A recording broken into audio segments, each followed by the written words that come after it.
Ah, it's you. Hello. How have you been? Hey, what's up?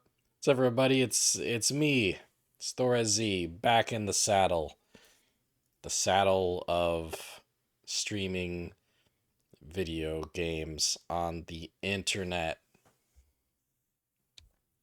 How's everybody doing? Your weekend's off to a nice start. Um, yeah, mine's fine. Coming off of a headache a little bit. I hope that goes away over the course of the stream.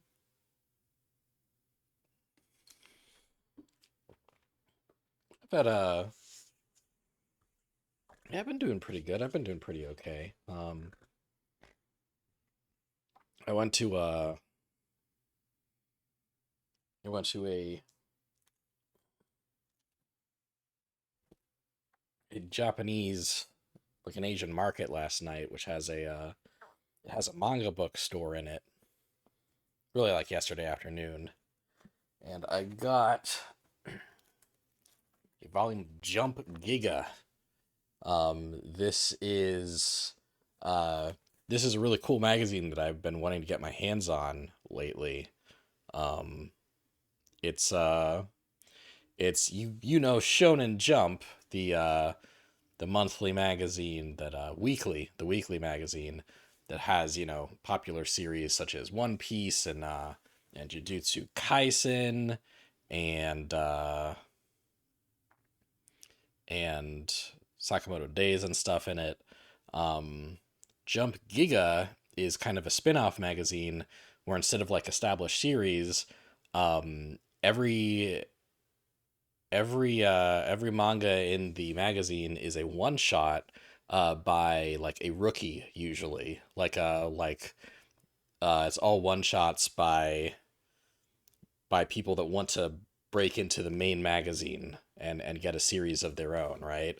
And it's hefty. This is 1100 pages of one shots. And uh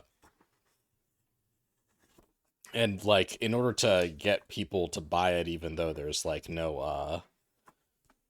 no like established series in there, they put in like Shonen Jump like merchandise in there. Like I got this My Hero Academia poster, which I think I can like unfold, right?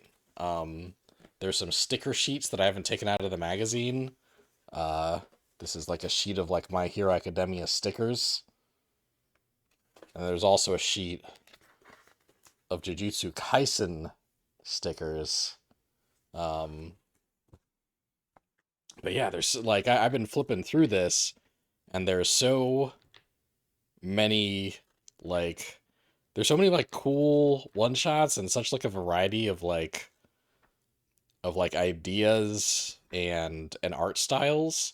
Um, I can't read Japanese.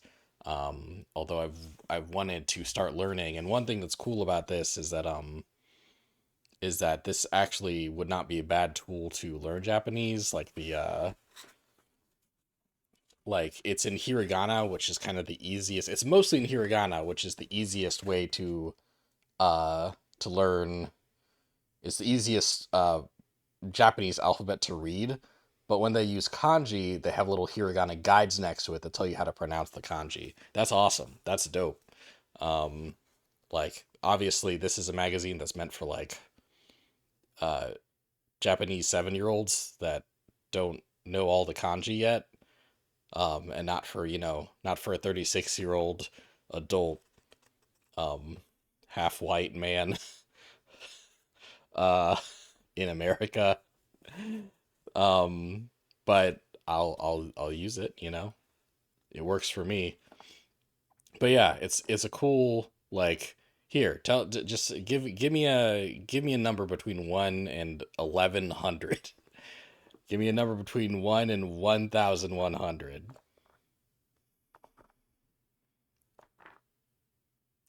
I'll just flip.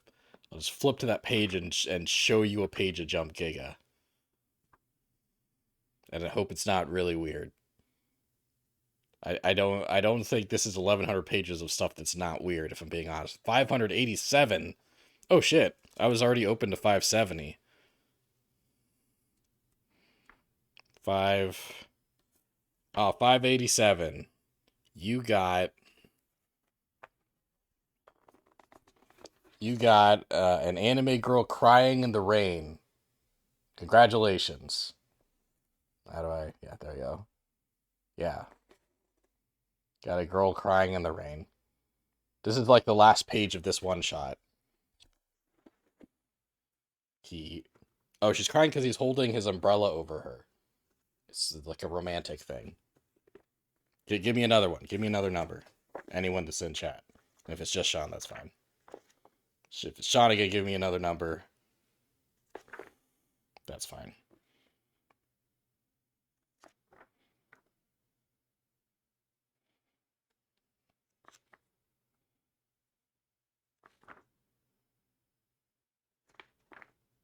999. Nice.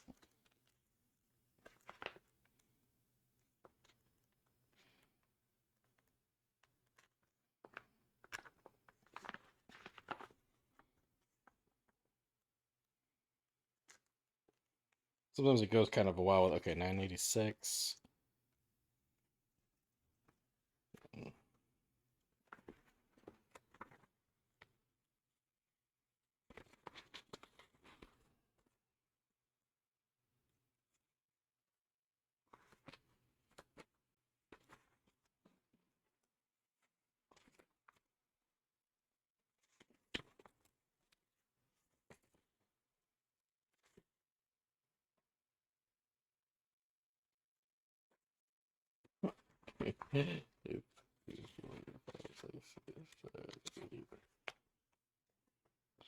Oh, for such a cool number, the page is kind of boring, honestly. Like,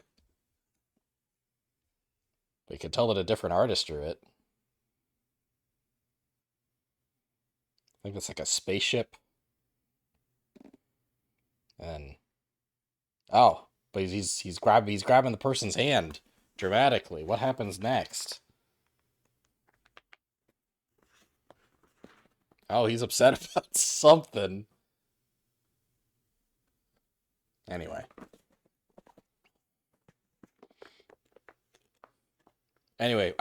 I think Jump Gig is cool. I'm really glad I bought it. Um, I really should get back to learning Japanese since I was having a good enough time when I was doing that.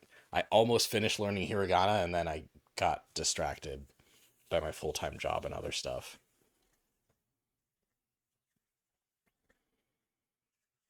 But yeah, I feel kind of motivated too because I want to know what some of those stories are about. There's some really neat stuff in there.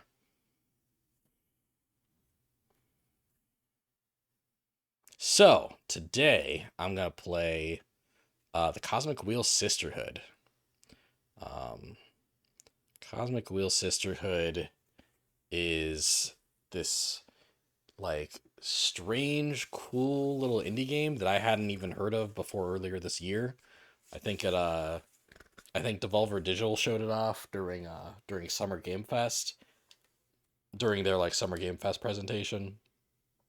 Um and the gist of it is like it's got this gorgeous sprite based aesthetic, and you are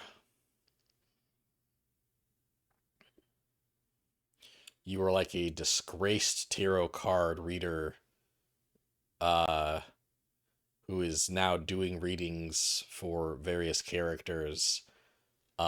But you, the player, design the tarot cards, and the way you design the tarot cards have an effect on the narrative, and the way you do your readings affect the narrative. So, I don't know the half of what's going to happen in this game. Um, I do know that it's rated M for partial nudity and sexual themes. Um, but like yeah, the me picking an M-rated game automatically like put my stream into mature stream mode. So if you're If you're a baby, get out of here. Get out of here, baby.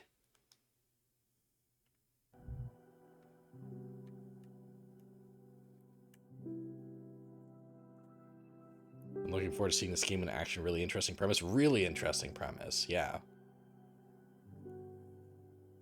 Ah. They ported this straight from the PC.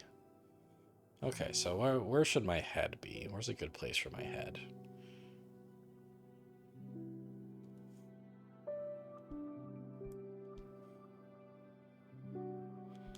Oh, content warning. Game tackles sensitive theme and content, including self-harm, suicide, discrimination, gender dysphoria, depression, anxiety, nudity, sexual themes, crude language, use of legal drugs. Okay. Yeah, so obviously if that's a sensitive subject for anyone watching, please, use your own discretion. It's okay if you don't check out tonight. I'm probably, this is a one-day stream, I think. Even if I really like this game, I'll probably be playing the rest of it off stream.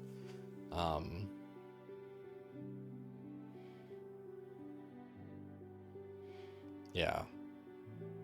If it's something that I think will get my account flagged, I might dip out and find an alternative. We'll see.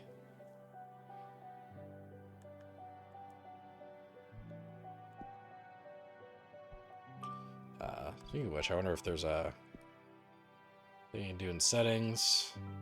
Okay. Ooh, dialogue. Is there voice acting in this? That'd be cool. Okay, so there's no streamer mode. Ooh, card gallery. That's awesome. Okay. Yeah, I'm wondering if well,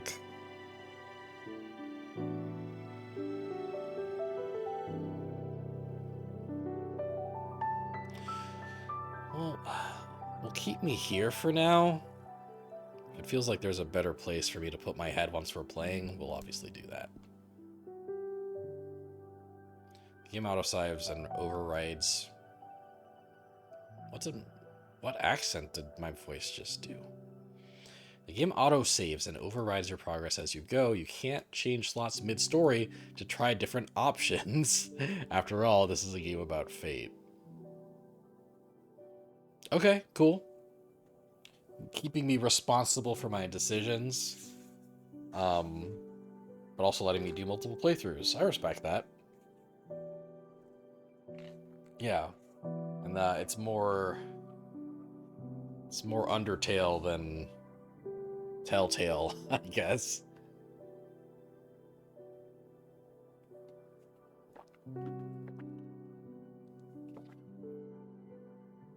That's cool. Ooh. Eternal Void. Heed the words of a prisoner. I beg of you, send me a curse to break this immortal isolation. Hear the chant my mentor once forbid me to recite. Stranger to my soul, invade my body. Stranger to my soul, invade my mind. Grant me an eye to see beyond my torment. Take my pride, my sorrow, my chains. Turn them into power, wisdom, revenge. Stranger to my soul, invade my magic.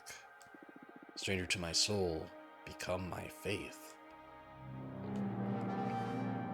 That's a beautiful song. It feels great to be awakened again.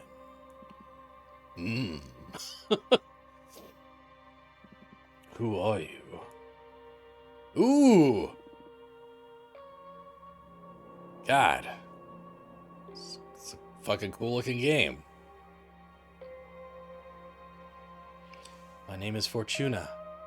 I am a witch. Why did you summon me? Because I would rather lose my pride than my sanity. Sounds fun. Tell me more. I was condemned to exile by the leader of my coven. Today marks the 200th year of my millennium-long sentence. And I can't take it anymore. I need your help. What do you use as a clock? Humanity's cradle. Planet Earth. Oh, 200 human years. That's quite some time. I feel you. I had been imprisoned for 5,402 years until you summoned me. I like how Abramar is just like, he's just chill, man. He's like, yeah, man. 200, that's rough. 5,400, that's me. This art style is really breathtaking. Gorgeous game right off the bat. Isolation can really do a number on you. I will help you. I shall become your familiar. Thank you, Abramar. Now, get comfortable. We are going to seal a contract. Ooh. First of all, allow me to express my gratitude. Ah, damn. Let's see. Maybe up here? Allow me to express my gratitude. I am really thankful you freed me from my cosmic prison.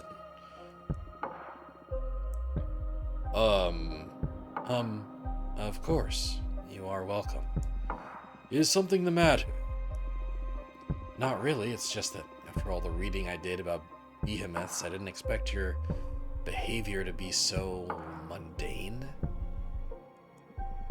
Whoa, mundane. That hurt.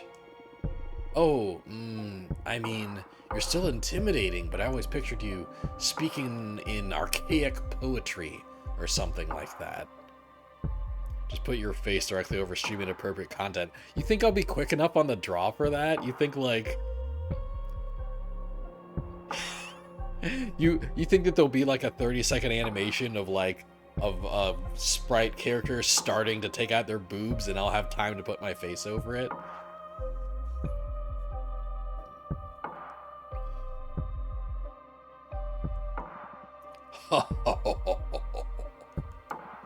I like you. I like you so much, I'm going to let you pick the terms of our contract. You will have to still pay a high price for my magic, though. I'm well aware of that. I won't back off. All right, then. Let's begin your training. The ceremony is 5 days long. Let me know when you're ready to begin. Right now. You are already my favorite master. The first day is the easiest one. An interview so we can get to know each other. How's it looking? Is, like, when I'm looking at this on my TV, the visuals were nice and bright. It seems kind of faded and dull when I'm looking at it on the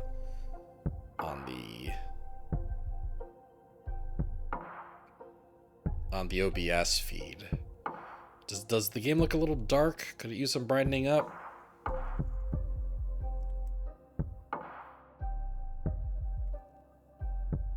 Nothing I can do about it, and the visuals are very clear on my end. That's awesome. Yeah, maybe let me...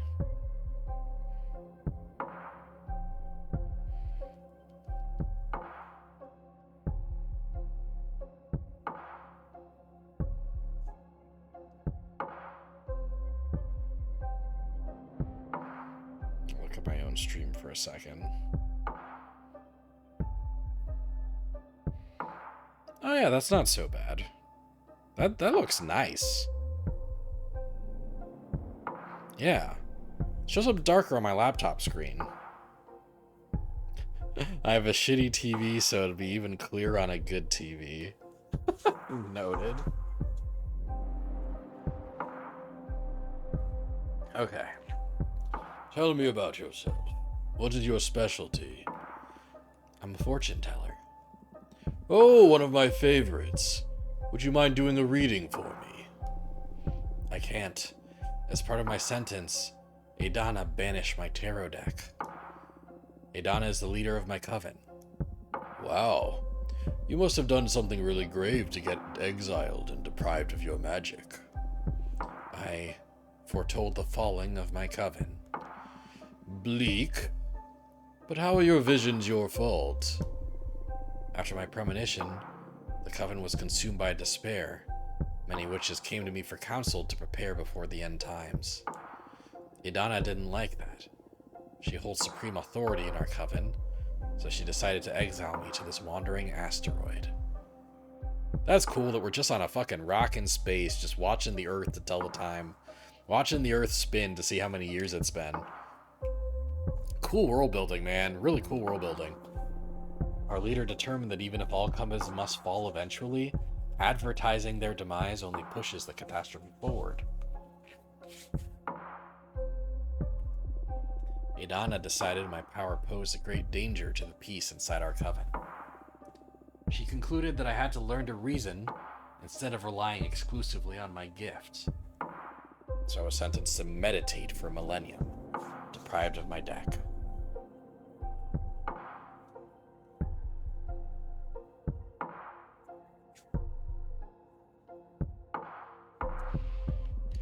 Since I'm here, I deduce you don't agree with your leader's judgment. She was afraid of my influence. Many of our sisters put their trust in my advice. I'm sure that hag thought I was undermining her supremacy and decided to cast me out. You sure sound sour about it. Would you kill her should you have the chance? Ooh, am I a bad bitch? Or am I more like me?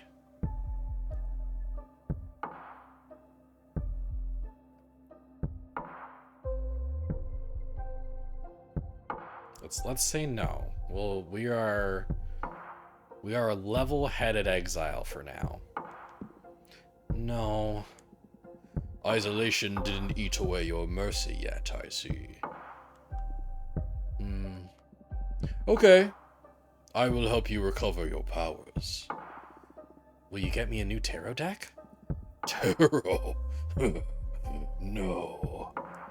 I mean, tarot is cute, but it is too human-centric to grasp the hidden truths of the cosmos. You spent so much time being Luigi that I think you deserve to play this game however you want. We'll see if a style like you know we'll do this on the fly for now, and we'll see if any ideas enter my head that excite me as we play.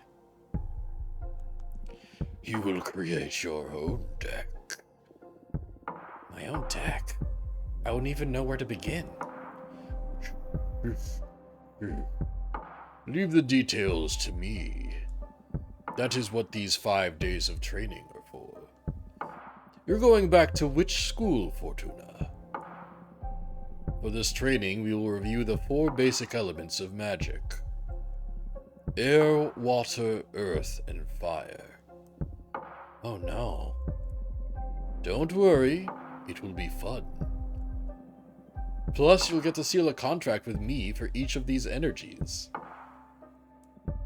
Now get some rest. Tomorrow, we will start with the invisible energy, air. This is rad. This is already really cool.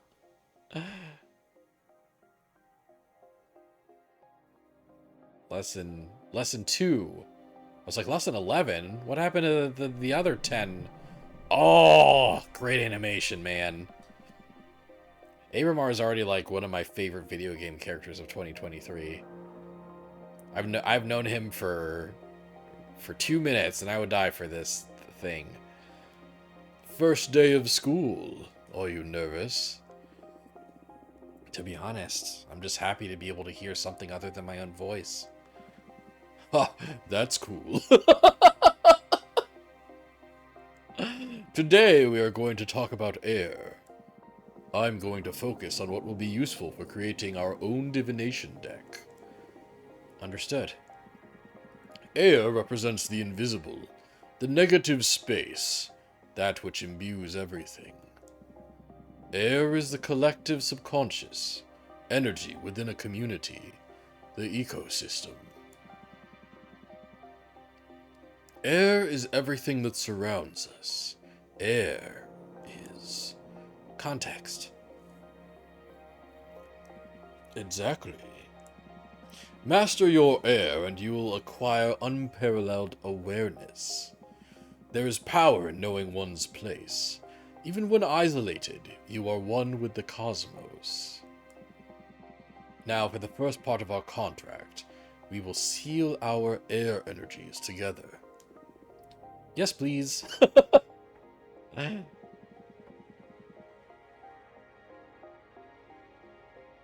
As I promised, I will let you decide the nature of every seal. You just need to answer a question. But careful. Your answers will affect your fate dramatically. I'm ready. For the air seal, how do you want to be perceived? Ooh.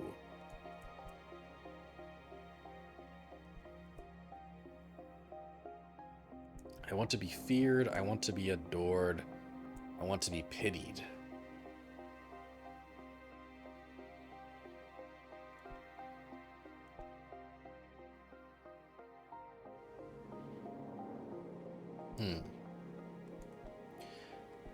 Like, you know, I'd lean towards I want to be adored most. Going with the perspective of someone that has been, like, stuck in space for 200 years, I think I'd want sympathy, right? I think I'd want sympathy and empathy. I'd want to be pitied. And I think both of these are, like, cool answers. I want to be like, it would be fun to do, like, an evil witch run, just like a magic psychopath run. But let's go, I want to be pitied. I want to be pitied. You're that desperate for tender loving care, huh? It is good that you're sincere, though. In any case, bear in mind that pity can get you protection, but you will rarely be respected. I understand. Allow me to seal our air energies together, then.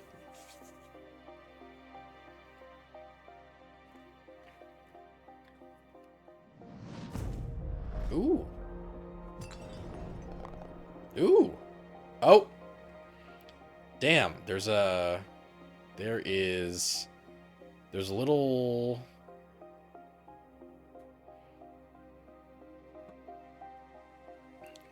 There's a little star in the upper right-hand corner that all the little dots went into and went up to the number 9. So I don't know what that means yet. We're gonna put my head here so that you can see, so you'll be able to see that going forward. You can still see the dialogue beneath me, and you can still see Abramar over here. You can still see most of Abramar. You're missing out on a bit of his shoulder, and I apologize.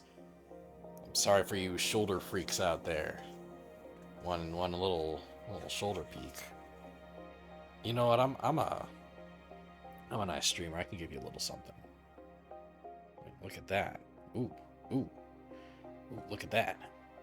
Okay, that's enough. That's enough.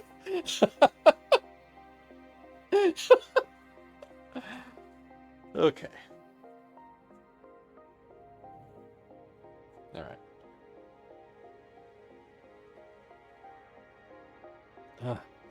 That hurt. That felt good. Can't you feel the power? Yes, I feel it, but I also felt like I was tearing apart. Well, girl, I am a behemoth after all. What did you expect? I know. I know. I can take it. Good. Now focus on that bit of air energy we unlocked. We're going to use it to create our first card. I notice you have a ceremonial tokonoma for witchcraft in the basement. Head over there and I will teach you to create cards.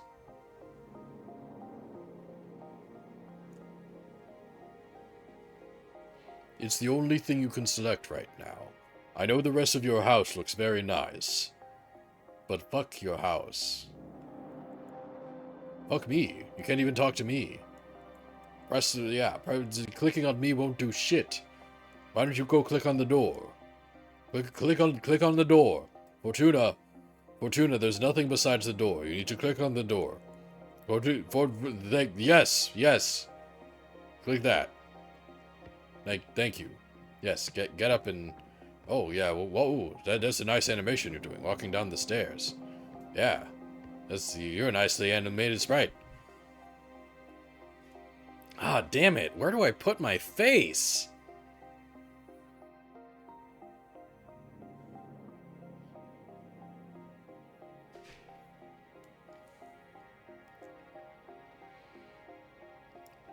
I'm gonna cover up Fortuna one.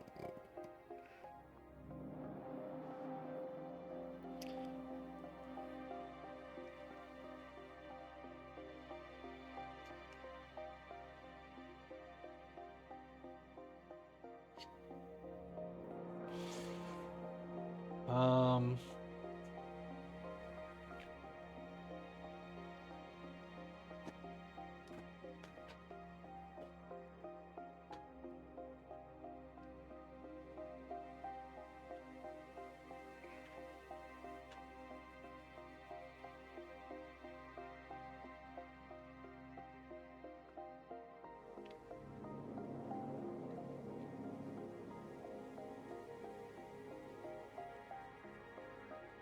Yeah, maybe that's the way to go. We'll find out, won't we? Yeah, I feel like whatever I do, I'm covering up something cool.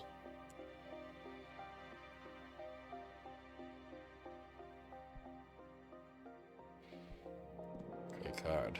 You're covering my face now. Oh, god damn it. This is the arcane... Look at this. Where do I put my head? Okay. Oh my god.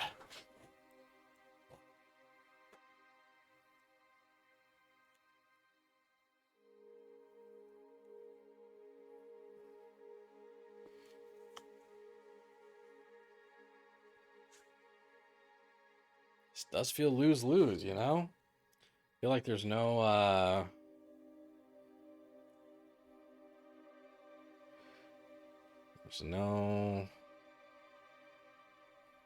ideal spot for me to go.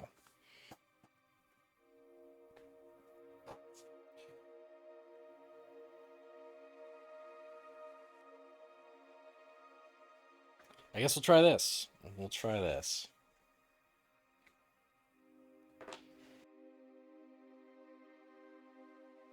Try that.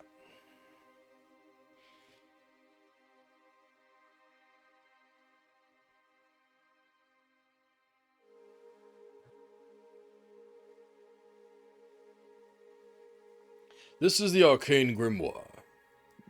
Here you'll acquire magic images that can be used to craft your cards. There are 3 types. Spheres for the backgrounds.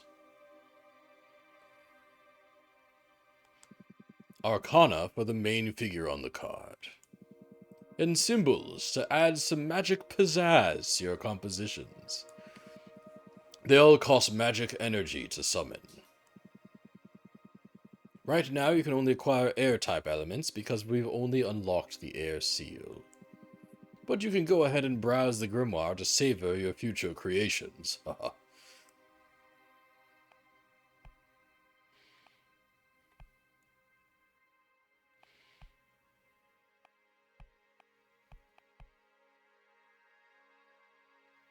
Oh, I see. I have 9.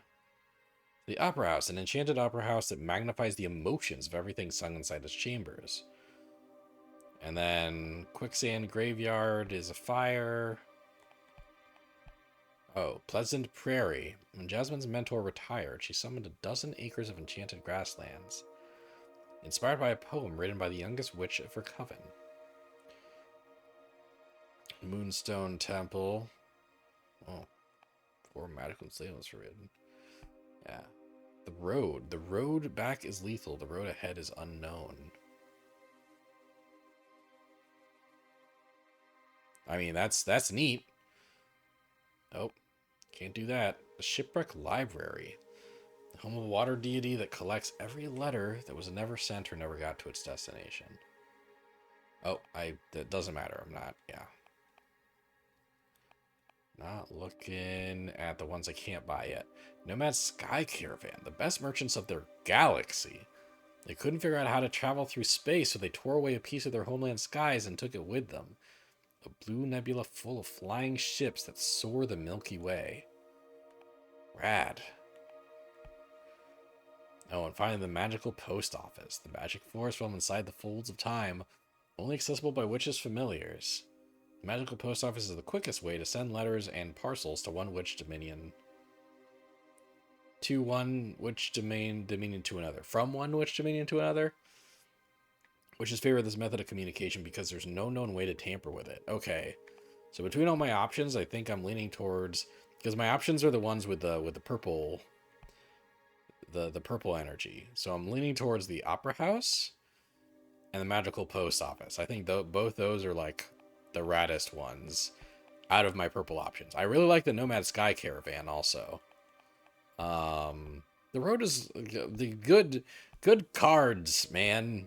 Good cards. I'd say the only one that I'm not like tempted to pick is the Pleasant Prairie. We'll go with the Opera House because we don't know how expensive stuff's gonna get moving forward, right? Yeah. Energy cost 2.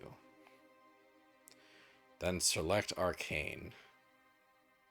Right, the subject. The Seed of Knowledge. The Happy Herald, harbinger of newfound paths. It has been spreading occult discoveries from coven to coven since she was created by the corpse of Archwitch Kadamia. Interesting. Can't do this one. Ooh, the Shaman. Shamans have been taking care of the soul and heart of many tribes since the birth of the mortal kin. These mortals can grasp a blur of the ideas we witches weave into the light of the stars.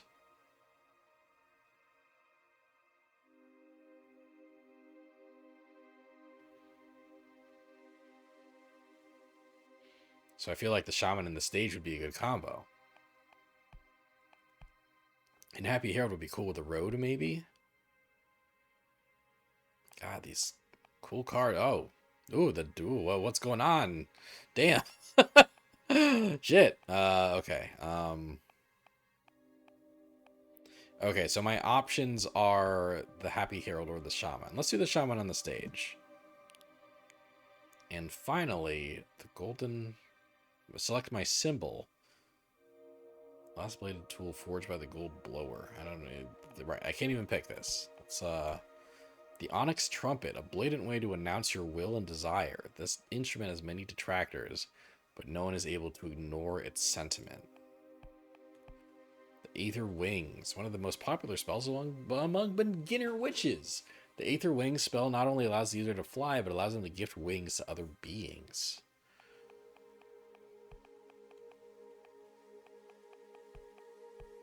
The Arbiter Book, an Arbiter's most essential tool. Whatever they write in these books is updated immediately in the Master Grimoire, and once the information is classified by a superior officer, replicated throughout every book of every Arbiter.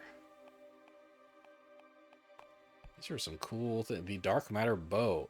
Arcane bow designed to hunt spirits, cannot hurt physical entities, so sometimes witches use it for mock battles and recreating William Tell's infamous shot.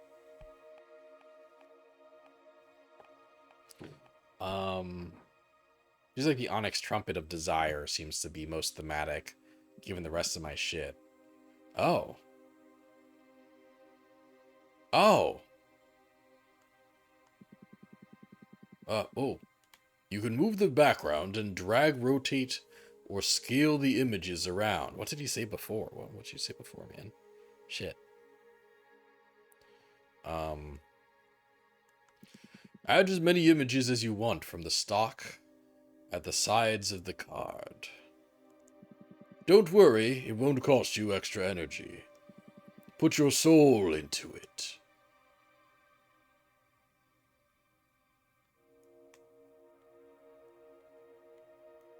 Oh my god. How cool. I can have this guy just like sitting on the rafters if I want.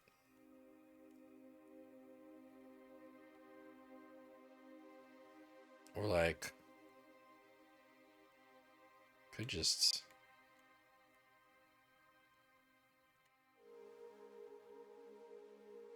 This is so neat. This is so neat. I can rotation and scale.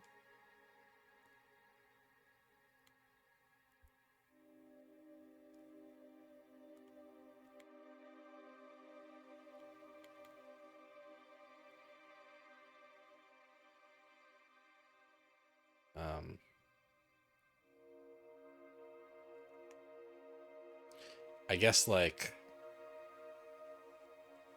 Okay, then. Whoa.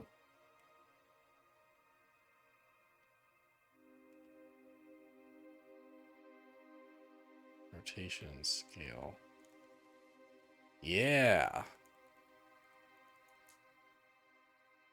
Oh.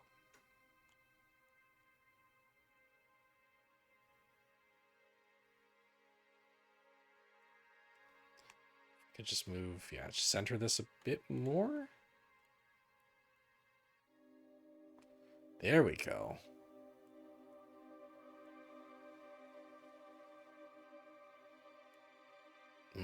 What if I, let's see, rotation and scale. So if I,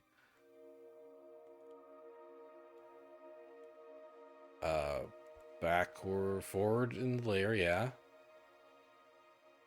Make it a little smaller. Oops. No, oh, I had it perfect. An undo button would be cool.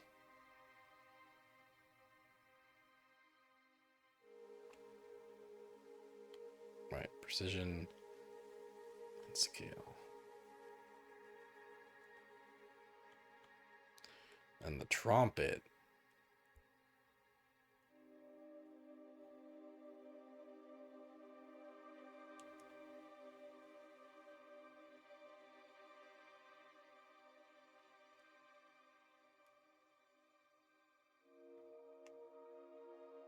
Damn it.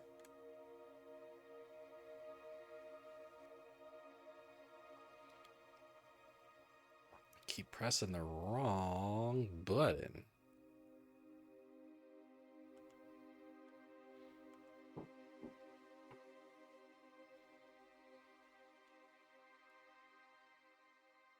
Oh, wait.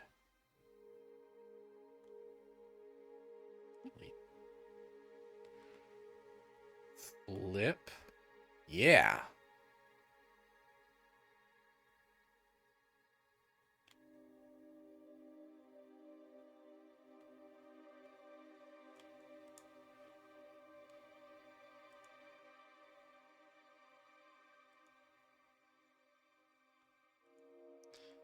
Flip it.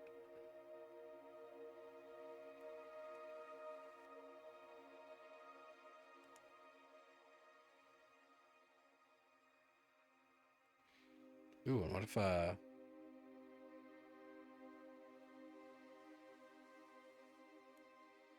I put this guy up here and then move the background up a bit?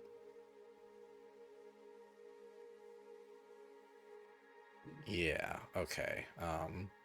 Shit, I wish there was like a, I'd like to move all of my bullshit that I just did, please. It's okay, we'll just move everything down. Move everything down.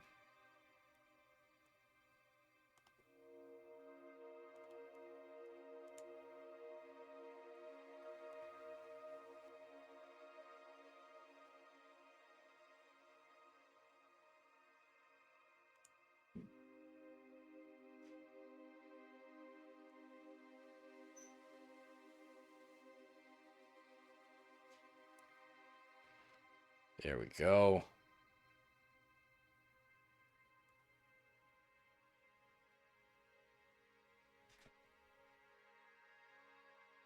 I guess we can fill up this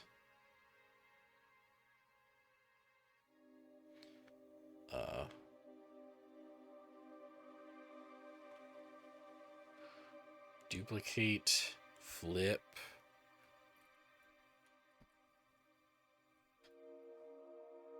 Bam.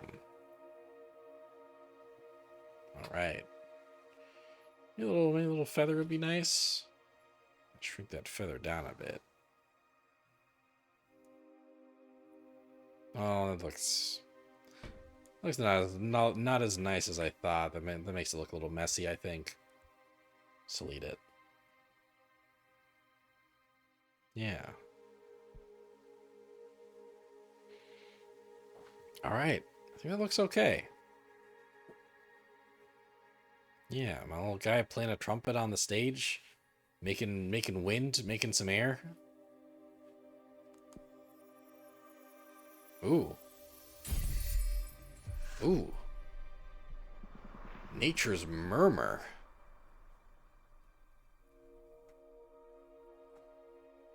The meaning of a card varies depending on which elements you combine. Card legend. The chambers of the opera house make all meanings resonate through every context. They save knowledge, they remember crimes. The sound from the trumpet garners everyone's attention. A hurricane of air energy will stir luck and call for the unexpected. This card means guide, discovery, justice, predestination, and luck. And my head is covering some of the description, and there's nowhere left for me to put my head. I'm sorry. There's nowhere I can put my head.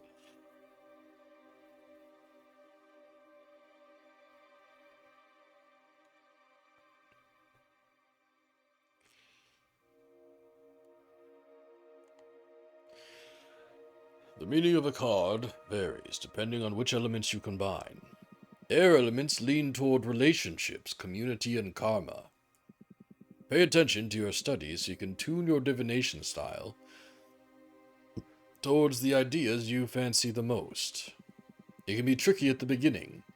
The only way to master this is through experience.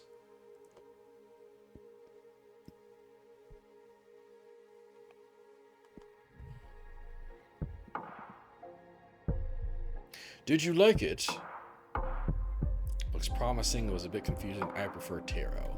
Looks promising, man. Looks promising. Feels way more complex than tarot, but I can sense its potential. Good. We're only getting started. It will all make more sense when you try your hand at reading them. I'm gonna go back up here. Back up on your shoulder. Back up by your shoulder. We'll wait until you've made at least 2 cards, though. There's not a lot of predestination in shuffling a single card.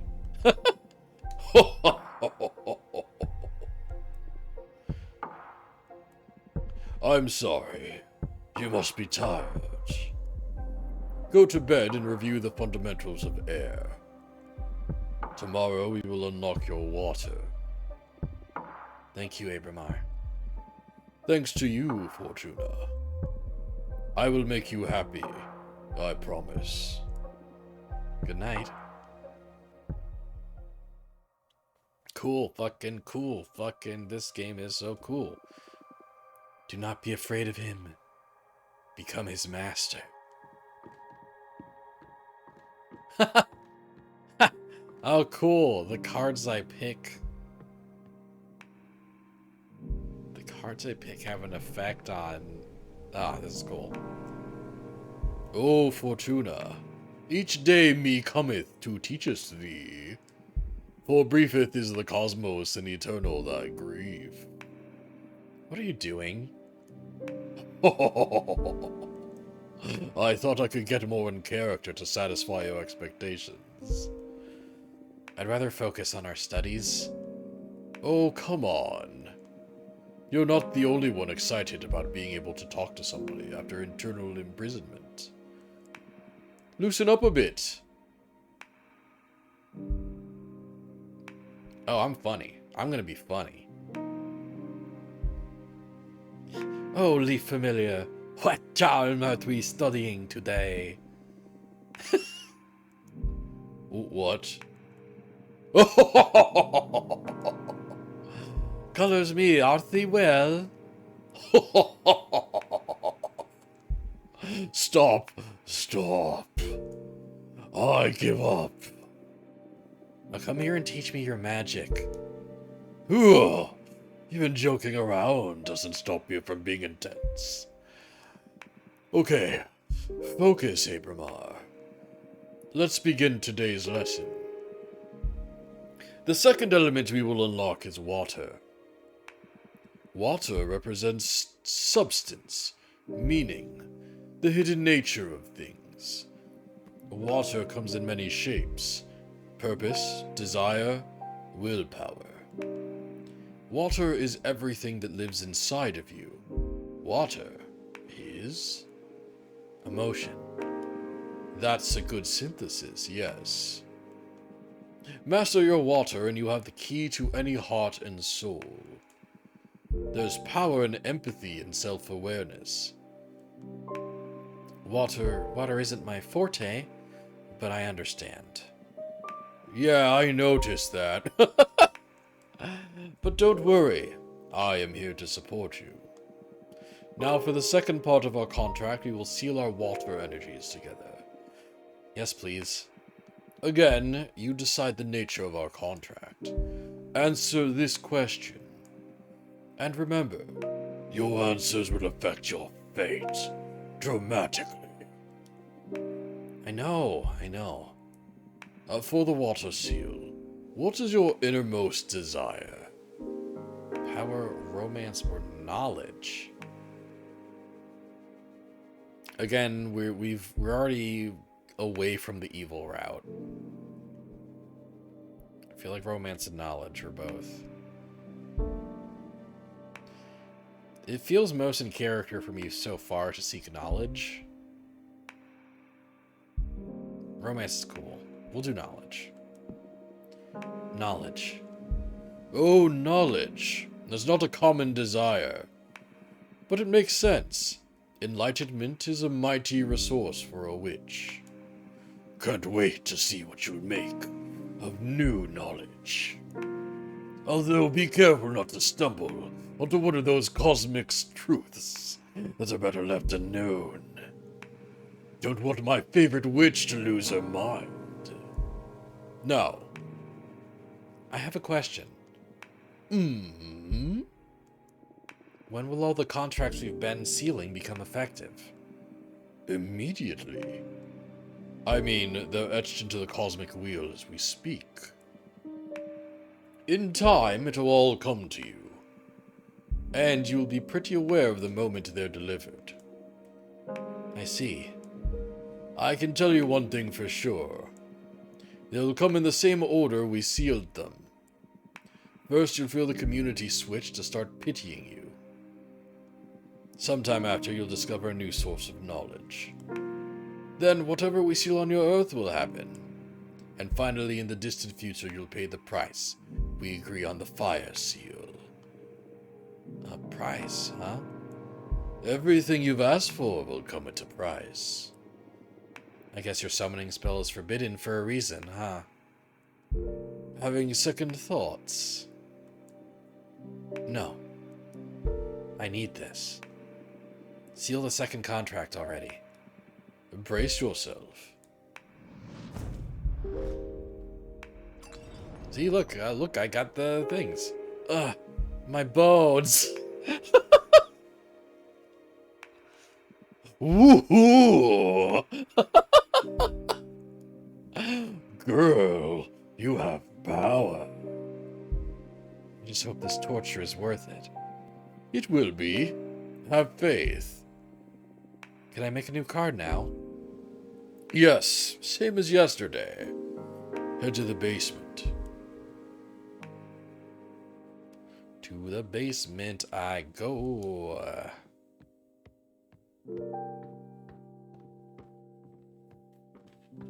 This game's fucking cool, man. This game's fucking cool.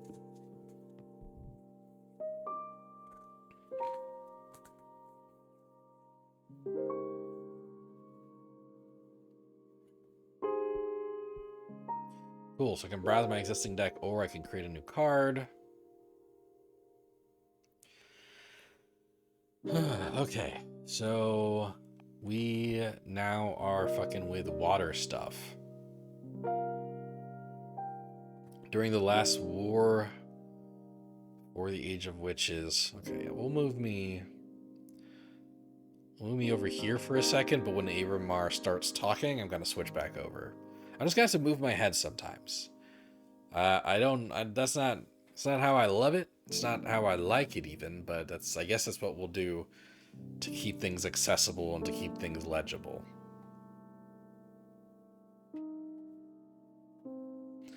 Let's see, during the last war before the Age of Witches, the ancients pierced these lands so deep, the planet is always bleeding lava.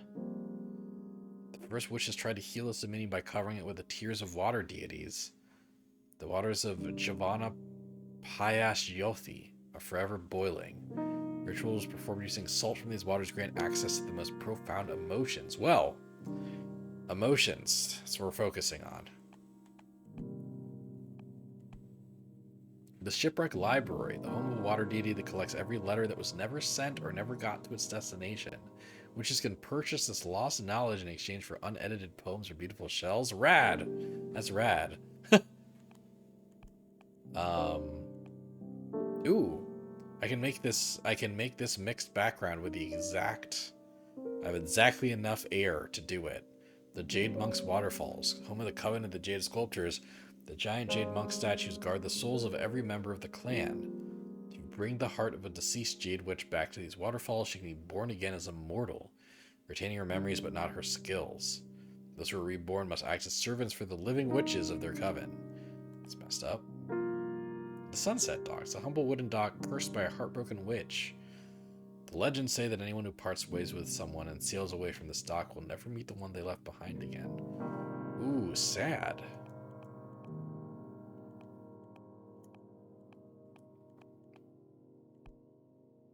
Ooh, I have enough for this too. The Red Strings Club.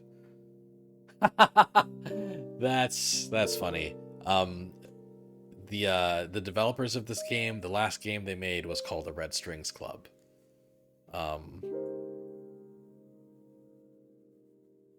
So this is a reference to their last game. I think that was like I think that was like a visual novel type thing about like, you know, kind of sexuality and trauma and shit. A cursed cocktail bar that takes the soul of whoever owns it hostage in exchange for supernatural abilities to read into their customers' souls. I mean, that's cool. Factory and the magical post office, which I don't. Let's see.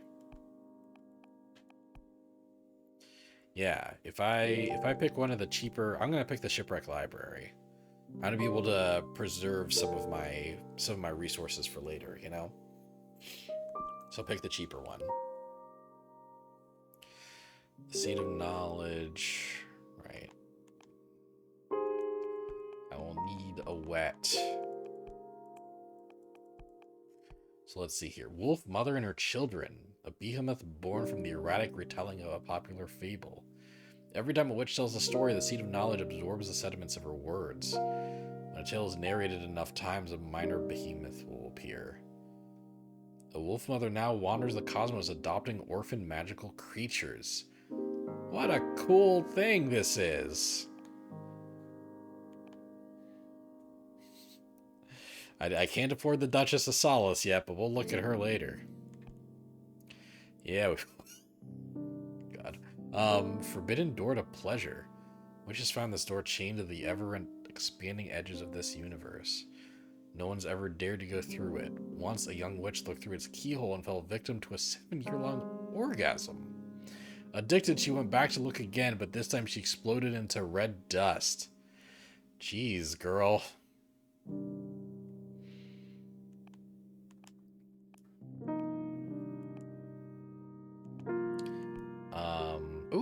I can afford the bartender. He's used to mourn and celebrate with people from all walks of life. He knows how to look into the soul of a mortal, and he knows how to exploit it. So he seems like,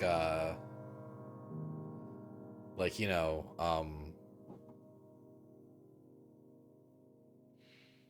he gives, like, he's supposed to be compatible with the Red Strings Club, you know. Avian dancer can't afford. The florist can't afford. Can't afford. Okay.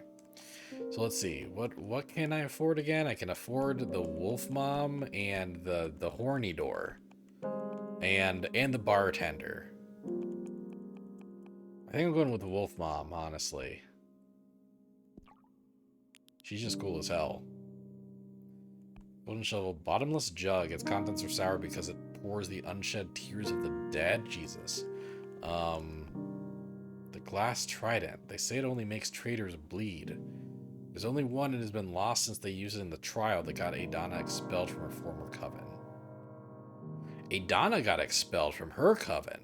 That's the one who expelled me from my coven. What you doing, Adana? Fucking hypocrite. Do not. I can't afford the gird. I can't afford that. I can't afford the Minister of Secrets. Whatever secret you confess, the Minister of Secrets will keep anyone from spreading it. The spell will break if the eel dies. Oh, so if I put a dead eel in there,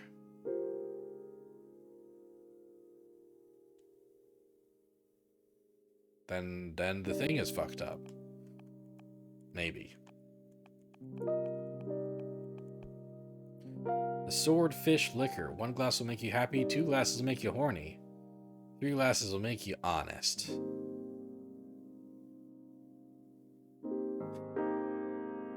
I read that as 3 glasses will make you horniest at first.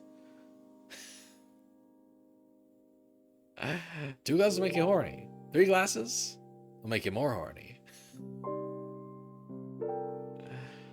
Alright. The Verdus Mirror. The Veritas Mirror. A mirror that only shows a reflection of its owner. You can't lie while looking at it. So witches have to find out if they are fooling themselves, which happens quite often. The Snowcat Eyes. The eyes of a cat from the Crystal Nebula dimension. You seal the eye of a snowcat in a glass doll to come to life and protect you until it shatters. They're extremely fragile and extremely dangerous. Snowcat Eye seems kind of cool, actually. I was thinking about the Veritas Mirror, but we'll go with the Snowcat Eyes.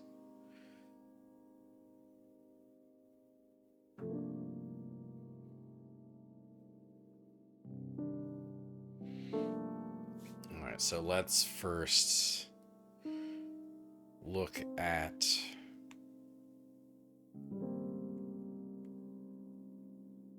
the ship.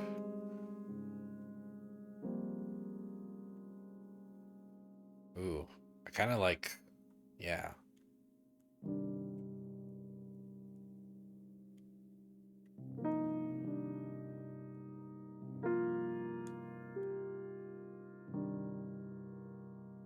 Should I make her bigger?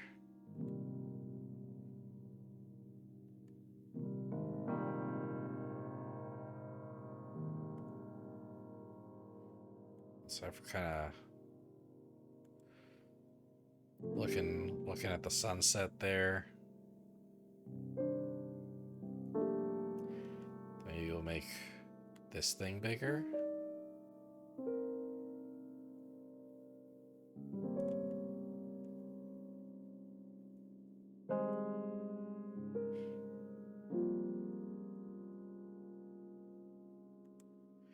What if we give her the eye?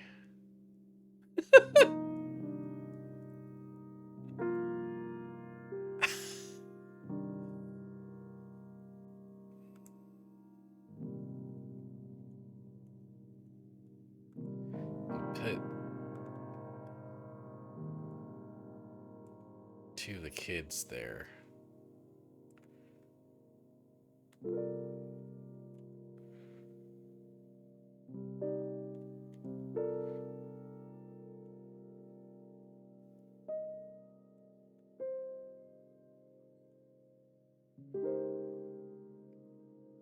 This is so cool. Love that you can change the colors. You can't change the colors. Like the colors just kind of change to indicate that I'm highlighting them. Um, yeah, I cannot change the colors, but oh,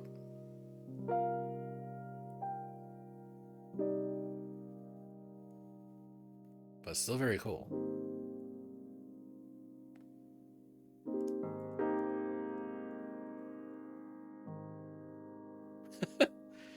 Not quite the positioning I wanted, but oh, I thought the silver thing changed from gold. No, I was. It's just hold. It's just gold when I'm holding it. Yeah.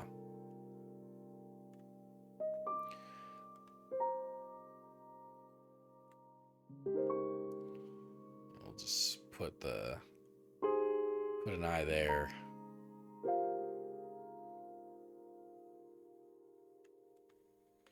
And it can have a little hat. Yeah, still cool that you can customize to this extent. Yeah, very cool that I can customize to this extent. Like, look at this. This is my own card, baby. Okay, now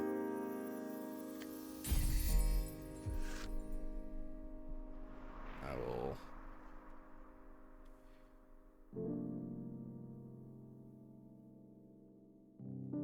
Oh wait, not yet, not yet.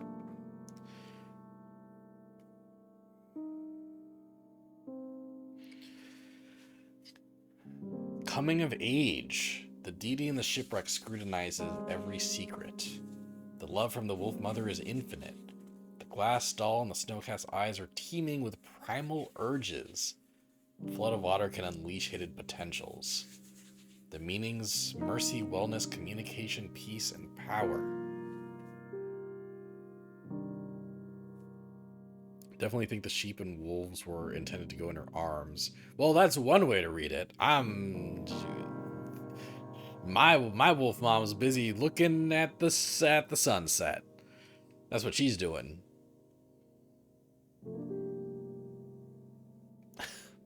But her love is still infinite.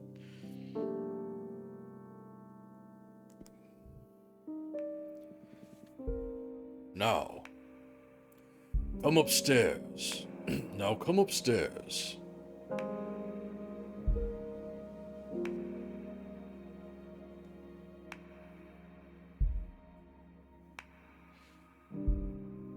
She's looking really hard at the sunset. She's got her eyes checked. No, that's her power. She's good. Come upstairs. You're going to read the cards for me. All right, here I go. Okay, good. I'm glad that I moved my head actually, so we can see her walk up the steps. Man, Abramar's really patient.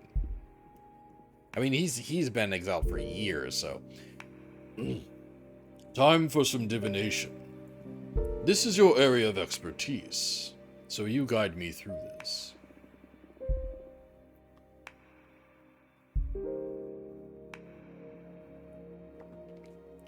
So you guide me through this. Okay. A card reading with just 2 cards, huh?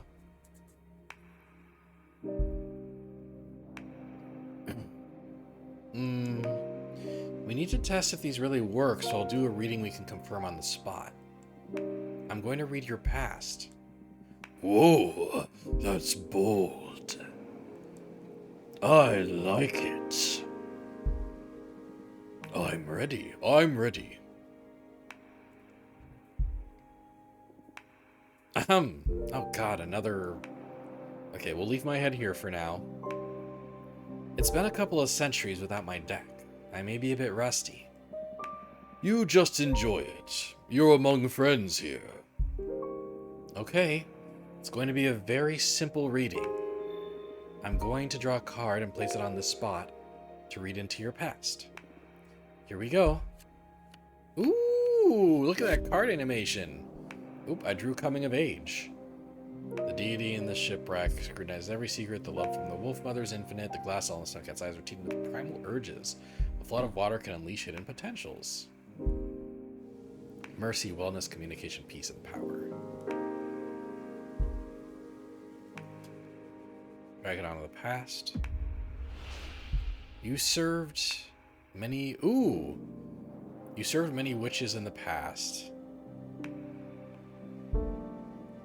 Your life experiences lead you to despise most witches, but you love some of them. Or, your first love was a witch named Gloria. Oh, cool. And what I pick also, like, will refresh my magic, I'm guessing. Like, these choices affect what magic I get. Okay, so let's see. What significance do we want coming of age to have? One thing I would love is for me to be able to reread what the significance of coming of age is by clicking on it. It doesn't seem like I can do that. Served many witches in the past. He served many witches in the past. Abramar served many witches in the past. So how would coming of age signify that?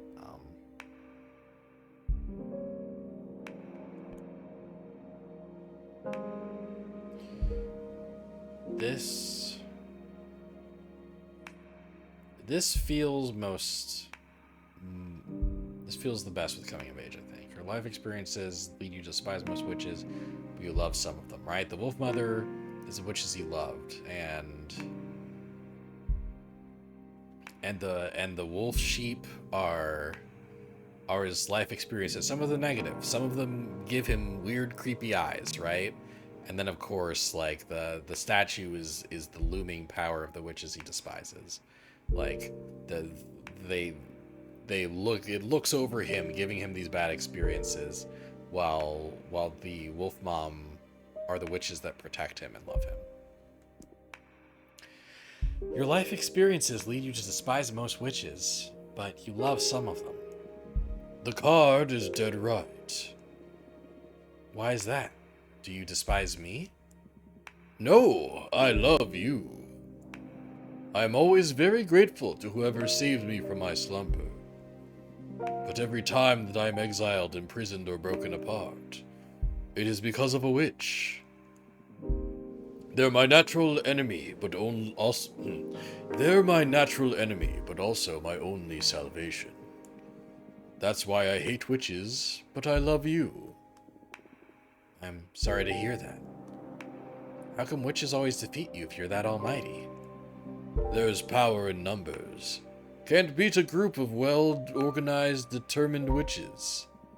Most covens see me as a threat to the cosmic balance. Don't ever expose me to any of your witch friends, or I guarantee you we will face some serious consequences. I'll bear that in mind. Thank you. Oh yeah, I got 4 wet. Wow, what was that? I felt an energy surge. That is your deck harvesting energy. Whenever you do a reading, you'll harvest magic akin to the card you drew. Fortune telling will be your main source of energy once we seal our pact. I see. Alright, the cards work. They work like a charm, I must say. You're a gifted fortune teller, my friend. Thank you. I really miss this. I almost forgot how exciting it is to dig into the secrets of the cosmic wheel. I'm so happy for you. And I am so thankful, Abramon. We're just getting started. Now go get some rest. Tomorrow we'll make another card and do some more divination. Looking forward to it. Good night.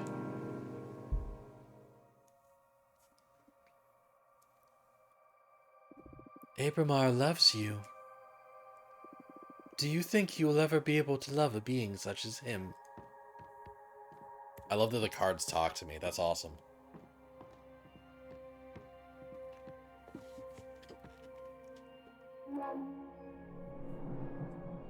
Hey, Abramar. Today's lesson is about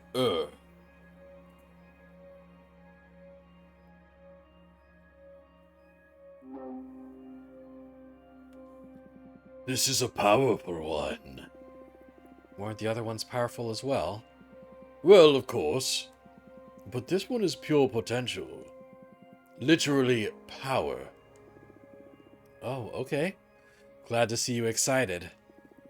Let's begin the lesson, please. Okay. Earth. Earth. How can I sum it up? Earth represents determination, empowerment, everything that pushes you forward. Earth is grounding, support, the source, but also direction of your force. Earth is your drive. Earth is strength. That's it. But bear in mind that it doesn't only refer to your own capabilities, but also to the support of your allies. To master one's Earth is to be aware of where to look for potential, not to be drunk on one's power. Motherly love, loyalty, sisterhood, those are also forms of Earth energy. I understand. Now for the third part of our contract. We will seal our Earth energies together. Lay the question on me. Remember, your answers will affect your fates dramatically.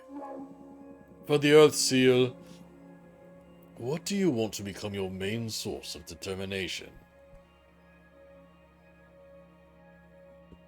Love, the support of my friends, conquest, defeating my rivals, myself, personal growth, and self-realization. I feel like the version of Fortuna we are building right now would want to focus on herself, personal growth, self-realization. Like, she's someone that wants to be pitied. She's someone that wants knowledge. So, like, this Fortuna wants empathy and kindness, while she learns more about the world and grows confidence in herself. Yeah. Myself. Personal growth and self-realization. The lone wolf, huh? It's the safest position, to rely on yourself. I just hope you never break down, or your willpower will shatter and there'll be no one able to pick up the pieces. It's okay. I've come this far by myself. You sure look strong, I'll concede that. Very well. Now I will seal our Earth energies together. Get ready.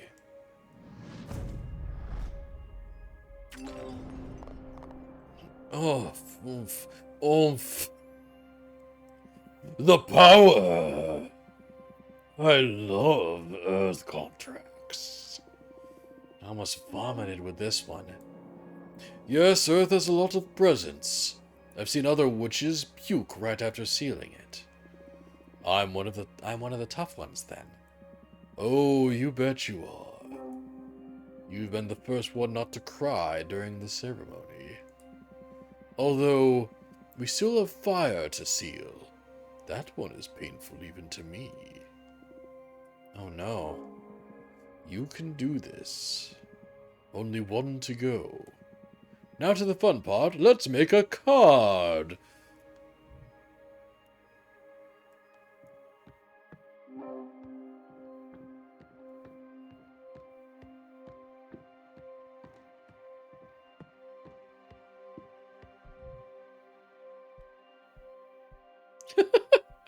I really made the wolf mom look so goofy. That's my bad.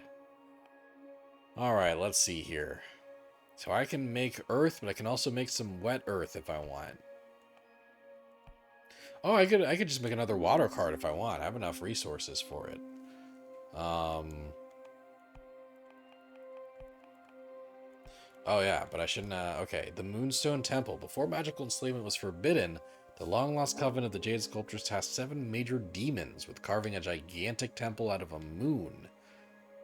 The unspeakable dimensions of the temple make the witches who study inside its hall aware of their insignificance within the universe and enhances their powers through humility.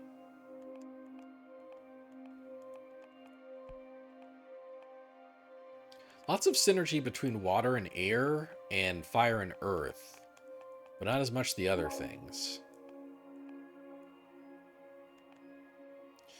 Gem Skull Belt. Less than a century ago, the architect Witch Greth carved 13 skull-shaped rooms out of an asteroid belt, all connected by ivory walk bridges. The rumors say these chambers turn a witch's words into energy and allow them to communicate with extra-dimensional beings. Rad. The Titan Quarry. Titans are said to be able to mine a planet the size of Earth in less than 50 years. Their kind is unable to hurt a soul, so they only mine asteroids or planets that are unable to sustain life. No one knows what they use the mine materials for. They are happy to share their ore if you ask them with respect. So this seems like a kind of like a generosity one, which is kind of cool.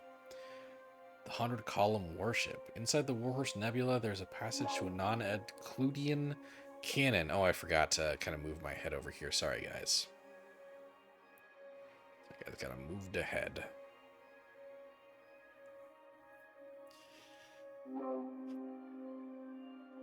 Not including canyon filled with 100 obsidian towers. No witch knows who erected them. If you climb onto a tower, you can see versions of yourself looking back at you from the many windows of the rest of the towers. Or are they the ones being watched? That's cool. The Red Strings Club. And the Magical Post Office. I like the Titan's Quarry. The Titan's Quarry is cool. I think the Gem Skull Belt is like the neatest. So let's do that. Seed of Knowledge.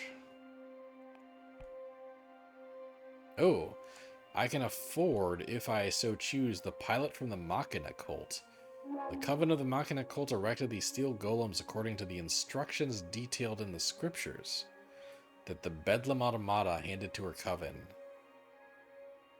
after returning from a 70-year-long trip into a black hole.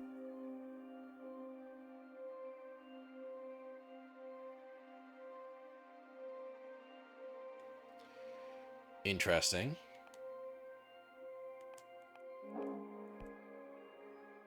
I can unlock the horny door still. The dragon.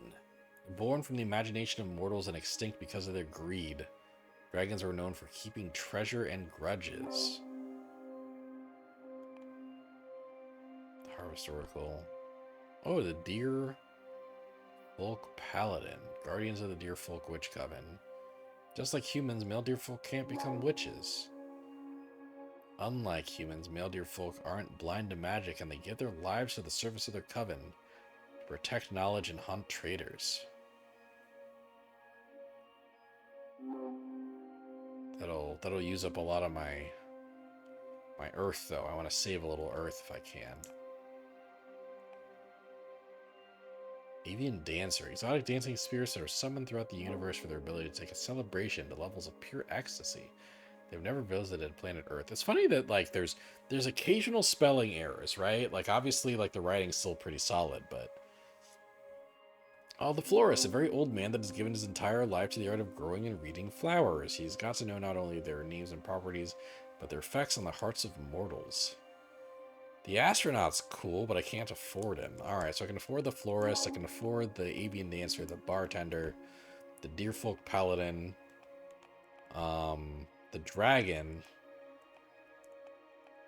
and what was it? Yes, the pilot from the Machina cult. Honestly, like, it seems like she'll be cool on the skull chain thing. Golden shovel, less bladed tool forged by the gold blower. The golden shovel's hollow. You can feel the energy resonances of the earth while you dig. The cane of sacred wood. A cane carved out of wood from sacred willow makes grass sprout from every hole it pokes, and even the most arid soil.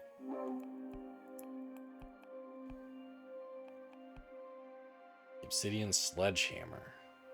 Bolts fixed to the earth by an obsidian sledgehammer are impossible to remove unless you recite the words carved onto the hammer's head. They're often used to trap demons or set up camps in the wildlands. Okay, not really relevant to what I'm trying to do here. Jade Roadkeepers. The Coven of Jade Sculptors craft these little guardians to bless their roads. Whoever walks a path blessed by a Jade Roadkeeper will be free from thieves and predators. That's kind of neat. Leaning towards that one. A Tower Shield. It protects a warrior from their ankles to their eyes. A common piece of equipment for the Deerfolk Paladins. Thank you for the guidance there. And Iron Golem, an Iron Servant of the Forge Planet. Well, we're not doing the Forge Planet. Yeah, we'll do the...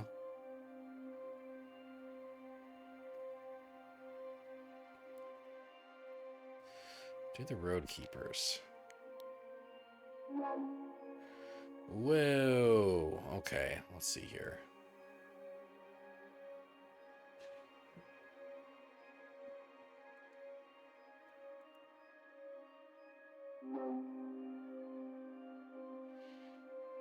Ooh, I think I got something here. Man.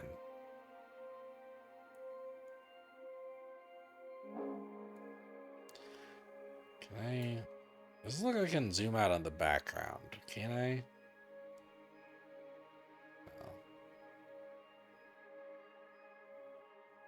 No. And I can't...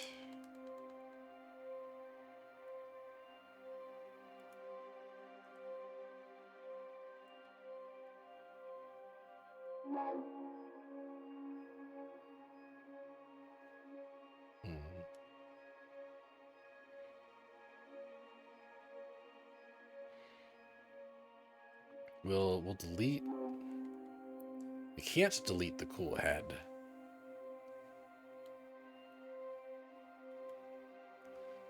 We will... shrink the cool head. Put it over here. And then we will... Oh, yeah, I guess that makes sense.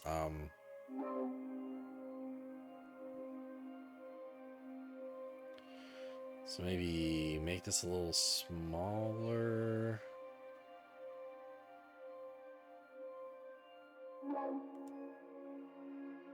Yeah, make it look like it's coming from inside the hole a bit.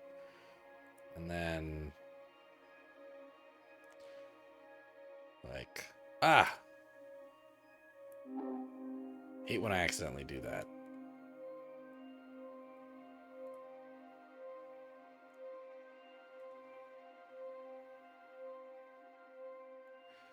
Alright, make it bigger. And we can duplicate it, flip it. Like so. That's kind of cool.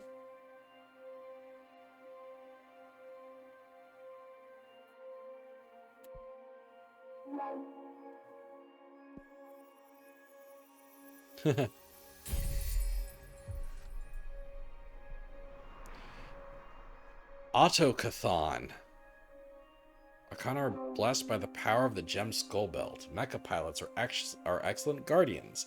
The little jade statue watches over the querent. Excessive earth energy can lead to immobility. Alliance, Guardian, Ego, Indifferent, Stagnation.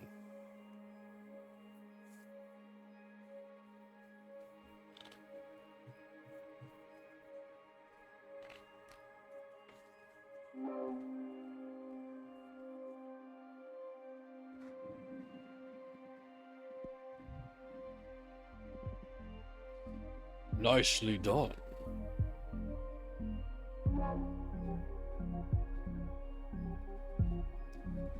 Come upstairs and do a reading for me, would you?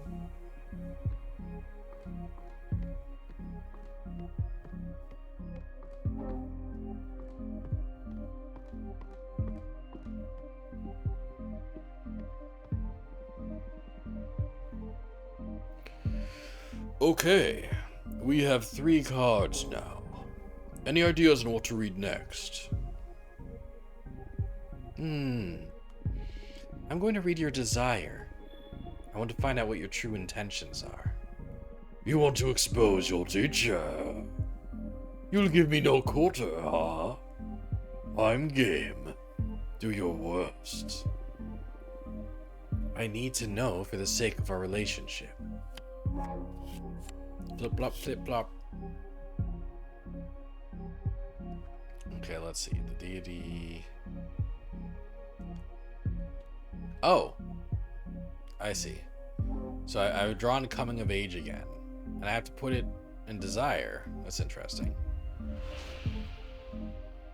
So let's see. Coming of Age, you are resentful, but you don't seek vengeance. You seek acceptance. Yeah, that fits Coming of Age. However, you want to make a difference, have an impact on this universe. I like the idea of wanting acceptance. And that'll give me some air pips. Resentful, but you don't seek vengeance, you seek acceptance. Oh, wow.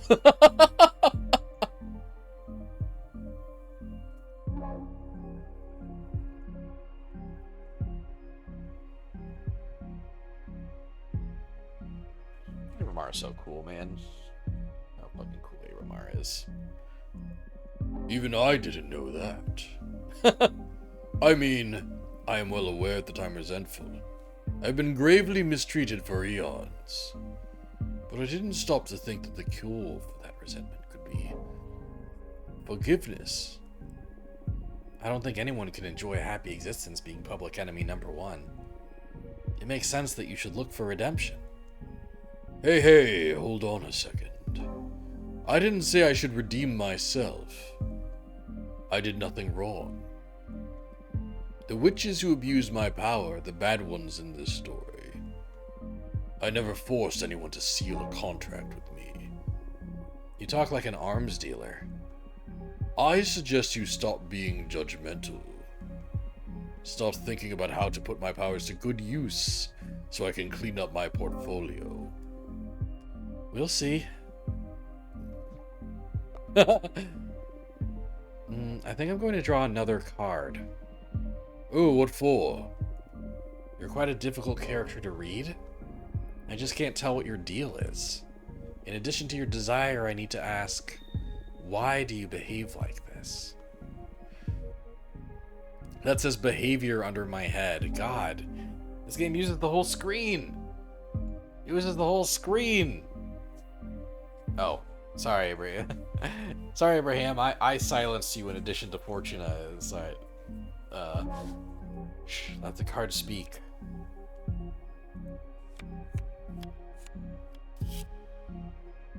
Auto-Cathon. Arcana built by the power of the Gem School Belt. Mecha Pilots, Rex and Guardians.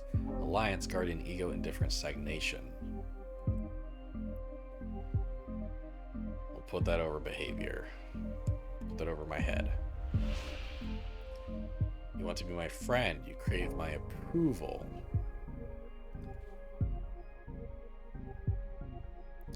Put me here for a second. God. Feel the need to make your superiority clear. Try to hide your depression. So what do we think Auto-Cathon fits the best?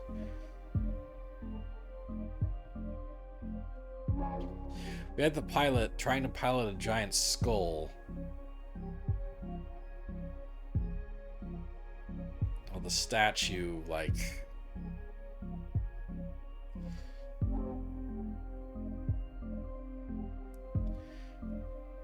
kind of emerges to like protect its home.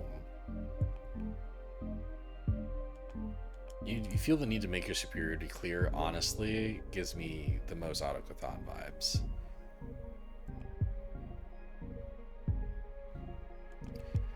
Like protection and yeah.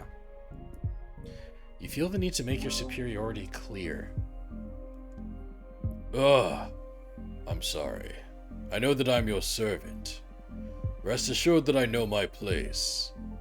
It's just that I know so many things, and I've lived for so long. My understanding of the cosmos is so vast that I perceive you as a child. And it irritates me when you get cocky. Cocky? Me? It might come off as determination or confidence to you. But your cosmovision is so flawed that I just get frustrated just hearing you speak. And I don't mean specifically you. I mean anyone who hasn't lived for at least 1 billion years. That's so arrogant. No, no, no, don't get me wrong. I feel frustrated because I don't have the tools to transmit proper knowledge to you.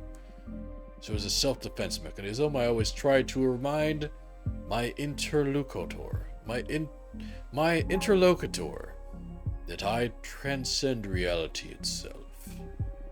Still very arrogant. I am truly sorry. I appreciate you being honest with me, though. Thank you. I'll try to turn down my mystic ego. It's alright. You do you. You went in for the kill with this reading, didn't you? That's my divination style. If we don't dig into the intense stuff, we might as well just have a normal conversation. You are absolutely right. I can see I won't get bored with you.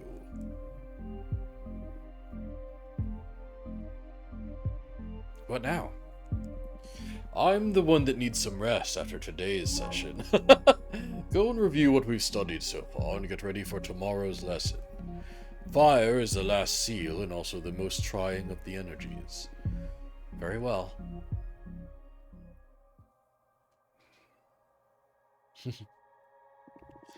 Were you the leader of your coven? How would you punish someone for having summoned Abramar? Would exile suffice? Would you be able to forgive something like this? Or maybe you would think it worthy of death. Interesting point, robot card. Interesting point, mech pilot card. Lesson 5, conflict. Hey, Abramar. Ready for more? Yes. How have you found the ceremony so far? Do you want to review any elements before continuing? I don't think so. It's pretty basic stuff. Understood. What's the matter? You're not as chipper as usual. Ah, yes, I'm sorry. Fire is usually my favorite lesson, and it marks the final step before a contract becomes effective, which I'm looking forward to. What? I have a bad feeling about this. That's odd. Based on your acting all so far, I thought you enjoyed the threat of dire consequences. Oh, of course I do. That kind of adrenaline is my favorite thing in the cosmos. What is it then? Look, you're right. I better stop dwelling on silly worries and focus on our training. I'm just moody for some reason. It's not silly. What do you say we look into it with our cards after we finish today's session?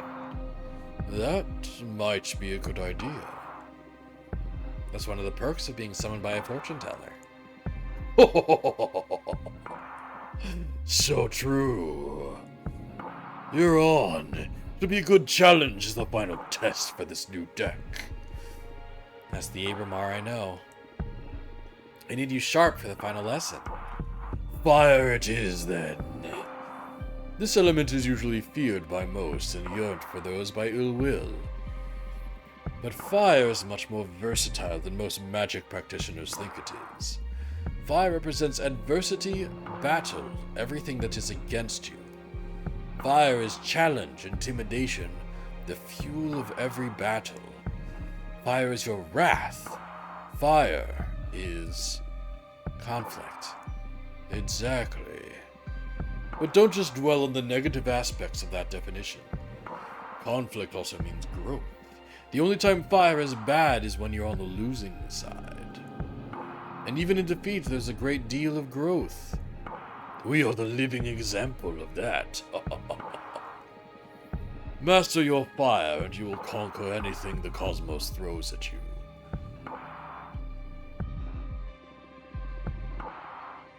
I said that meaner. I said that angrier and more intensely. Not angrier necessarily, but more. Master your fire. Anyway, to tell you the truth, I'm more intimidated by water.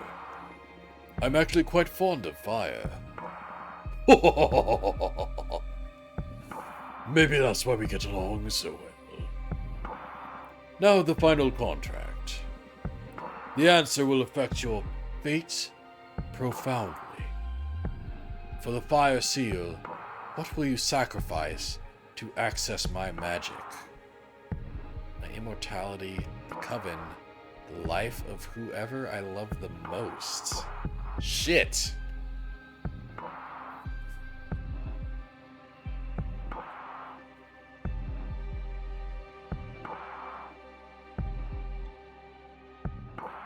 The life of whoever I love the most is cool because, like, what happens if, like, Fortuna falls for Abramar, you know?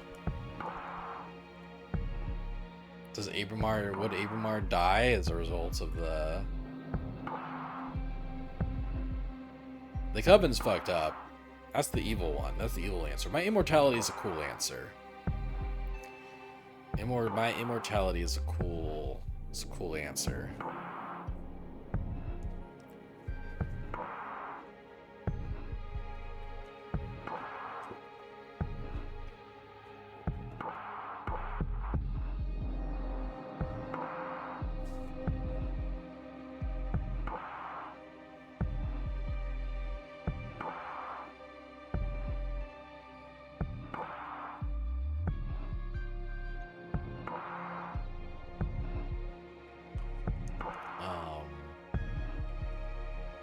Let's go with my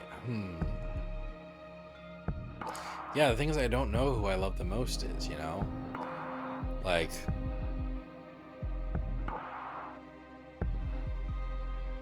you know, I don't wanna kill my witch girlfriend to further my own powers.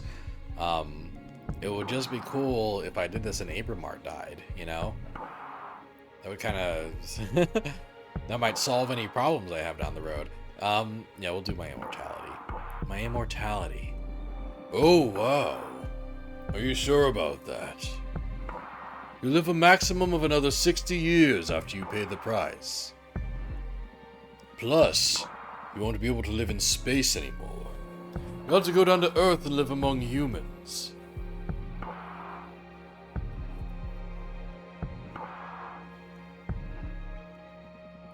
Do you want to reconsider? Yes, let me answer differently. Yes. Oh, yes. The fire seal. Okay, cool. The life of whoever I want to love the most. The life of whoever I love the most. That's a harsh one. I've seen other witches choose to sacrifice the person they love, and it always hurts more than they expected. This will leave an everlasting dent in your soul. Do you want to reconsider? Yeah. Well, what if the coven? The coven. Wow, that is brutal. Why? Doesn't mean they'll all die. They could just disband, right? Yes. Or they could be absorbed by a more powerful coven. Or they could all fuse into a single all-too-powerful witch. I've seen it happen. There are many possibilities, but still, to use everyone you know as a payment is wild. Do you want to reconsider? Yeah, I think I'm giving up the immortality, honestly. Although it's really cool to be in space. My immortality. Oh, wow. No, this is my final answer. As you wish. I will etch your decision into the cosmic wheel and pray it doesn't break you apart when the time comes to pay the price. Brace yourself. Okay, so I'm not... Yeah. I don't have to pay the price right away, but...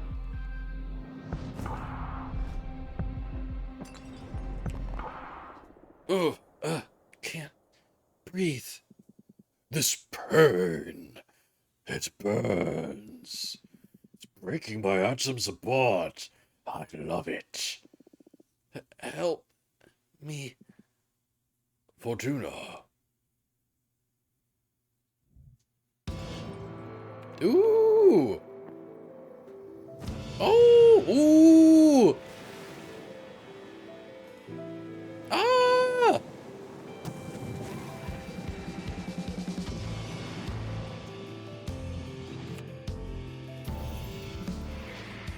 This game rules.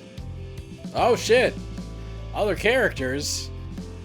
Ooh.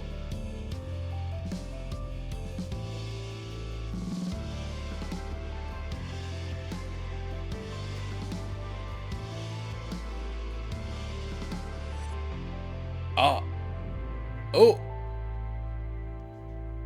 Damn. Damn, this game's awesome. Wake up. Fortuna, wake up.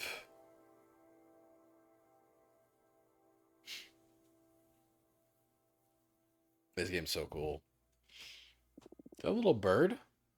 What happened? Sorry, I had to wake you up. You've been asleep for a couple of days. You dropped dead after we sealed the fire contract. I thought it might be too much, so I let you rest.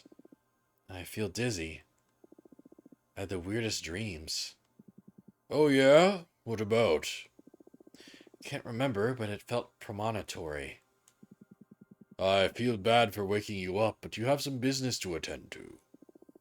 What do you mean? Look at the window. You've got a visitor. That falcon. It's a familiar from an arbiter. What's an arbiter? The arbitrage office is an organism composed of former witches, unaffiliated with any coven, that ensures no witch is operating outside the laws of the magical pact. They also rule over conflicts between different covens and rarely interfere with internal affairs. It was founded about 4,000 years ago, so it makes sense you don't know them? Yeah, this happened during my slumber. Why were they created? Well, both the Arbiters and the Magical Pact are created after an especially bloody witch war that ended with our coven burning 87 witches inside of a white star. Brutal.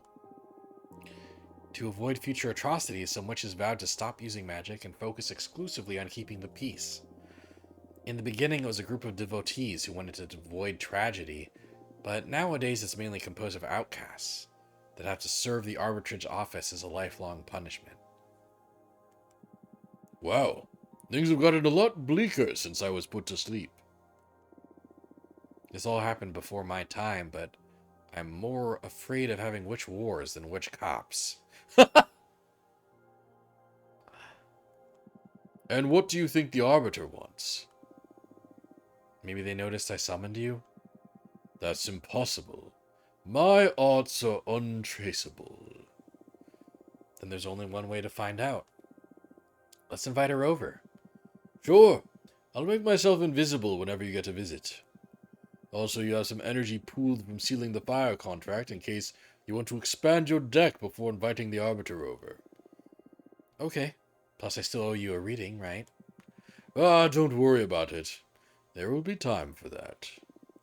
Okay, but you're not off the hook. We'll look into what worries you eventually. As if I could escape you.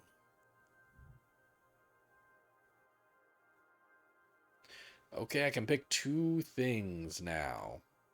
Yeah, let's build a new deck with my fire. My new fire pips.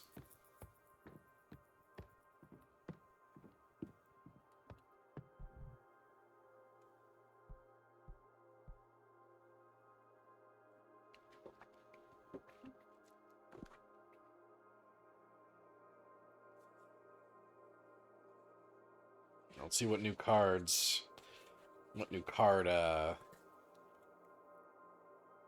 things I can build.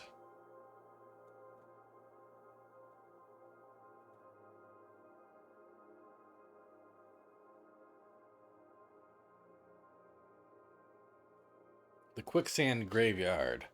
Magical cemetery for the witches who dare to tamper with time. The quicksand absorbs the bodies and turns their souls into heat. Damn.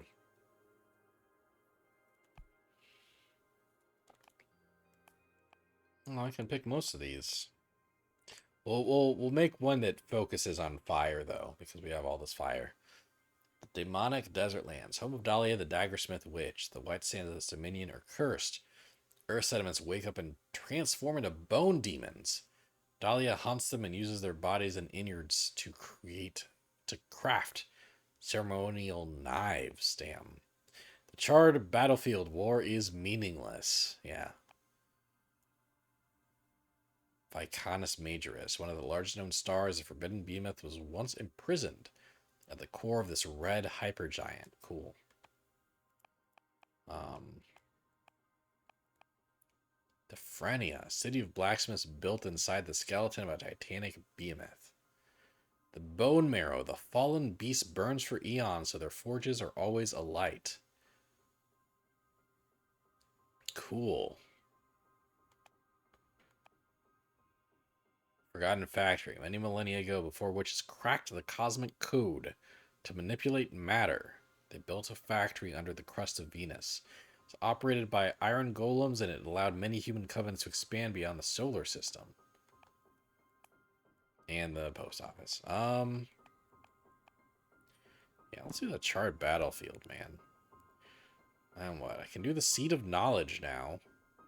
Astral behemoth that hides behind the moon of planets, which harbor underdeveloped cultures like the solar system's Earth. It puts myths from other dimensions inside of mortal minds to guide and protect them. That's cool.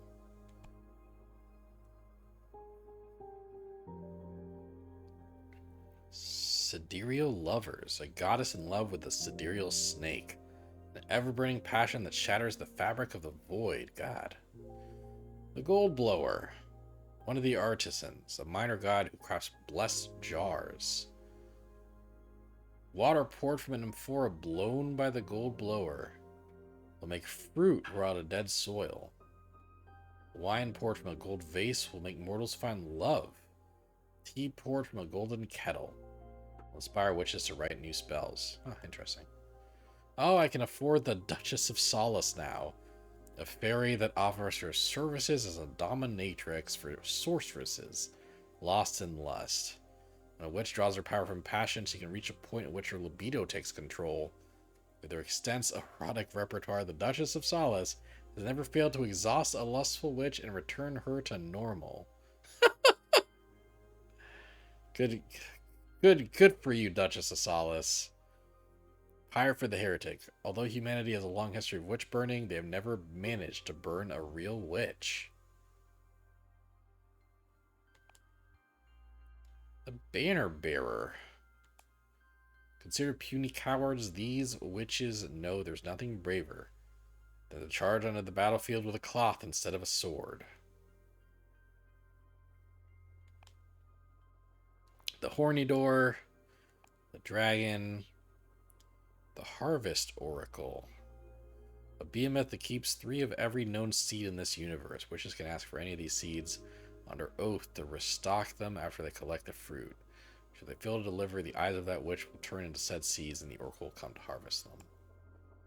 The Purple Blood Seeker. What is he? Got a little motorcycle? And a hat? The last coyote gunslinger out to hunt down the scions of the Purple Blood Behemoth throughout the vast cosmos. She feeds on their blood and extends her life to prolong her never-ending vengeance. Holy shit. The Deerfolk Paladin, the Bartender. Avian Dancer. Have I been able to afford the Avian Dancer? Exotic dancing spirits that are summoned throughout the universe. Their ability. Yeah. The Florist. The Astronaut. He knows that time is a sea and not a line. He's on a quest to make the universe equal and just for every life form. Dunarai. I definitely want to make a card with the Astronaut in it at some point, but it doesn't really fit the war field that I've made. Oh, the Fallen Hero. Heroes don't protect the people, but ideals. A symbol of resilience and sacrifice that can only be killed by corruption.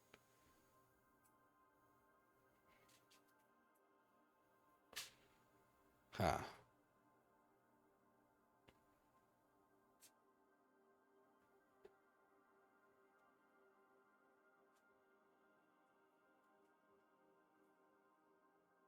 Ooh.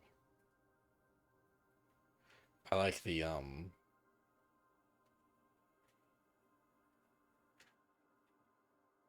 I like the way you can depict like an arrow like through the chest, you know. That's cool. Yeah, so for my battlefield, I'm leaning towards the banner bearer, just like yeah, just like the just surrendering in a battlefield, right? That's a cool visual. Or the fallen hero. Um Fallen hero, yeah. It lets me keep a decent amount of my resources while still using like a decent amount. Okay, let's see. The asteroid. Asteroids are astral bodies with a destination. When an asteroid is born, it is written in its core where and when it will crash. They bring fire and change. The ruby candle lamp. A natural chrism flames enlighten the dark paths of the mind. They shed light over hidden courage, but also rage.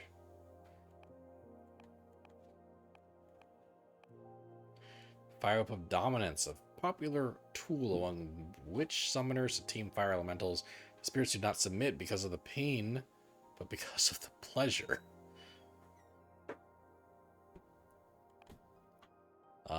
Blades made out of demon bones that can light on fire if you whisper the name of the beast they came from. Cool. That was called the Igniting Saber. Oh, that's cool.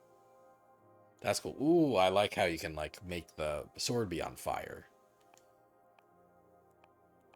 Blue light torch. Eyes for the night, pain for the wraith. The Inevitable 3. A summonable flock of legendary prey birds can deliver any message, hunt any fugitive, and steal any trinket. The Hunter Witch Rifle. Witches that specialize in hunting magical beasts often turn their wands into rifles. These weapons are able to shoot any magic spell sealed inside a sapphire bullet. And then these that I've had before. Um,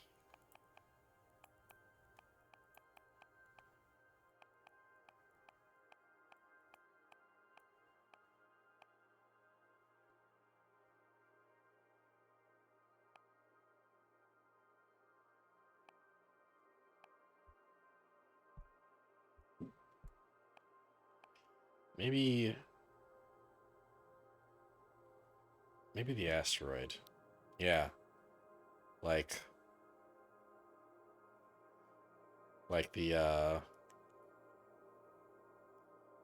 war is bad. The war has caused much pain and death, but it brings change.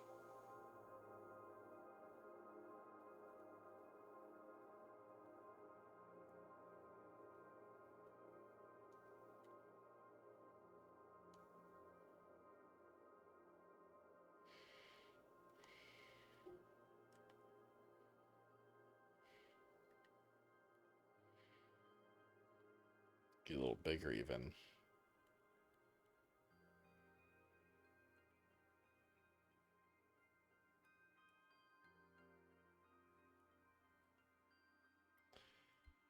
You forward a bit. Actually move you a bit this way.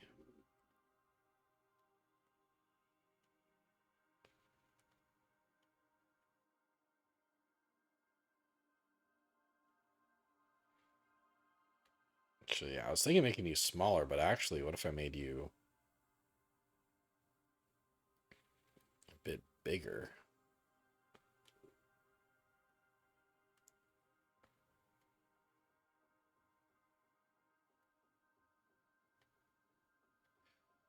And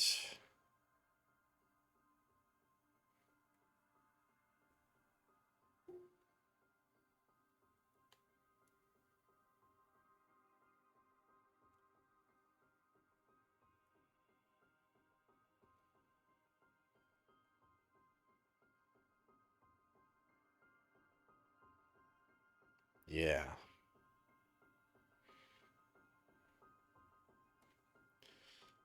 So, like, oh yeah, that's kind of cool.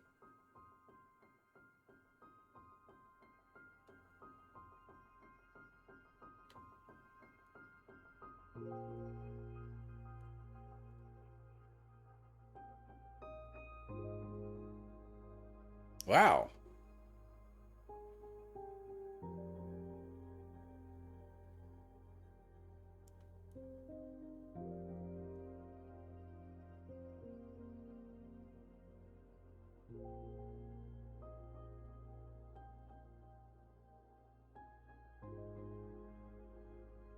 Yeah. All this war fucked me up. Yeah, I don't know why yeah is being screamed in all caps in chat, but yeah, this might be my favorite card so far. It looks cool. It's cool as fuck.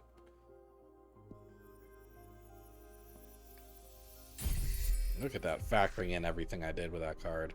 Omnicide. Whoa. War distorts all feeling. The pain of 1,000 wounds. The asteroid foretells imminent tragedy. The overstimulated fire energy becomes a cleansing power. Death and rebirth. Death and rebirth was where I was going with this. Awesome. Sabotage, adversary, rivalry, tragedy, change, rebirth. Yeah, asteroid emplacements. Cool. Cool, cool, cool.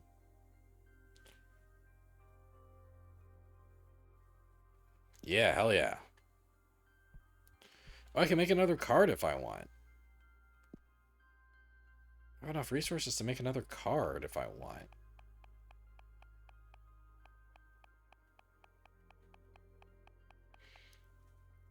Let's go for it now that I have like all the options, basically.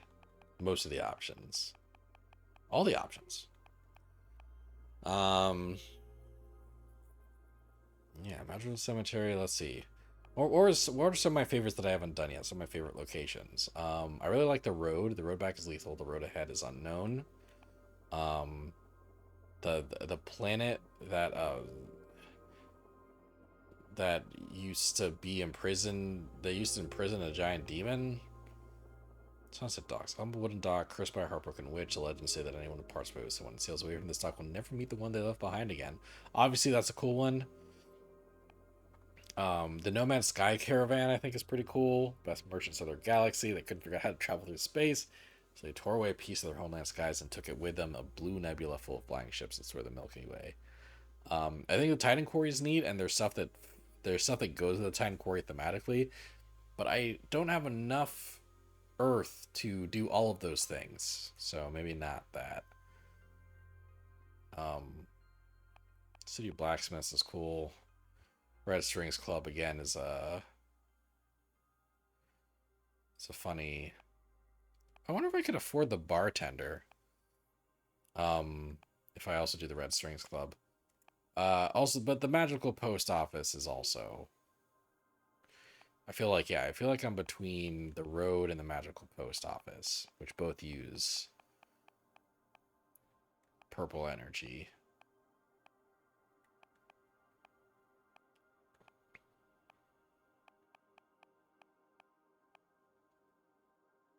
The Magical Post Office. It's the quickest way to send letters and parcels from one witch dominion to another. Witches favor this method of communication because there's no known way to tamper with it. Yeah, I feel like I can do something cool and thematic with the road. Let's figure out what cool and thematic thing I can do with the road.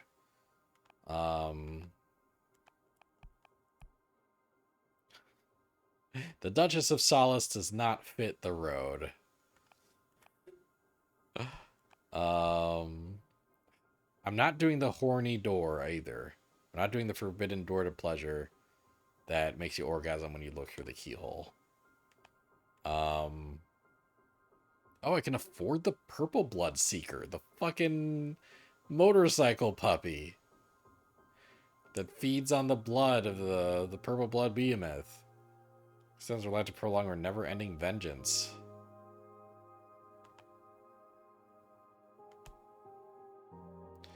Ooh, I can't afford the bartender.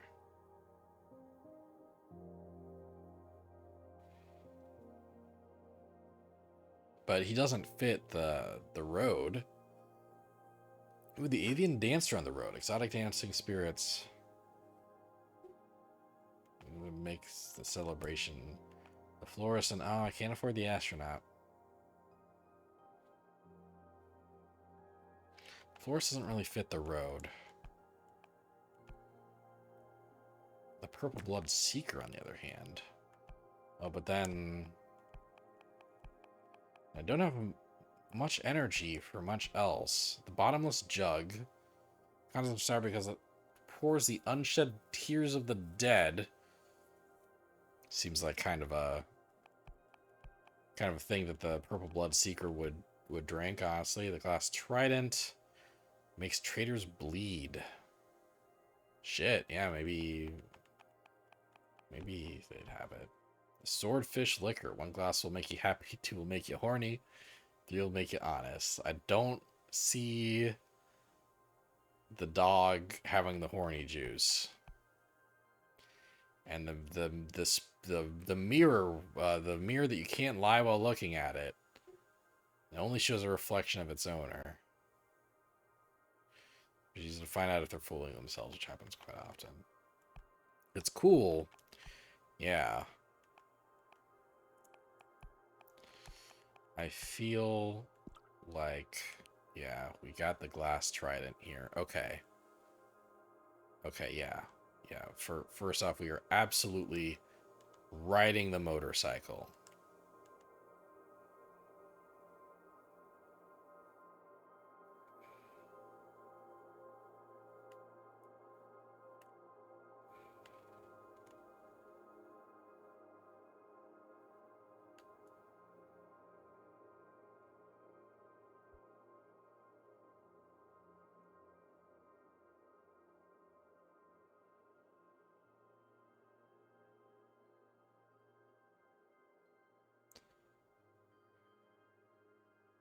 Let's also just make you bigger.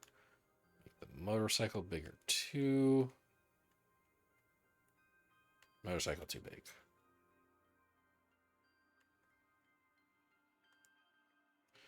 So why don't we just rotate a bit here?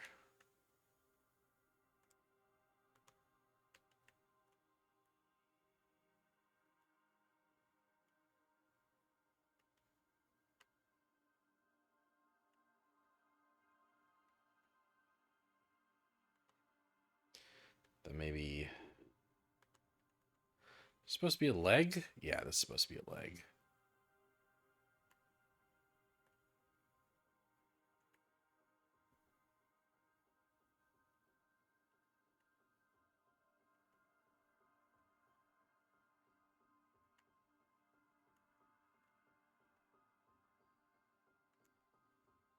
Yeah, that works. Okay.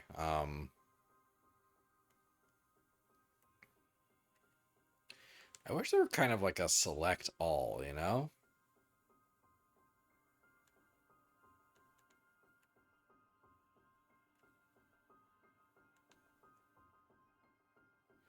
So we can move everything over slightly to the left. That would be cool.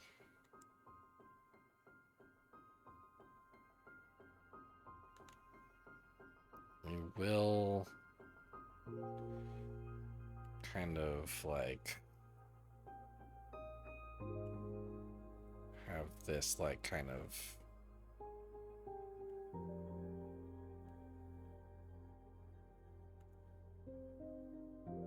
just, yeah, it doesn't make too much sense, but we'll put that there.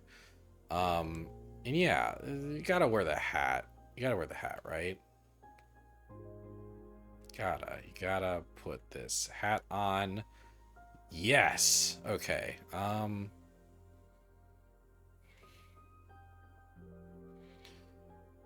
And oh yeah, we should see if there's a better placement. Oh yeah.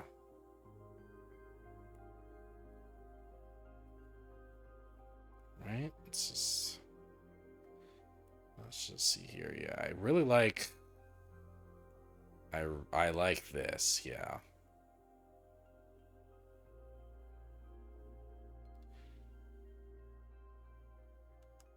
Alright, the trident was the thing that I picked, and I don't think I can delete this. I cannot, so we will just turn this into like a big ass lightning bolt in the foreground. Why don't I duplicate that while I'm at it and then flip it? Put that on the other side. Give me some symmetry, baby. Yeah. Oh, yeah. Oh, looking great. Good popo, yeah. Pit stop. We walk the road alone for everyone to see. The gunslinger's an avatar of resilience and exploration, never surrendering on an everlasting quest. The trident pierces through magic and makes it bleed emotion. Guide, discovery, introspection, leadership, purpose, and courage. Alright, cool. I made 2 new cards. Let's put me back over here. Talk to this thing. Oh, cool. I can keep mashing A to speed up my movement. Oh, look at this board.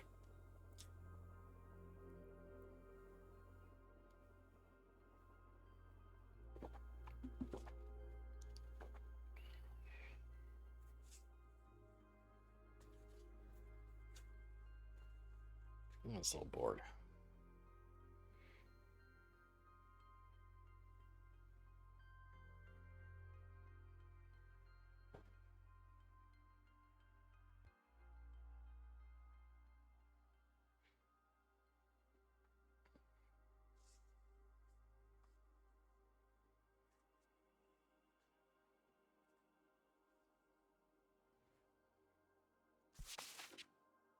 Dear Fortuna, my name is Taya, and I write to you from the arbitrage office. Though a personal situation caught the attention of my superiors, who tasked me with reviewing your case. I would like to interview you regarding your exile and write a plea to your coven's leader to revisit your case if we judge the punishment to be excessive. Yours faithfully, Taya, Arbiter Badge 210, rank Waxing Crescent. Let's invite Taya over. Oh, here comes Taya. Hi, Taya.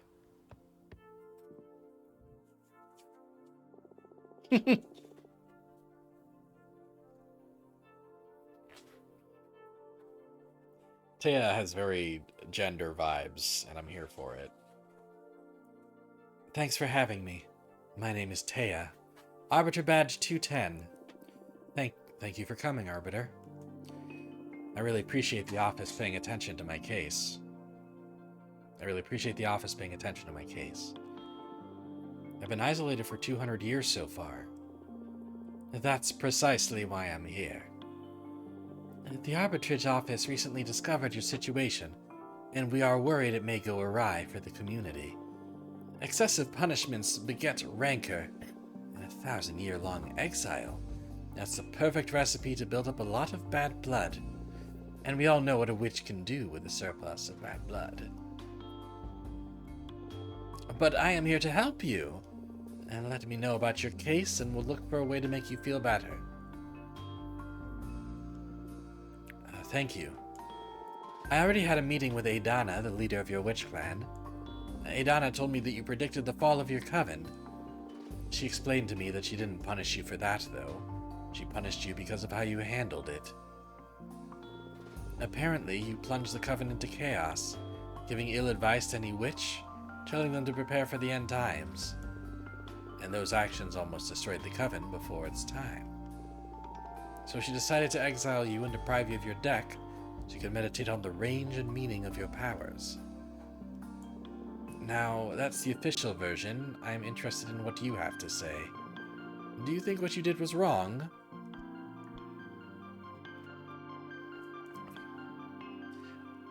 No.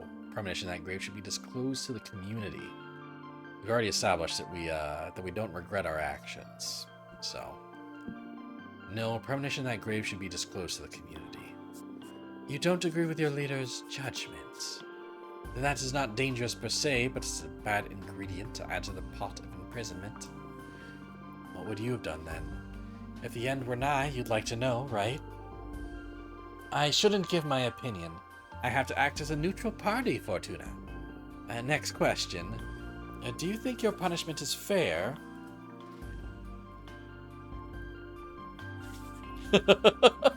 Like it's like, yeah, lie. Now, let's be honest with Taya. Absolutely not. This is way too excessive. Absolutely not. This is way too excessive. I understand. Hardly anyone would accept this kind of sentence. How are you coping with centuries of isolation? This is horrible. Help me, please. Yeah, I mean, I had to summon a big demon, and she doesn't know that I've summoned the big demon yet, so. This is horrible. Help me, please. Oh, no! Oh, we need to fix your situation. Top priority. Thank you. I think we can at least alleviate your sentence somehow. I still don't understand why Aidana deprived you of your tarot deck. I mean, if you're isolated, what does she care if you have your magic or not? That's something I'm supposed to reflect on. Oh, that's something I'm supposed to reflect on while exiled. It's a pity, because I'd love to have my fortune read. Anyway, before I leave, as an arbiter, I'm obliged to ask. Anything to confess? Actually, I am crafting a new deck for divination. Oh wow! I just blurt that out. No asking the player if I want to give that information out. But I guess me doing a reading for Taya is just supposed to be part of the gameplay, and I'm cool with it. Oh, wow. That's bold. But I don't think what you're doing is illegal. Aidana took your tarot deck from you, but she doesn't have authority over your new creations. Yet. I'm sure she won't be happy to hear it, though. Oh, I'm sure she won't be happy. Aidana, right? I trust in the office's neutrality? Of course, unless you break the magical pact, or becomes relevant during a trial, we won't disclose sensitive information from our investigation. In any case, what I'm crafting isn't a tarot deck. It's something new. Oh, really? Can I see it? Would you like a reading? As an arbiter, it is my duty to make sure that your new project doesn't break the magical pact, so I would love a reading very much. Yes, please. It'll be my pleasure. Fucking love Taya already. Is there something you want to ask the deck?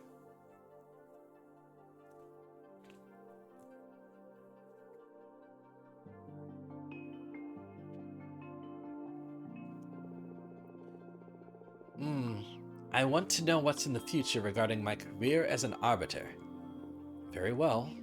I'm going to draw 2 cards for you. The first one to look for opportunities and good omens, and the second to warn you about possible challenges or adversities. Cool. That's scary. Would you prefer not to know? No, please, go ahead. Alright, here we go. Ooh. Omnicide. Well, that seems like that would be the bad. Oh my, you're going to kill a witch? No way. I see war, you'll be set into combat. Ooh, and once you put that where it goes, it's locked in. I have to pick one of these.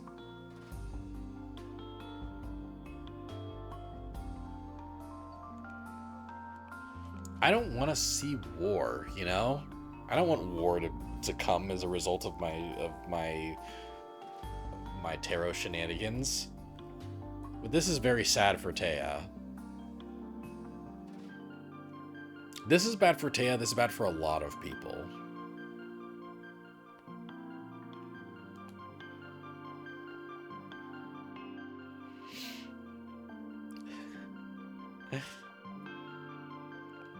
Yeah, I'm sorry, Taya.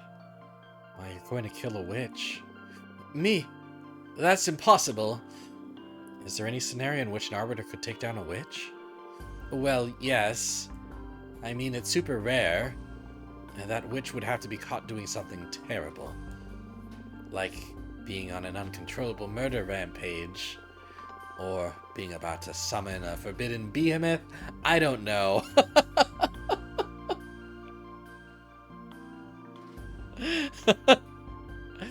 I like how she can't even fathom someone already having summoned the forbidden behemoth, which is what I have done. Ah, haha, that would be awful, yes. And that's as a last resort. We should always attempt arrest first. That's good to know.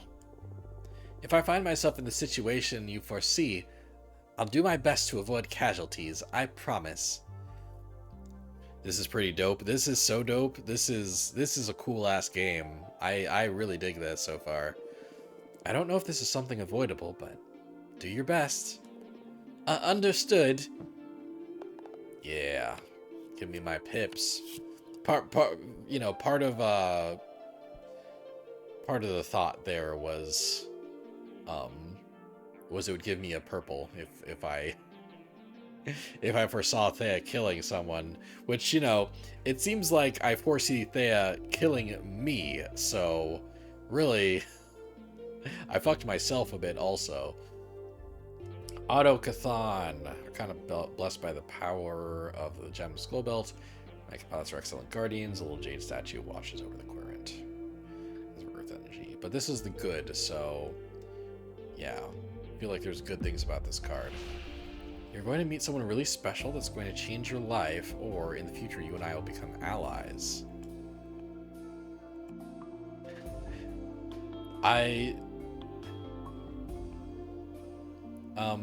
First, I think this fits Autocathon better anyway. Like, the mech piloting the skull, which, like, and the statue either, like, as a defense mechanism for that, or, like, as part of the weaponry. I haven't really decided which I want that to lean towards, but, like, you and I becoming allies, it's like me piloting Taya as, like, my weapon, you know? And, you know, instead of... And this is more vague and less thematic, I think. So, yeah, in the future, you and I will become allies. I like that a lot. Also, I love the tragic story that weaves, because, like, maybe we become allies and then she has to kill me because she finds out that, you know, I've summoned a demon. So, in the future, you and I will become allies. Oh, really? That's what the card said? Since it came up in the good slot, I'm sure this alliance is going to be very fruitful. Or at least it will be for you, since it's your fortune. At least it will be for you, since it's your fortune we're reading.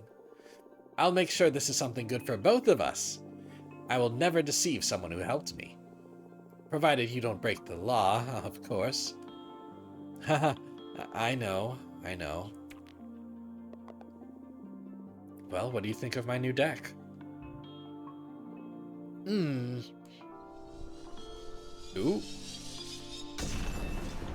Oh, shit. That's the thing I picked earlier. Oh, wow. It's cool that it tells you how those decisions matter.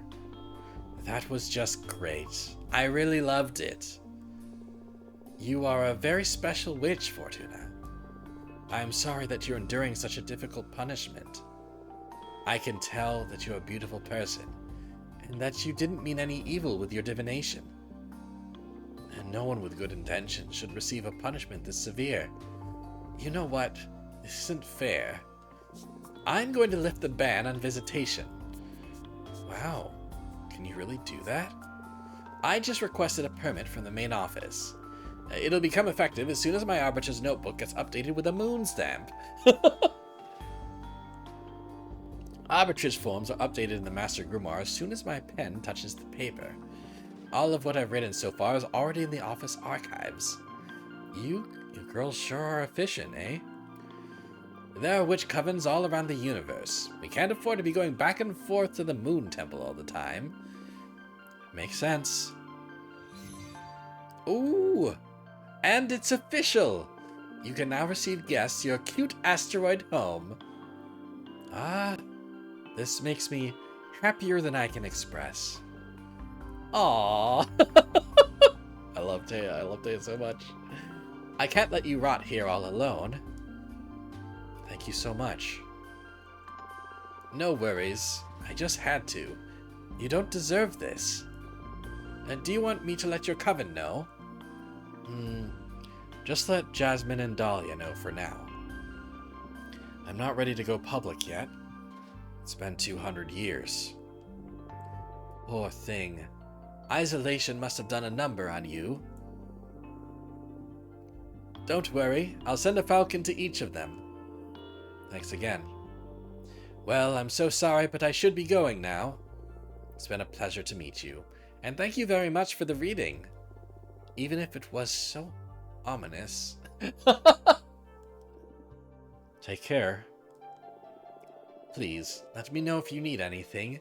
I'm here to help. Bye! Hell yeah. Oh, this is awesome. I love, like...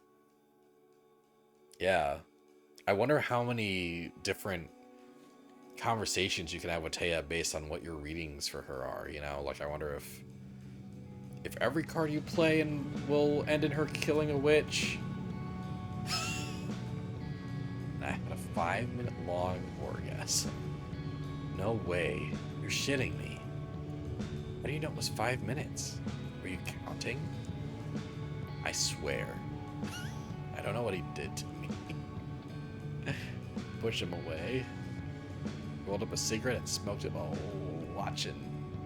You know. I did get a mature warning for this game. Yeah, alright. I'm so jealous. I want to have a super orgasm too. How'd he do it? Oh boy. Well.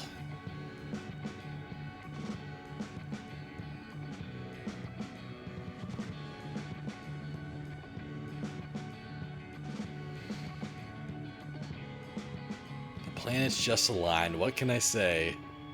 So cool. Reading about your sex adventures is so fun. You should write a book. I'd rather keep it between us. I don't want everybody to discover I'm a sex goddess.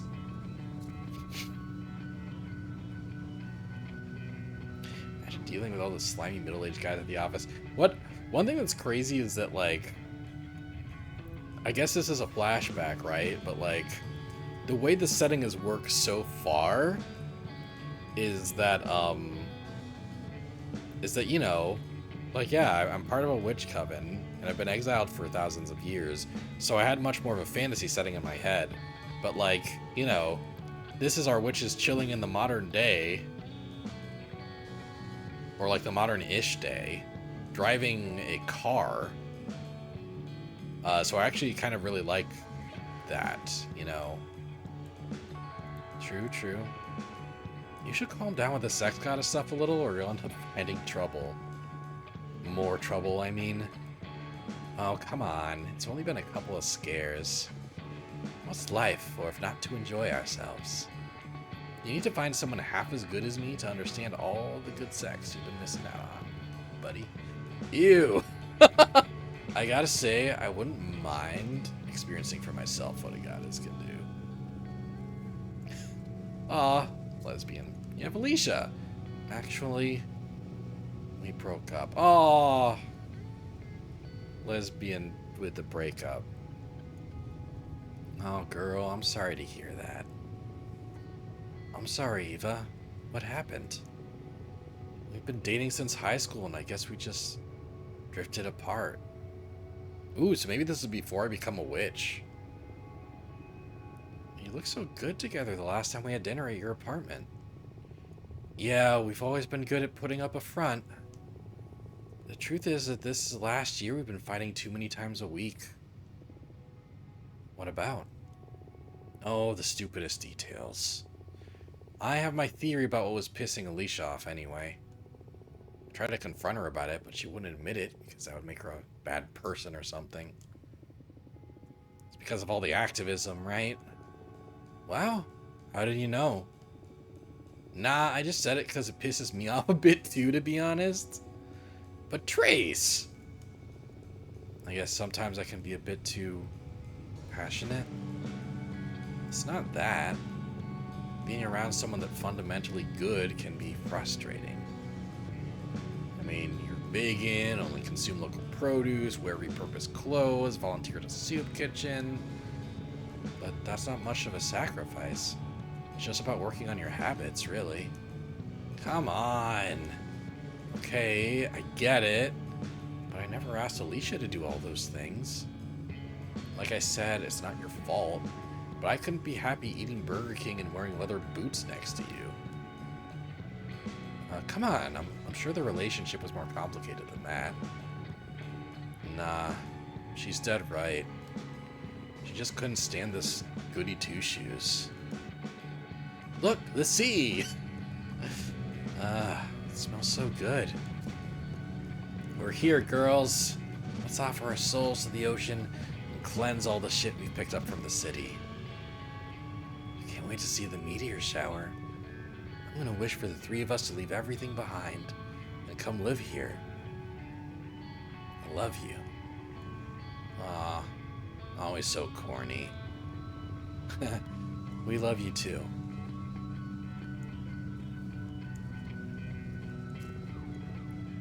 Fortuna, are you a virgin? Why would you ask that? You never talk about dating, and I've never known any boyfriends or girlfriends of yours.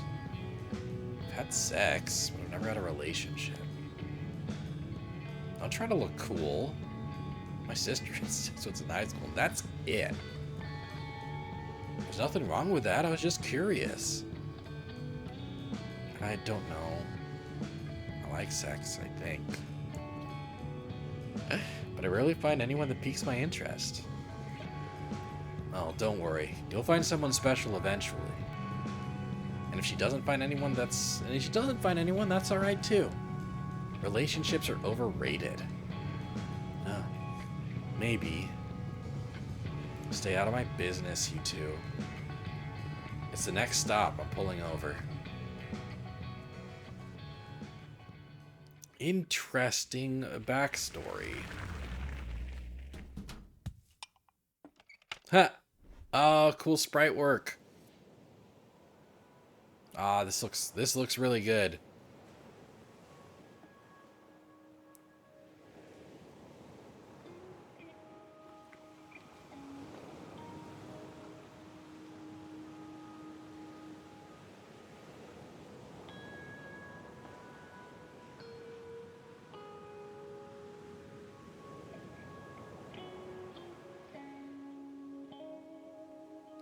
I wasn't expecting to narrate these women talking about their sex lives.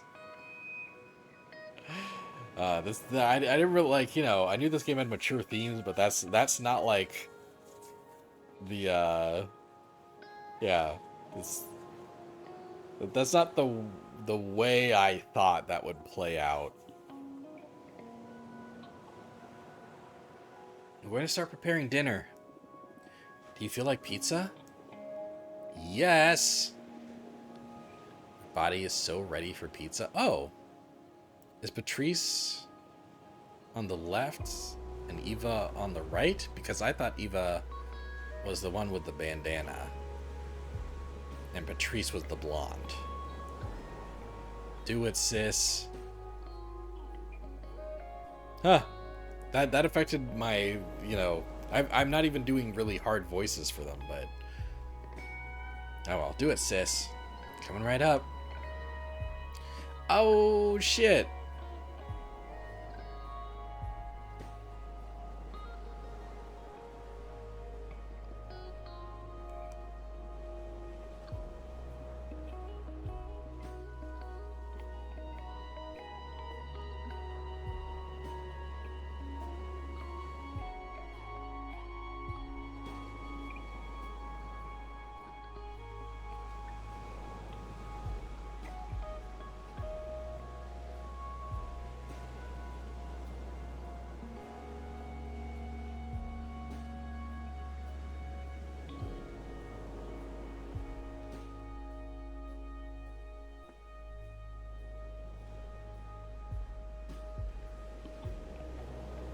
It's funny how I can, I give them, a barely finished pizza if I want.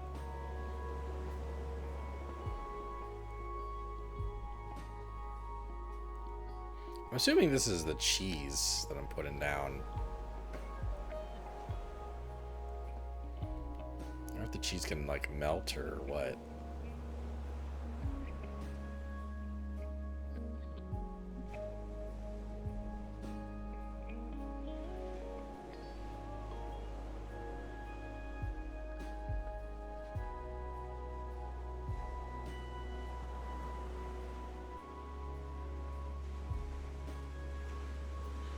Oh wait, but my girl's vegan.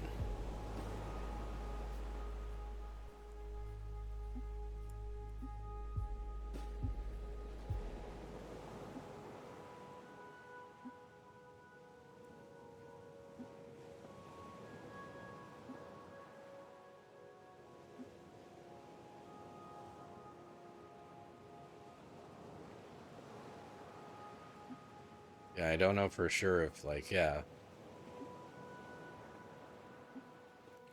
Okay, so like yeah, like mushrooms. It's going to be like a mushroom and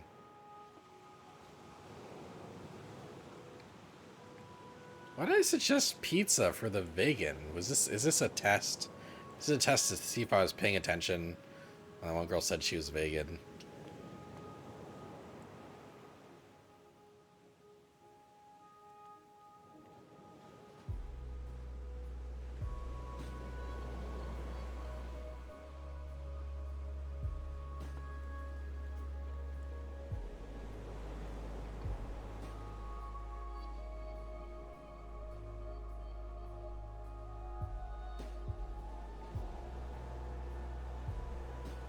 I yeah.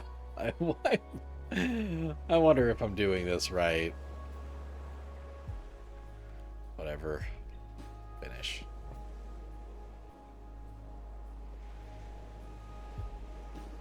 Mmm.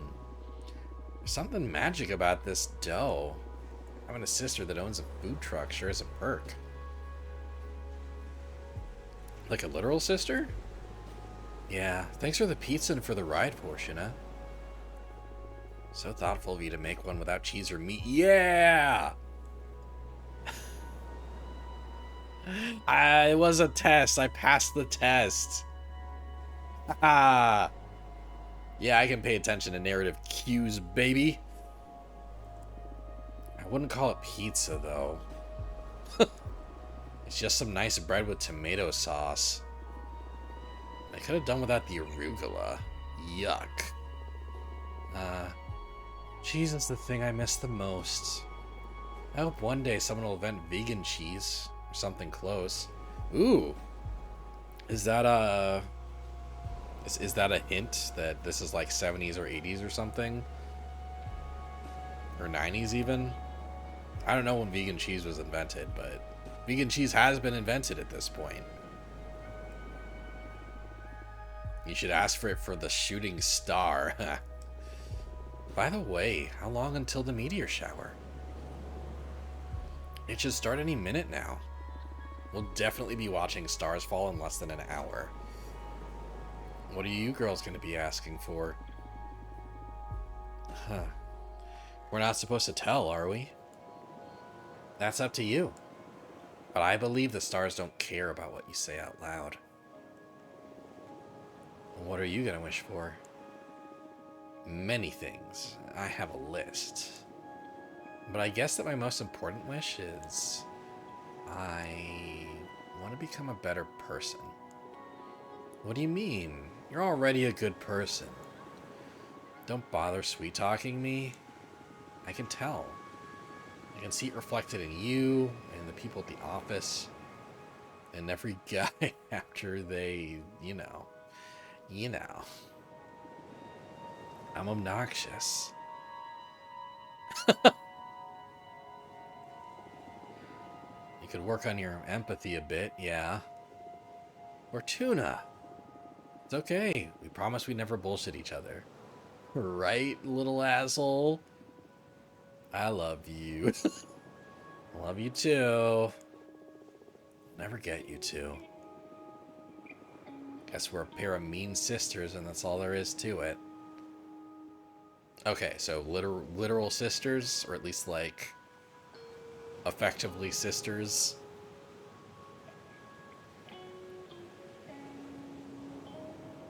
Maybe half sisters or adoptive sisters or something. What do you plan to wish for, Eva?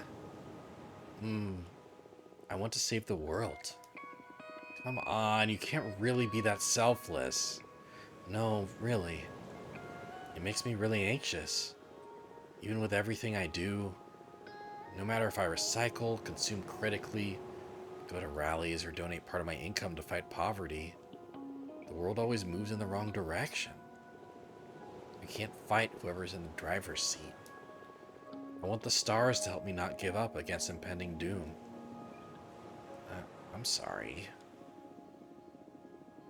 Eva, would you like me to help you figure this stuff out with my cards? Oh, yes, please. I've been thinking about your tarot deck all day when I was too shy to ask. You know I enjoy reading your fortune. Please go ahead. Alright, what do you want to know? I want to know about the world's fate. That's very brave. Are you sure you want to ask the tarot about this? Yes. Even if what we find is something terrible?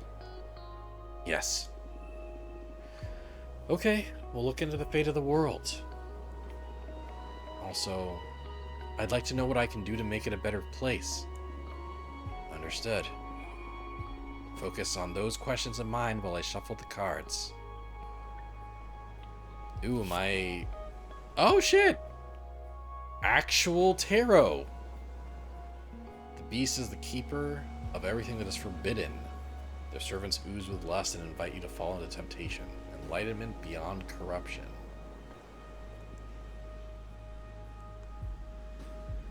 Well, it feels like the devil's tied mostly to the world's fate, you know? A non-human entity will rule over us and make us all happy. Superbacteria will decimate humanity, leading us to simpler times.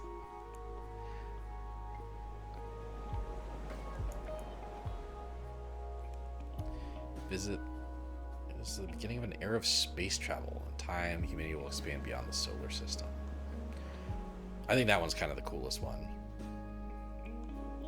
Wow, really? It's amazing, but how can you tell?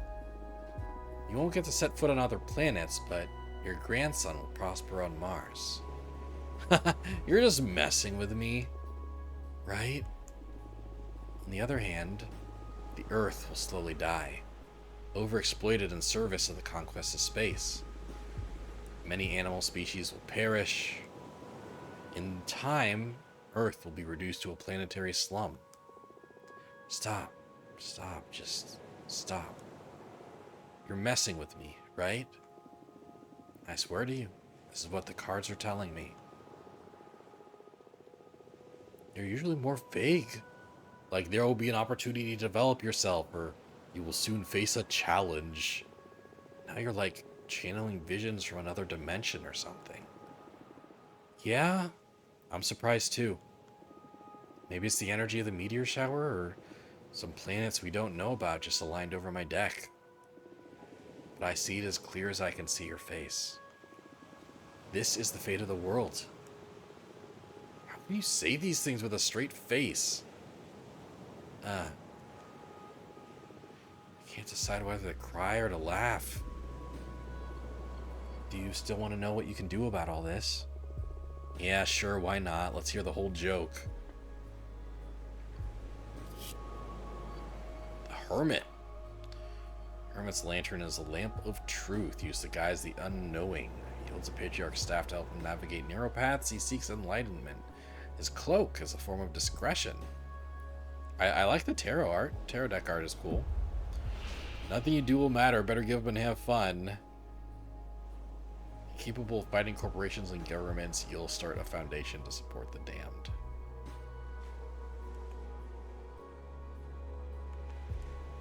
I feel like this is just a less miserable future for Eva, you know? Capable of fighting corporations and governments, you'll start a foundation to support the damned. Aw, that's beautiful. And sad, but also beautiful. You'll create homes. You'll feed the hungry. Your foundation will give many people a second chance. You're gonna make me cry. Foundation will stay to pick up pieces they leave behind here on Earth then? Cards didn't say. It'll create good for many people here or on Mars, that's for sure. That's good to know. I didn't expect the cards to be this wild and specific. I'm so sorry. Nah, it's alright. It's been scary, but also fun. If your prediction ever becomes real, my grandchildren will think I've lost it when I keep telling them how my friend predicted all this through tarot. Ha. Haha. You're aware that you just totally screwed with Eva's head, right? I didn't mean to. Come on, it hasn't been that bad. A future that distant just feels like fiction. Prophecy or not. What about you? Now that you know the fate of the world, what are your plans? I feel sorry for the Earth, but I believe it'd be beautiful for humanity to reach other planets. I love space. I'd love to leave this planet. Oh, maybe you'll get to visit Mars. I don't think so. Fortuna foretold I'll have bone cancer in my 50s. So I doubt I'll ever get to reach the stars. That's horrible. Why did you tell your sister that, Fortuna? We were kids and I dared her to read as far as she could into my future. I've never read to anyone's end ever again. I felt a terrifying presence lurking beyond my vision. Like if I could keep on reading beyond death, then... Ah, now I'm scared. I'll never forget that feeling. At that moment, my fortune-telling skills were enhanced in some way. I've never been wrong since then. It's true. I can vouch for that. Don't tell me that. I don't want the world to go bananas. Maybe we can fight magic with magic. Look, the meteor shower's begun. Let's ask the shooting stars to fix the scary future. But the stars didn't listen. Oh, since it's just the three of us on this beach, why don't we tell the stars what we want out loud? I already told you what I'm going to wish for, so I'm okay. Okay. I'll go first. Please, stars, save the world from the fate Fortuna foretold. Give us a chance to make us right. You mean my sisters sound like a villain? Don't say that. Stars, please, make my sister happy. Or find whatever she's always been looking for. Hey, are you going to wish to become a better person? Nah, that wouldn't suit me. I'd rather use my wish to take care of my little sister. Oh, little sister. That means you're a good person already. Shut up, don't ruin my cool moment. Come on, Fortuna, ask them. Speak from your heart. It doesn't matter. Please, tell us. Where's your mind? What's the thing you want that's so wild only the stars can give it to us? I want you to be happy. I know there's something else. I smell it in the sea breeze. I keep seeing it in the dance of every flame. When I look at my cards, I can tell that magic is real. Yet everyone's always reminding me of how childish I am. I don't want to be a woman. I want to be a...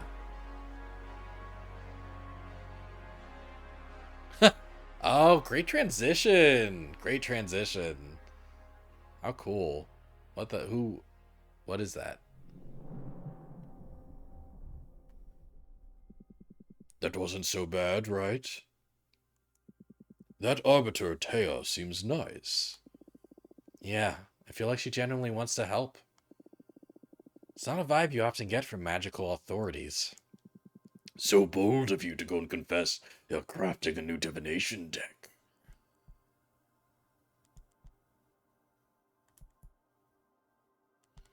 I didn't feel intimidated by Taya. I didn't feel intimidated by Taya. We could use her help. I see.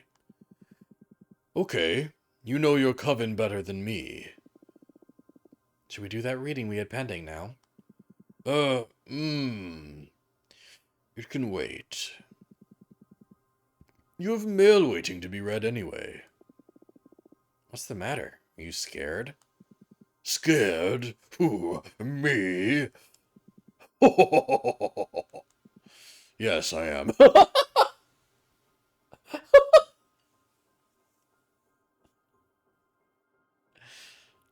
I love I love the writing of this, especially uh especially Fortuna's dynamic with Abramar. Like it's perfectly excellently written. Abramar's so good. Yeah. Oh god, I love Abramar. I mentioned earlier, I don't know if you were here yet, but I mentioned that he might already be like one of my favorite video game characters of 2023. Like he's awesome.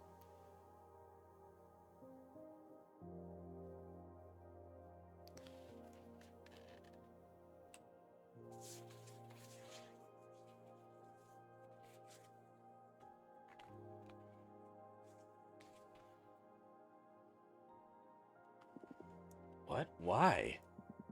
I've had other beings read me the cards, the stones, the bones, the pendulum. You name it. But what you do doesn't feel like fortune telling. It feels like you're tearing the cosmic wheel apart. Your readings are too deep and too sharp. But that level of insight is something desirable in a seer, isn't it? Absolutely. You're the best I've ever seen in my long existence. But exposing oneself to your arts feels so taxing. I'm happy, though. It's been ages since someone feared. It's been ages since someone stood fear or unrest in me. Thank you. Happy to bother you, I guess. Honestly, Abramar's a great contender for best game character 2023. Yeah, man. I love him. But don't think you'll be able to postpone this reading indefinitely. Sure. But don't let me keep you now. It seems like you have friends eager to meet you again.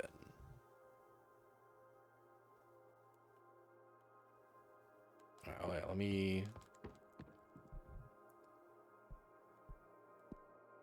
Okay. I have a limited amount of resources, so I'm actually gonna hold off. I'll hold off and maybe meet friends, like meet people, do more readings before I make more cards. Like a deck of 5 isn't too bad anyway, you know? Deck of 5 ain't too bad anyway.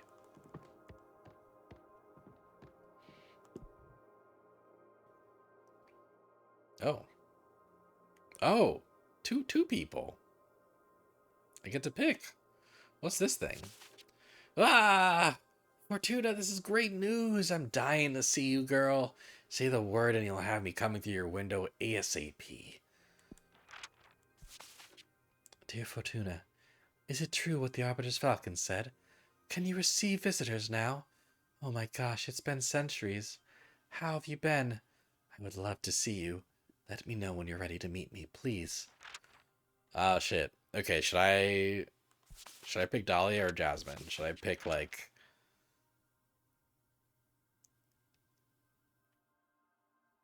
should I pick the OMG like key smash?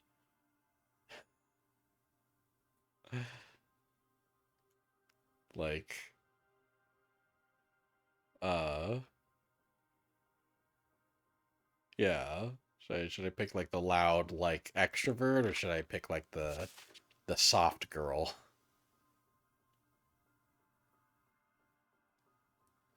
Probably like the lesbian that loves flowers. I think we know who I would pick. Honestly, I feel like it's a coin toss depending on your mood. But if I had to guess, it'd be Dahlia.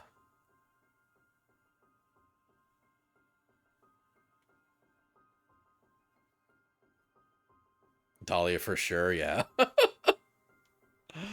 Yeah, it's funny. I'd probably lean towards Jasmine a bit, but yeah, let's pick Dahlia. Dahlia seems fun. Oh my god, this was the correct choice. Yeah.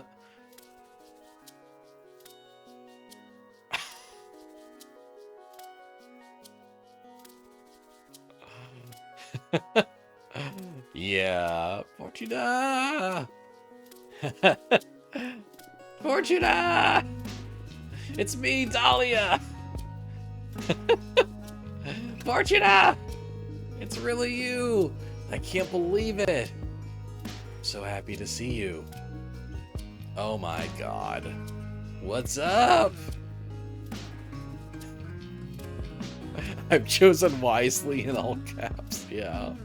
She's so dope. She is, you're right. Tell me what you've done these past 200 years. Come on. 2 fucking centuries. Can you believe it? Yeah, A+ line. Holy shit. Fucking Adana. I swear to you, she's gonna pay.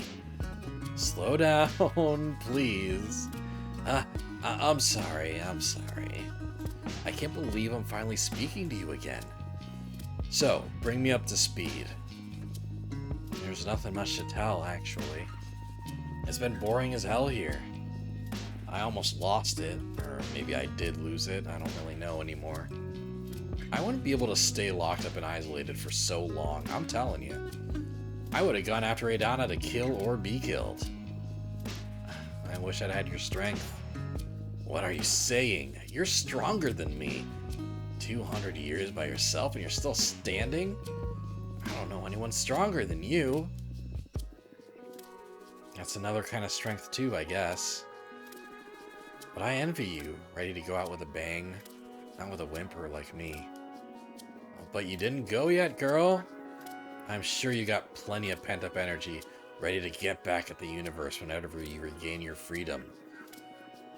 Actually, I've been crafting my own divination deck. What? You're in love with her? Yeah, I had a feeling. She's fantastic.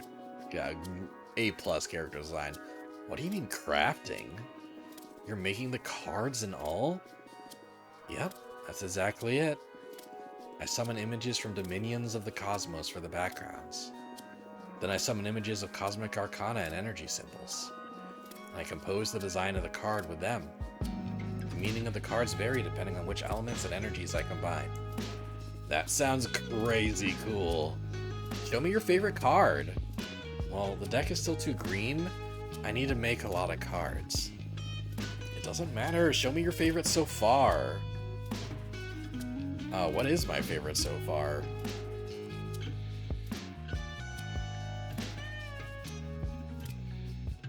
Nature's Murmur was my first card, and I think it's cool. I haven't actually drawn Nature's Murmur yet.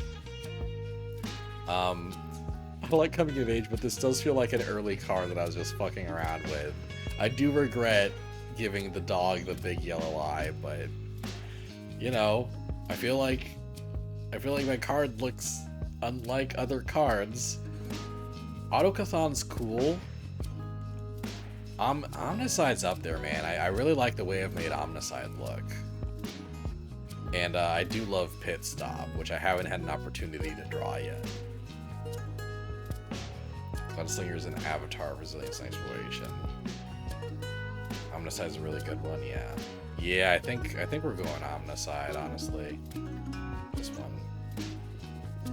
Whoa, Omnicide. What a name for a card. I wonder if she says that no matter what. Pit Stop's a classic, though. Thank you. And I love the art. This is already cooler than your old tarot deck.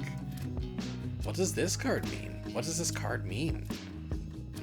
These cards are harder to summarize than the tarot ones. For example, this one could mean sabotage, adversity, rivalry, tragedy, change, rebirth.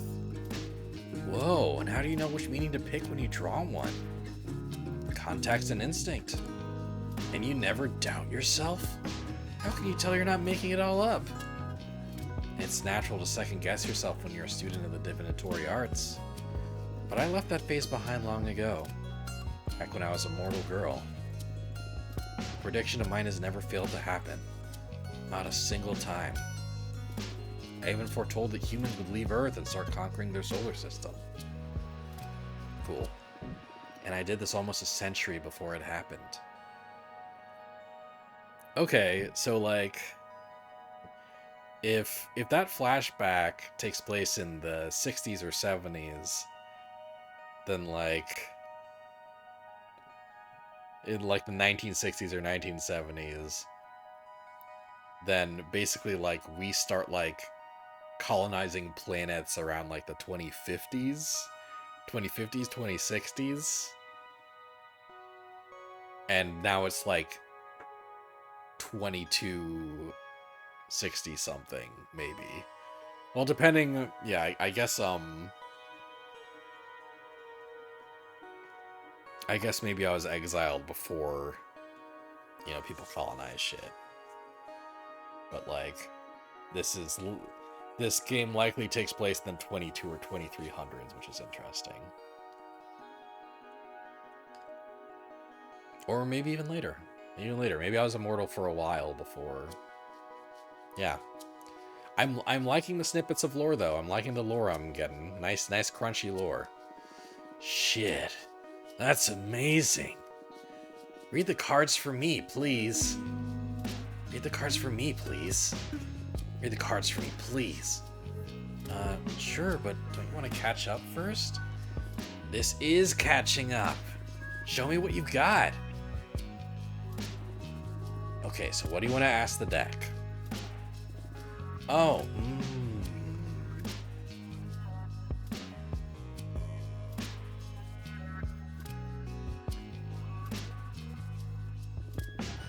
I want to know how you've been for these 2 centuries. Huh? I can tell you that myself. I don't think you can. We witches lie to ourselves by nature. I bet I'm not the only one that will learn things about Fortuna with this reading. Except with one condition. We look into your past too. I'm in. It's funny. Yeah, you say God Dahlia is so fucking cool, and I was thinking like the same exact thing right before I looked at chat. We got ourselves into a divination face-off.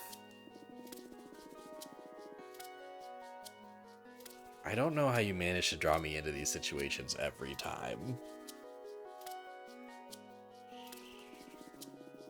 The cosmos brought me here to make you feel all alive. What can I say? Oh, I'm realizing now that I should.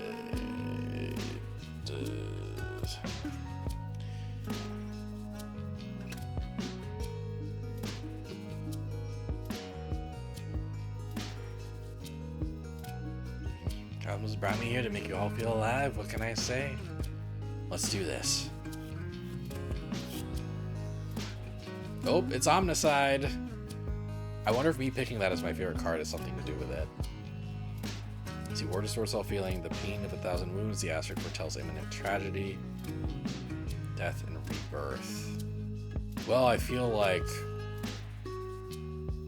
death and rebirth is kind of what's going on with me right now. I resent you and Jasmine for not having fought to the death to free me. Supposed to be my best friends. I don't know if I'll ever love you like I used to, damn. When I couldn't deal with the anxiety, I hurt and disfigured myself beyond recognition. Then patched myself back with a regeneration spell. Jesus. I spend so much time alone that I hate myself. I hate my voice, I hate my thoughts. I don't know how to exist anymore. Oh, jeez. Jesus.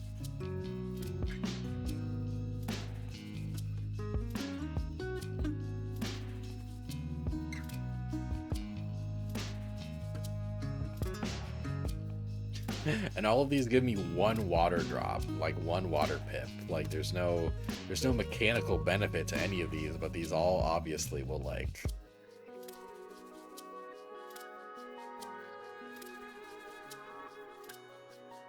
got real dark real quick. Yeah. This game did have content warnings on the main menu, by the way. And that has included things like suicide and gender dysphoria and like yeah.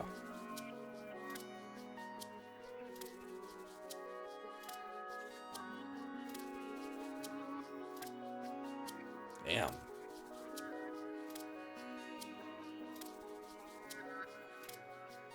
That's nice of the developer. Yeah, no, it was really cool.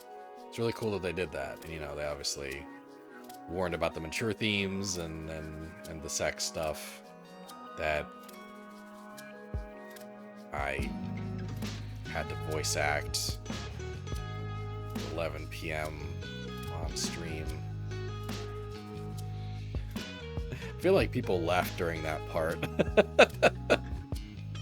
You know, it's fair that, you know.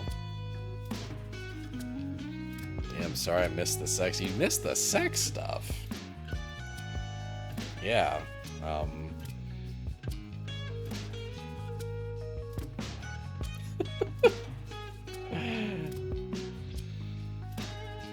Yeah, like one of Fortuna's friends in a flashback was who the fuck was having sex. One of Fortuna's sister in the flashback was talking about her orgasms in more detail than I was ready to provide.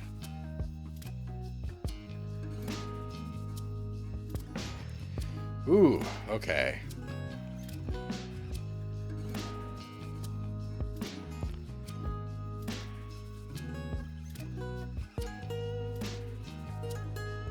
Don't LMAO me.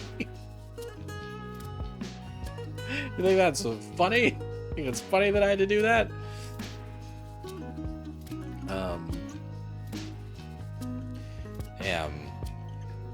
Yes. Yeah, fair enough.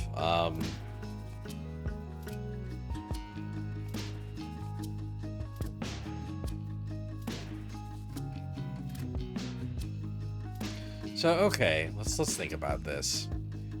This response. By the way, I love the soundtrack actually. Like like it's not like anything's like actively like a bop, you know? But everything like this is great music to play in the background while I think about tarot stuff. You know? Like it's not aggressive and in your face, but it just fits the mood really well. Like great soundtrack. Yeah, it's very good, yeah. So this felt like the tame option at first, like the option that's too easy to pick because it's less severe than these other two. But obviously, like, there is a severity to this. And also, my goal, one of my goals that I told Abramar is like I seek like self-realization and self-acceptance, right? So this is this actually ties into that. This works. This is so strange. I can't see a thing.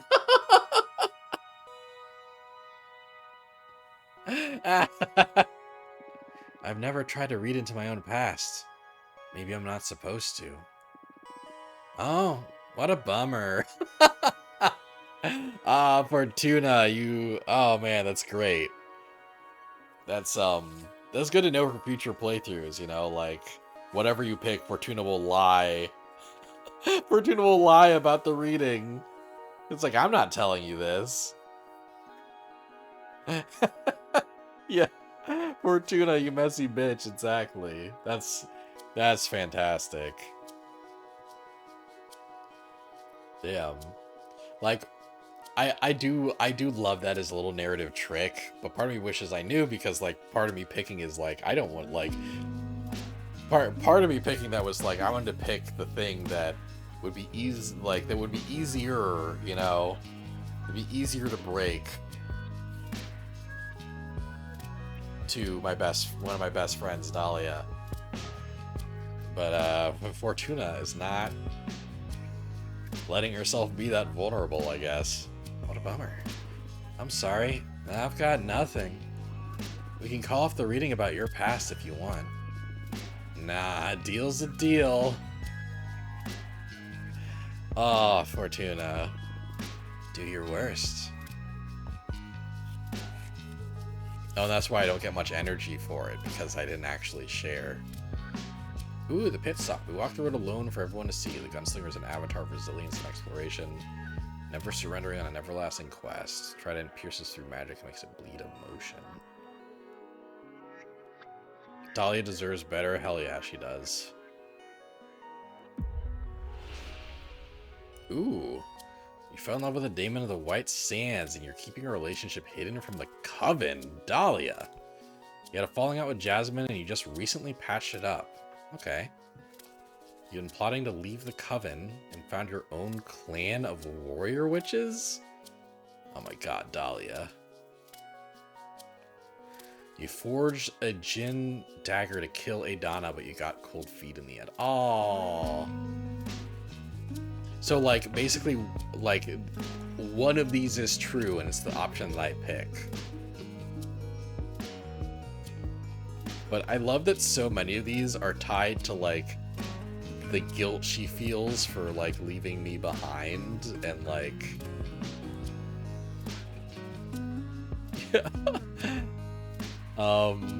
yeah, one of these, for sure.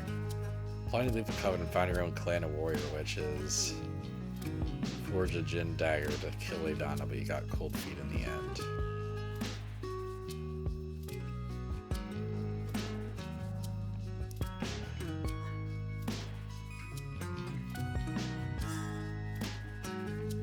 Yeah, I like this one a lot.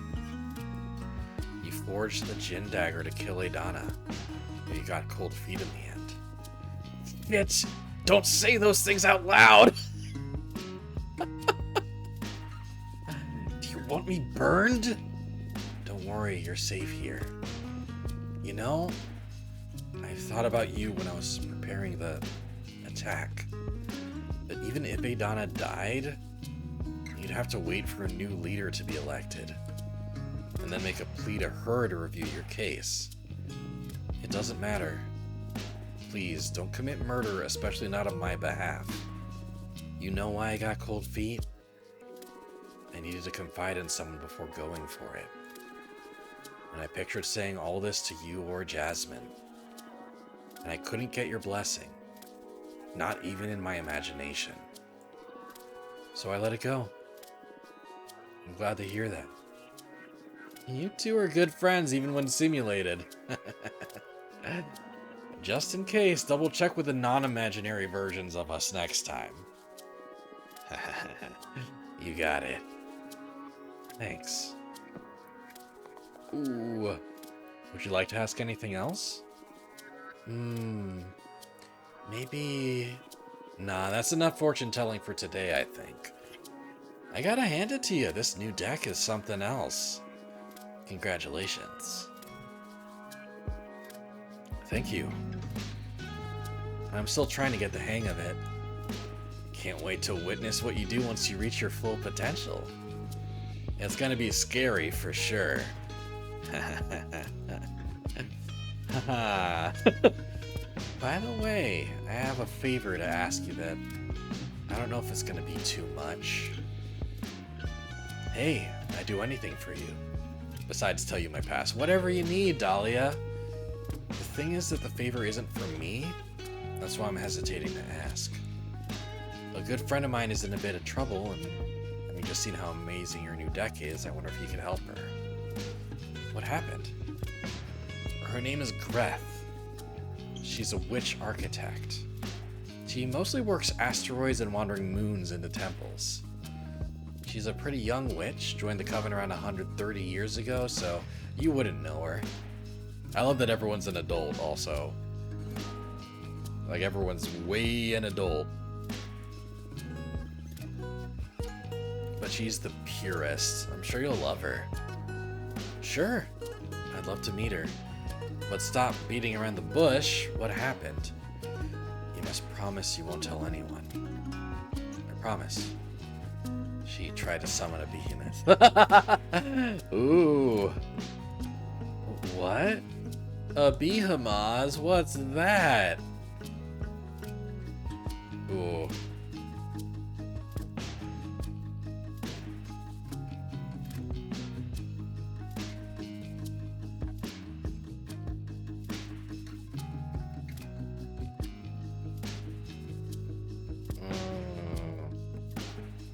It's funny because it doesn't feel in character for Fortuna to trust Dahlia this much. I'm not even telling her that I hate myself.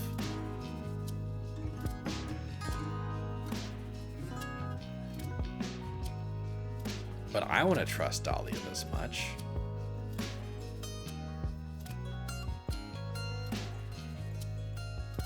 And, you know, maybe this doesn't equate to me revealing it, you know? This feels more like potentially... Okay, yeah. So either this is just me saying it supportively, right? Like me saying like, hey, no judgment. No judgment, tell me more, right? And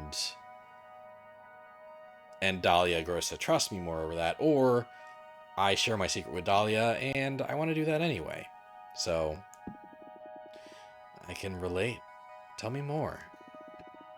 What's your stance on this? That I want to protect my friends, of course. Happy to hear that.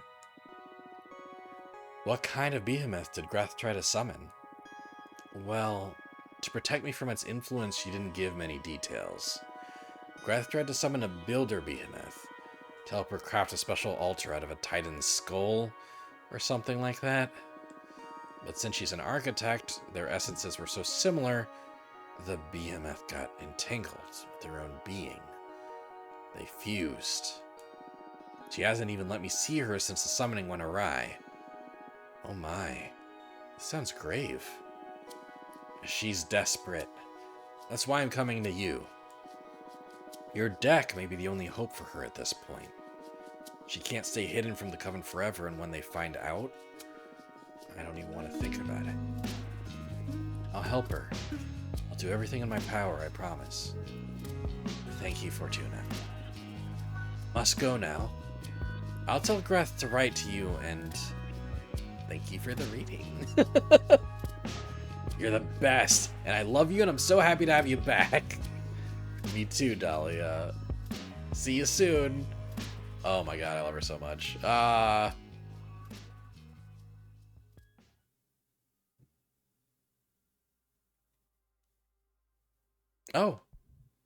Hey, cool. I can see Jasmine now.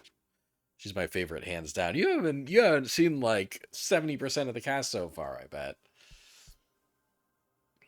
Is it true what the Arbiter's Falcon said? Here I come. Oh my god. I don't even care. Ah! I'm so happy to see you, Fortuna. Thank you. Thank you for coming. I miss you so much. I love you. I love you too. Oh my god. I thought you still had a sentence of 8 centuries ahead of you. How in the cosmos did you manage to soften Adana?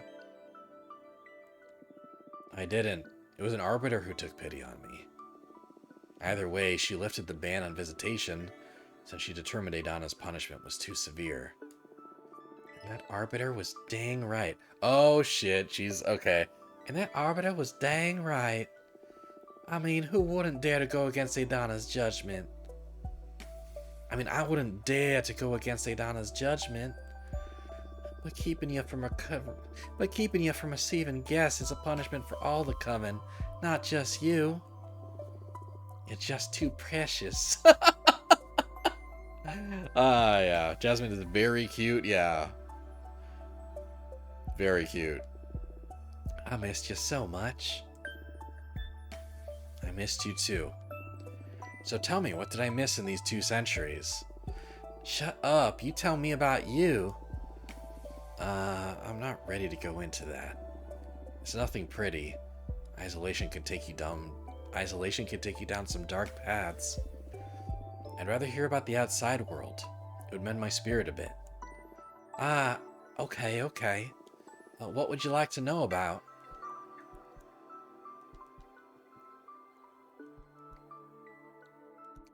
Well, tell me about you, Jasmine. Are you working on anything interesting? I am indeed. I'm perfecting the art of enchanted Chanoyu, also known as magical tea craft. You always loved your plants. How do you end up focusing on making tea? Well, I spent centuries becoming intimate with all kinds of flora. And even if my books on the matter helped many witches around the universe, the universe, I wanted to start contributing to the community with something more practical. I've developed numerous dried mixtures, all harvested from my own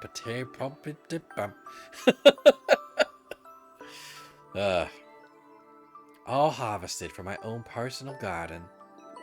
The flowers I grow are nurtured by a delicate balance of light, music, poems, and tons of manure.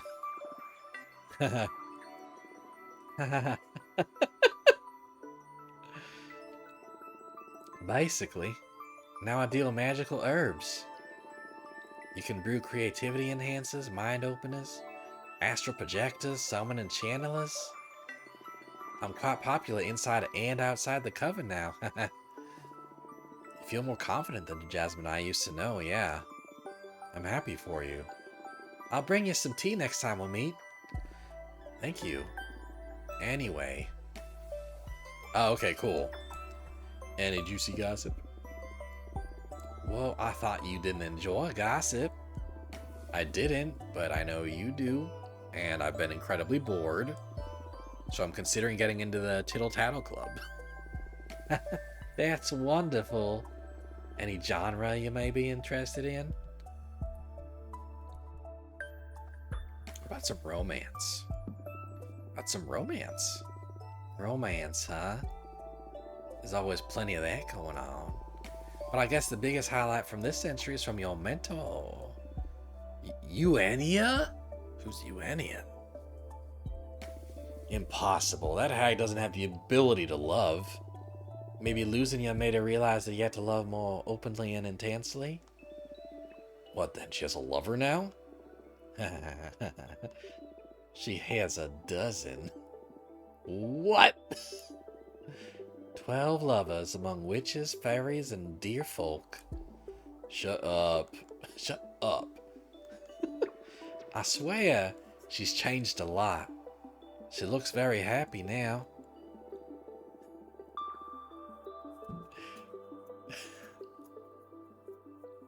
God, I wish that were me. What she had dear folk and fairy lovers. Yeah. Although she hasn't accepted many new students after losing you. She hasn't accepted any new students after losing you. Hey, stop saying she lost me. I'm still alive. Of course. I'm sorry. You want me to tell her she can visit? I'm not sure. I don't need the kind of lecture she'll have pent up over 200 years right now. Come on. I'm sure she'll be very happy to be reunited with you. Okay, soon, I promise, but not yet.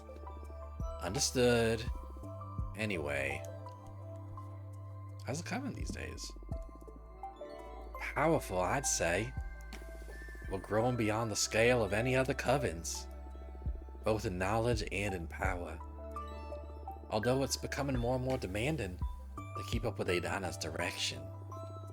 She set up a system where we all have quarterly performance checks. And that's made us all grow exponentially. Many other covens are trying to imitate our system to stay competitive. But some witches are having problems staying in the game. And if you accumulate too many low performance reviews, you get expelled from the coven. I'm doing fine though. Don't worry about me.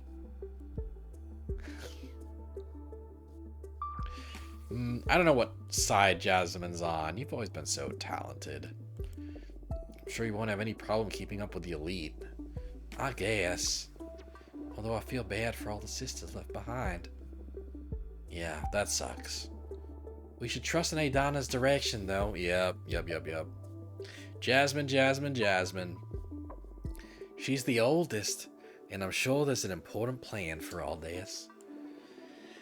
It's not like the expelled witches become pariahs. Witches from our coven are extremely well regarded everywhere, and don't have any trouble finding a nice new position. This is why Dahlia's best girl. That's a good consolation, I guess.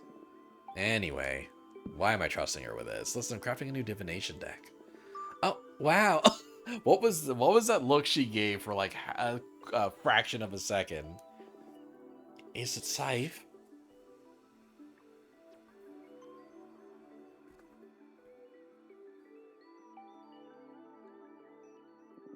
It is unlike anything we've ever seen before. It's not tarot per se. Every card has been handcrafted by me. And from what I can tell so far, it can pierce deeper and more clearly than any kind of oracle cards. Oh, sounds exciting. Don't let Adana know, though. Of course, I understand. I know you don't like breaking the rules, but I don't believe I am breaking them. She banned my tarot deck, but this is something totally new. Maybe this is what she meant to happen. I don't know, Fortuna. But you're exiled in any case. What harm could you do from so far away? I won't tell Adana. Thanks. Can you bring me some cheese sticks?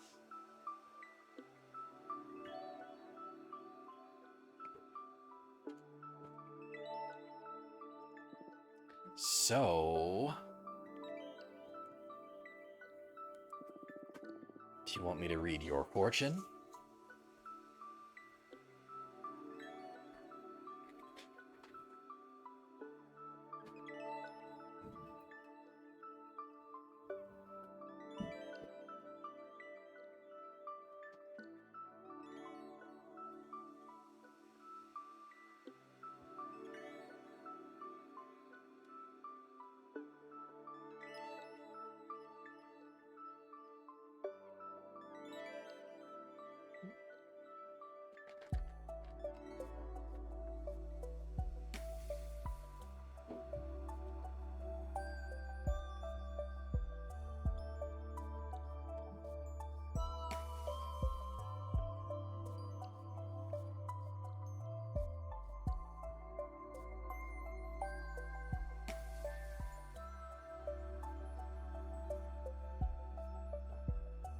Sorry about that. My fiance just got me a snack since I'm sitting down.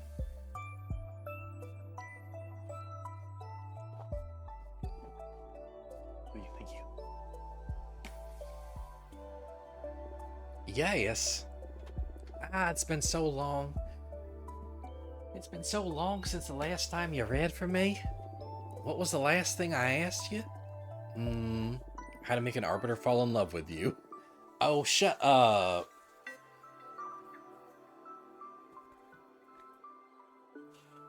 Jasmine, a problematic fave. Follows the rule of the coven leader that exiled me. Wants to make out with cops. Oh, Jasmine. Oh my gods. You're right. You're right. I totally forgot about that girl. What a memory you have. I was right about soft lesbian though. I wonder what she's doing right now. We can look into it with my cards if you want. Nah, that's in the past now. I have more pressing concerns. Yeah, I'm bad at accents. What's it gonna be then? My magical garden ain't doing so well lately. It feels ill, and I can't figure out what the problem is. So my question is, what's wrong with my garden? I see. Anything else? Since we're on the topic, I want to know the fate of my flowers. Will they survive this illness? Will they become famous across the cosmos? What's in store for my project? Understood. Focus on the smell of your garden while I shuffle my cards. Love that shot. Pit stop. Walk the road alone for everyone to see. The gunslinger is an avatar of resilience and exploration, never surrendering on an everlasting quest. The trident pierces through magic and makes it bleed emotion. Resilience and exploration. The garden's fate. It's gonna be okay. The garden's gonna be fine. You'll bury yourself in your garden and assimilate it all. You'll become a magical entity able to grow any kind of plants from your body in an instant. Holy shit. Your garden will become key to the survival of the Coven during an extremely gruesome cosmic plague. Jasmine becoming a magical plant person is like dope and metal as hell. But this is more what I thought I would do with Pit Stop, so we'll do this. Your garden will become key to the survival of the Coven during an extremely gruesome cosmic plague. Oh, wow. Happy to hear I'll be able to help, but I'm very worried right now. Maybe this is the cause of the demise of the Coven, like you predicted centuries ago? I don't think so. I said your garden will be the key to the survival of the Coven. Survival. Right.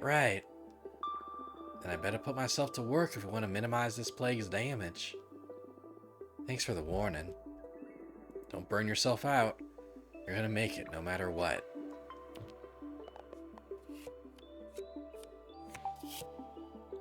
The illness. Oh, the coming of age. Primal urges.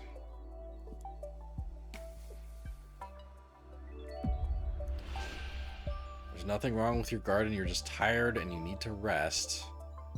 Garden craves your tears. I'm feeding it nothing but nice emotions. Now it's matured and it needs truth to keep growing. Okay. Yeah. Cry in the garden and it will cure a plague, Jasmine. Oh, wow. That's some deep insight, Fortuna. I would never have thought of that. Now I can't wait to go back to work on my garden. You're a genius. I'm glad to be of service. Yeah. You want to keep digging? That's alright. Enough emotions for today. I don't know how I've been getting by without your guidance for 2 centuries now. That's because you're a badass witch. And my deck is only good for knowing in advance how amazing you're going to be. But that's all on you, with or without divination. Aw, Fortuna, you're too good. I missed you so much. I missed you too. I need to go back to my garden now. But I promise you, I'm gonna make up for all the time we lost. See you soon. Thank you for coming. Yeah, I like Dahlia better. I love Jasmine's design, though. Oh, hey. What a heartwarming reunion. I didn't take you for the intense friendship kind of character. It's all because of them. They're just too good and don't mind bearing with a weirdo like me. Don't just sell yourself short. I'd say you're still the most interesting of the lot. I'm sure they experience the same kind of attraction I feel towards you. Come on, stop buttering me up. I'm not that charismatic. I wouldn't say it's charisma. It's something more primal. Like how mortals can't avoid staring at a flame. You woke up poetic today, huh? Say, what do you like best, Jasmine or Dahlia? Dahlia. Oh, and why do you like Dahlia best?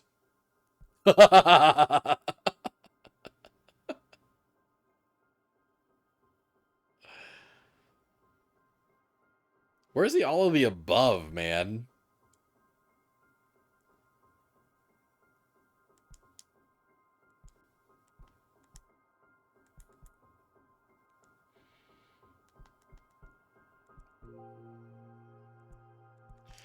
She's so pure and straightforward. She felt extremely transparent. Oh, she felt extremely transparent and true. That may be why she isn't as attractive to me as you are. Sincere people are a bit boring. Friends aren't here to amuse you. That kind of truth is the most desirable aspect in a friend. Just being around her is an act of healing. Not my jam, but sure. Well, thanks for indulging me. I swear to you, this isn't gratuitous. I have my ways of mentoring, even if you find them ludicrous. As long as you help me through my exile, you can be as silly as you want. At your service. What's your plan now? I think I'll make some cards while I wait for a familiar from that architect, Grath. Good. Let's build that deck.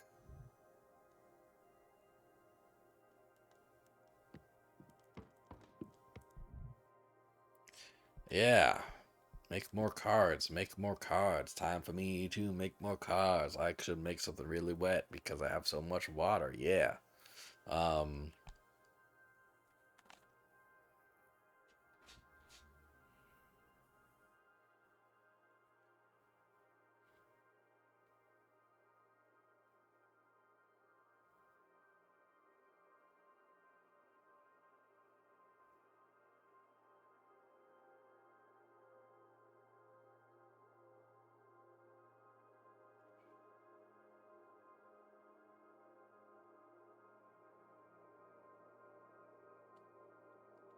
One moment.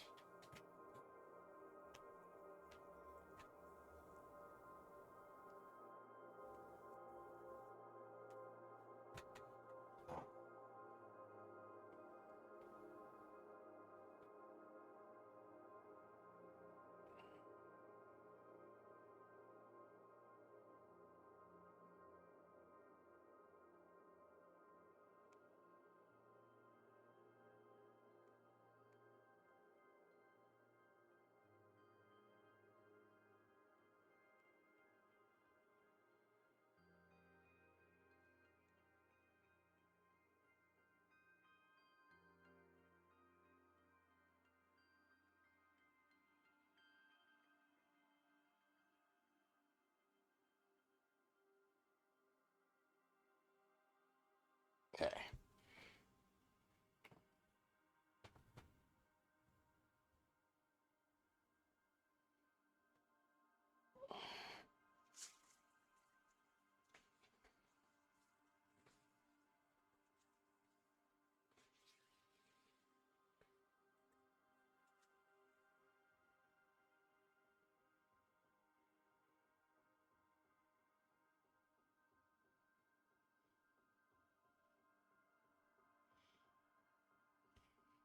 Right. So. Right. I gotta move my head for this part. Let's see. Yeah. So. This card will be water based. It will focus on water. So I could do.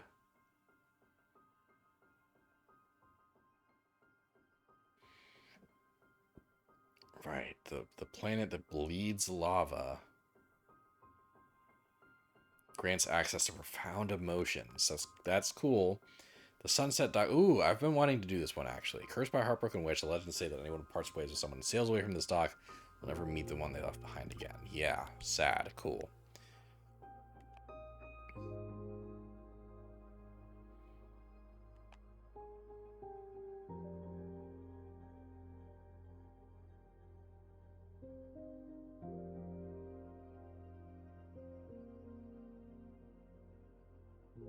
Sidereal Lovers is a contender for this. And yeah. The Duchess of Solace, sure. Yeah. Like I haven't found a card for her yet. Oh, the Heretic. Yeah, no, that's okay. We're not putting the horny door here. Dragon's kind of cool. First Oracle, the Deerfolk Paladin, the Bartender, the Florist, the Astronaut. Oh, I'd love to do the Astronaut at some point. But I think for now, focus. I think the Lovers on the boat is like a great thing, right?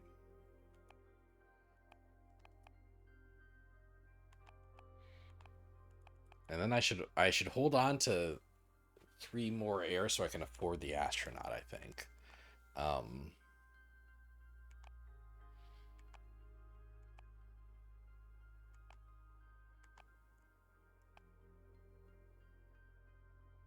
hmm.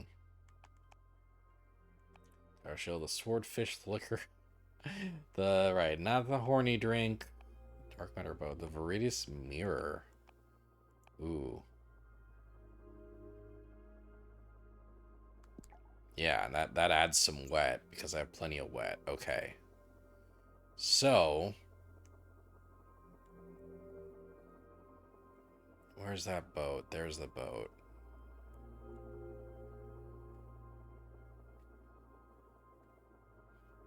Maybe having her at the dock would be cool too. Um, let's see if we can put her on the boat and have that make sense.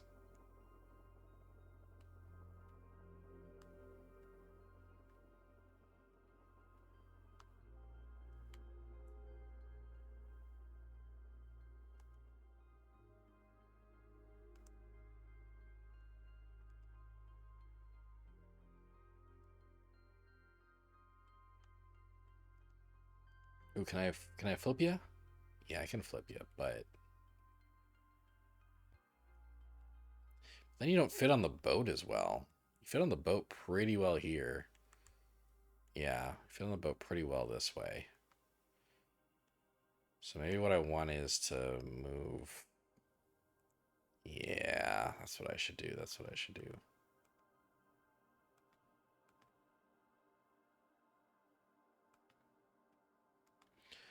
Have you hold the mirror.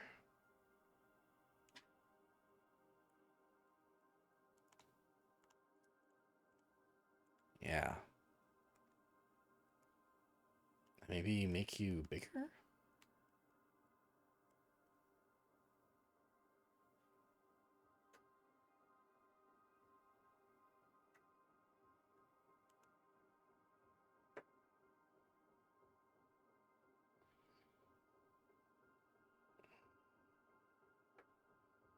Yeah.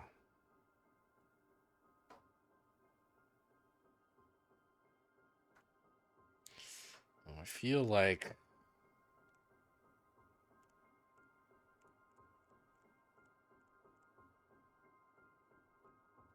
yeah, that's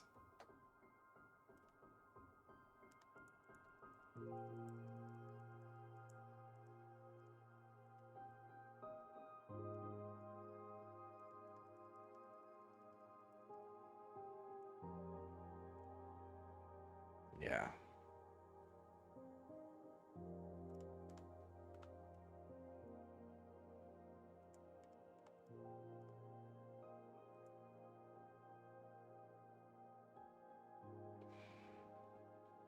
Let me make you a little smaller. No. Yeah. Yeah, she consults the mirror as she's about to sail away from her love.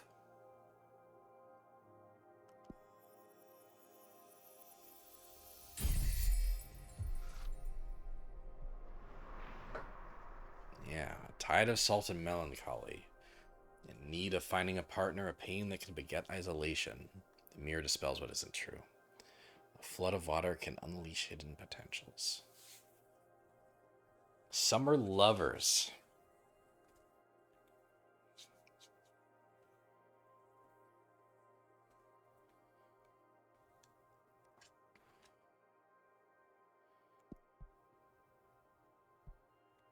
Should I make another card? Can I afford one? Oh yeah, what if I do the... Can I afford the... I can afford the astronaut.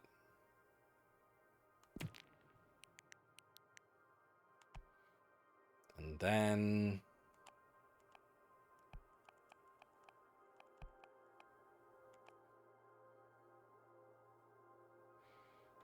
The igniting saber.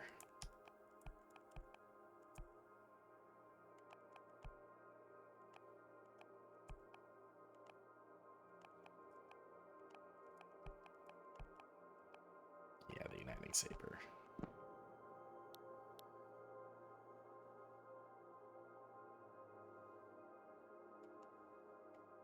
Oh.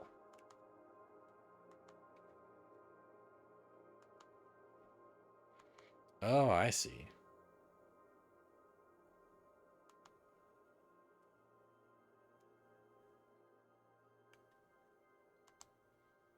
Okay, first of all, where do I want this to be set?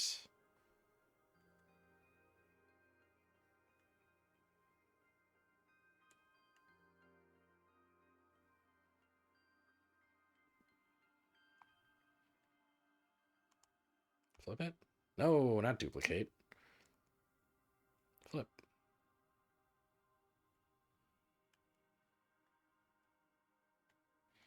Give you a little smaller. Yeah. Tilt you a bit. And then do the same with your space wings. Flip.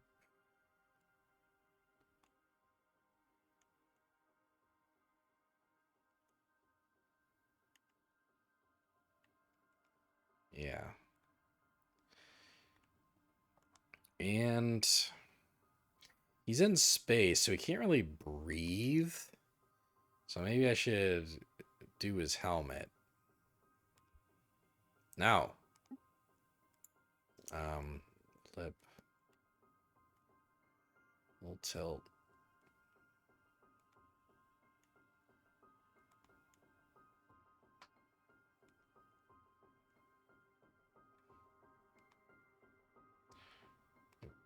Swords here. Yeah.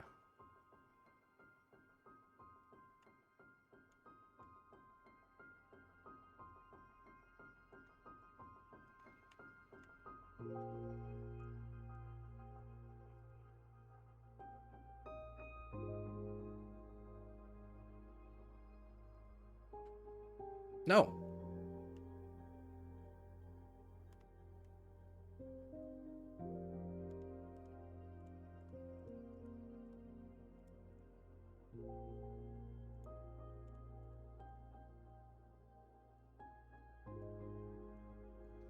Ugh.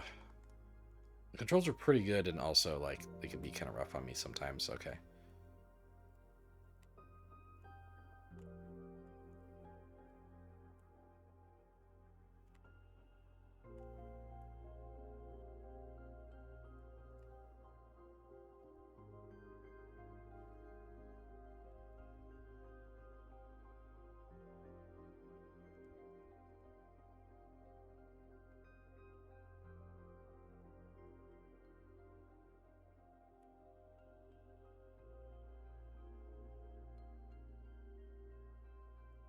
Yeah.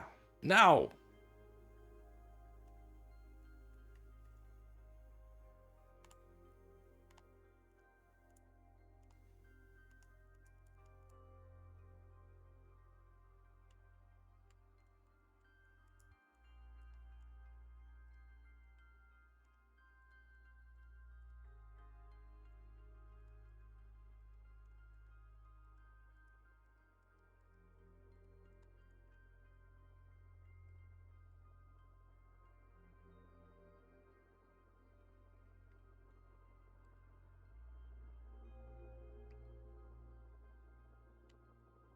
And what if I just, oh, this is as big as I can make you, huh? Yeah. Okay. Um. Yeah, let's get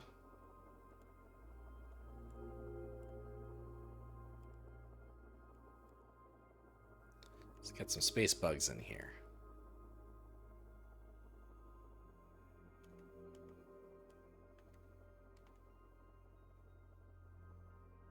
Hmm. Something missing here? Something off?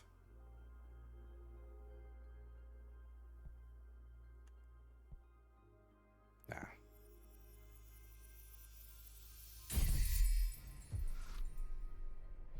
Disintegration. The energy of the star is fierce. The astronaut is kindred to hostile environments. The saber channels wrath. The overstimulated fire energy becomes a cleansing power, death, and rebirth. Deception, the unknown, rejection, bad omen, change, and rebirth. Cool. Alright, I made 2 cards. Mmm. Mmm. Still no familiars in your window. Still no familiars in your window. What shall we do meanwhile? I don't know. Just wait. It's okay. Bummer. I'm eager for some action. What do you do to kill time?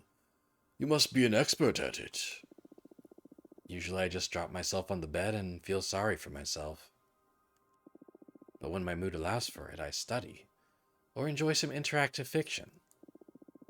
I've accumulated I've accumulated quite a backlog, and going through it had a lot of weight in keeping me sane during exile.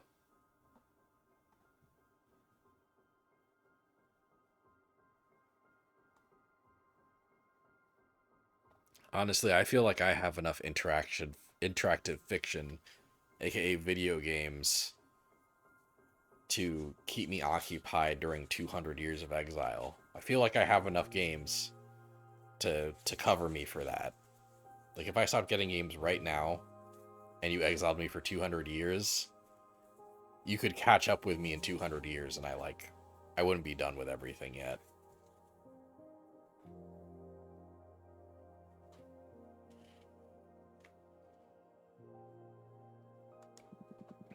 Oh, fiction.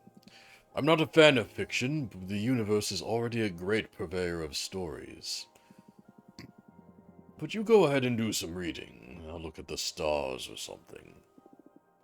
Yeah, I might.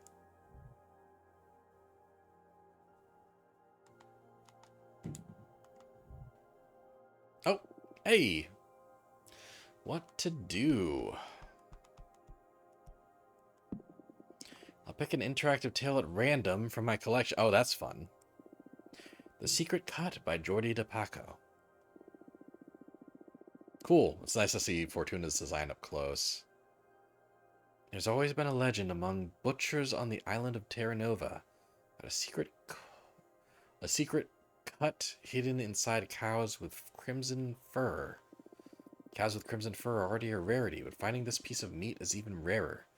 It requires a high level of skill to extract it undamaged. As the myth goes, whoever eats this delicacy will be blessed with unwavering health and good fortune.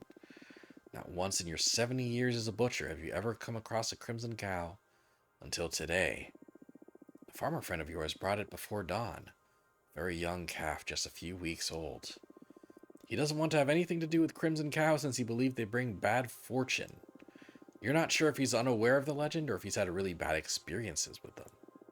In any case, there she is, her fur bright as a bonfire, even in the dim light of your workshop. Spare her life, man. For the life of you, this animal is too unique to be turned into meat. You spare her life and adopt her as your life companion. You name her Rhapsody? Hell yeah. She brings you health and happiness by means of company, not sustenance. She is gentle, loving, and patient. She listens to all your tales and reacts with a moo in just the right places. 4 years go by. Rhapsody grows big and soft. You prepared a bucket of her favorite herbs to celebrate her 4th birthday. As you were singing happy birthday to her, an expensive black car drives slowly into your yard. The chauffeur gets out and opens the door to an old woman emblazoned with a fancy red coat. She joins the singing with a smile. Good day to you, dear butcher, she says upon finishing the song. Rhapsody dives into her birthday treat. I'm happy to find this fine specimen in good health. I'd like to purchase your cow. The chauffeur opens a briefcase in front of you. $1 million. If you get the secret cut out of her for me. I mean, look, I've already spared her life. Don't make me do that twice. I mean, don't don't make me second guess that shit. I refuse. Rhapsody's just too precious. She moves to me when I'm sad. I named her Rhapsody. The woman twists her nose. I'm willing to give up to $5 million if you get the legendary meat for me, please. fuck? No, it's imaginary money anyway. This is interactive fiction. And yeah, Rhapsody's not for sale. The woman senses your unbreakable determination and decides to give up. They pack up graciously and leave forever. Oh wow. Not the kind of interactive fiction I was dreading this to be. You live until you're 100 years old, not finding yourself bedridden a single time. You and Rhapsody die together peacefully, cuddled in her stable. You tell her goodbye and she moves just at the right time. Yeah, that was the good ending. Oh shit, I got pips for that. Study? Alright, what do we have here? These are around the 4 elements by which Eulenia. Oh, Eulenia! That's my mentor. The initiate the fact that magic is reduced to 4 elements may strike them as an oversimplification. But the building blocks of our universe are simple. No matter what taxonomy you develop to understand reality, it always fits within the 4 elements. Even if you reject anything astral and focus on the material things, reality can be divided into 4 elements.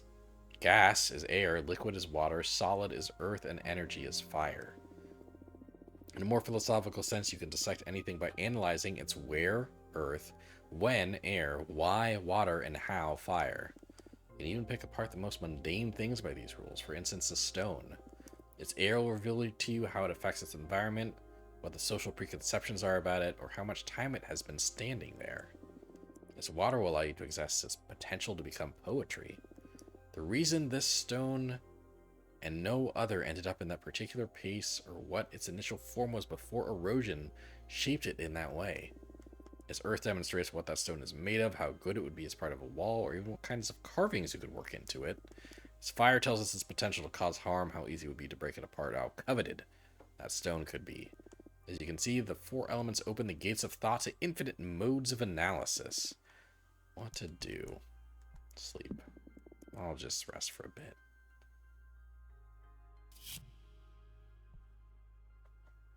You dream. You're reading a book with pages made of mirrors. You can still read the text surfacing all over your face in the reflection. It's a treatise that proves that the Big Bang Theory is a lie.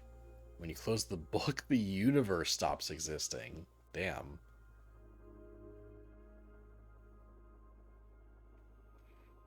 Oh, there's something here.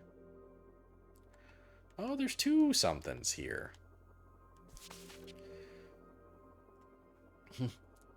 Which Fortuna? My friend Jasmine is always talking about you. She just told me you're allowed to receive visitors now. Congratulations. Sorry for contacting you so abruptly, but I think your divinatory arts can help me regarding a thing with a personal project. I'm in a bit of a desperate situation. Louise,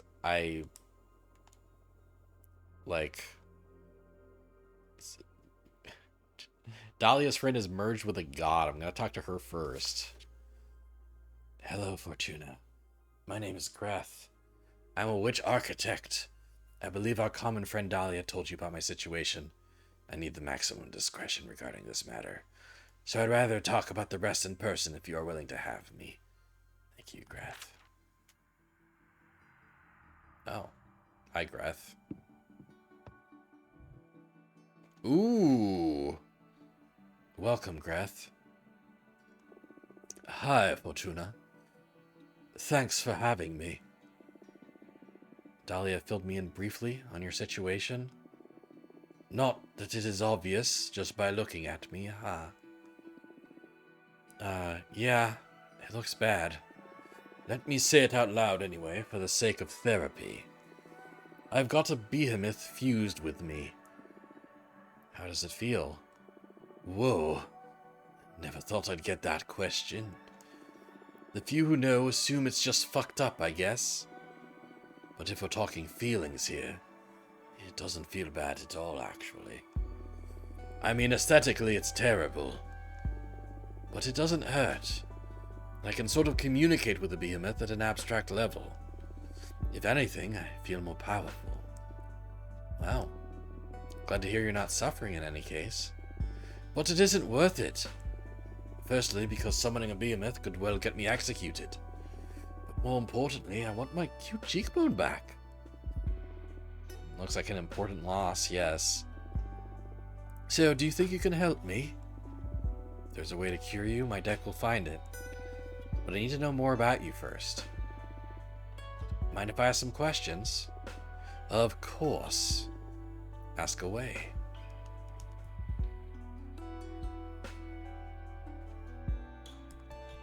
Why?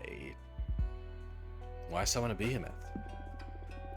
Why summon a behemoth? Ah, this isn't an easy topic for me to discuss. Not because of the behemoth, that part is pretty straightforward. I wanted to build a temple out of the skull of a titan of the quarry. The harder the material, the more powerful the altar. Those skulls, they resist carving in a supernatural way. I tried every method I know. When I ran out of options, I resorted to forbidden magic. Why are you so desperate to build that shrine? That's the sensitive issue. I'm looking for meaning. Meaning? I know it's an unanswerable question. Or a question that hasn't been answered yet, but if I want to put this optimistically, the meaning of life. I feel silly just saying it out loud. Why? Everyone thinks about it now and then. Yeah, but I'm like obsessed with it. I can't ignore the question. You're a fortune teller. You should be aware that there's something more out there. The book where everything is written. Is there someone writing us? Is this just a simulation? Does the universe actually exist? Or is it nothing but a figment of my imagination? Do you stop existing when I'm not looking at you? Are we all protagonists? Are we all protagonists? Do we have a purpose? Okay, I get you. Am I missing out on some cosmic truth? Was there something before this universe? Why isn't everybody else obsessed with these same questions? Greth. I'm sorry. I keep spiraling out of control. I can't stand being by myself because I keep returning to these ideas again and again. I've built countless thought shrines, looking for answers. And as I dig deeper, I only find more and more questions. I haven't slept in the last century. That's why I summoned the behemoth. Carpe diem is not an option for me. I'm stuck in cogito ergo sum. I'm a witch, for fuck's sake. If not us, who was supposed to unravel the mysteries of the cosmos? Why did I ascend? Why couldn't I stay an oblivious Boston architect? That moved here from England. You know, the cards aren't only made for predicting things. They're also an excellent tool for meditation. I'd be happy to help you on your quest. Really? Of course. If the two of us manage to get out of our predicaments, I'll certainly join you on one of your Skull Temple meditations. Who knows what we might find channeling the power of your shrines through my deck. That makes my heart race. Yes, please. Let's dissect the cosmos together. What's your predicament, though? I'm exiled. Forced to remain on this asteroid. Let's leave it at that for now. Okay. I promise I'll help you be free in any way I can. Partners? Let's focus on your case first. Nah, partners. Partners. How exciting. Everyone always dismisses my project as futile. Thank you so much, Fortuna. Now another question. Wait. What do you say we make this a conversation instead of an interrogation? It's not an interrogation, it's an interview. And besides, I'm not that interesting. Come on, Fortuna. All witches are interesting. And you're the only fortune teller in our coven. Dahlia speaks highly of you too. I'm dying to know more. You have this special aura that makes me want to protect you. You are adorable. Thanks. What do you want to know anyway? What is it that drives you? Freedom. But that's circumstantial. I mean, ultimately, what makes your life worth living? What is it that drives you? Curiosity. Curiosity. I'd say that's my raison d'etre too. Interesting. I feel like you're using me for your cosmic studies. Haha, well, I can't miss the chance to pick apart such a wonderful being.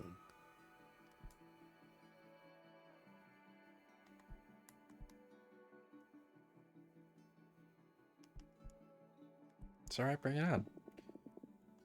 Ah, thank you so much for indulging me. I'm truly enjoying this, though. Glad you're having a good time. My turn now? Sure. Ask away. I work with being a witch architect. It's a made-up title, to be honest. I've never encountered another witch who defined herself as an architect, at least. A pioneer, then.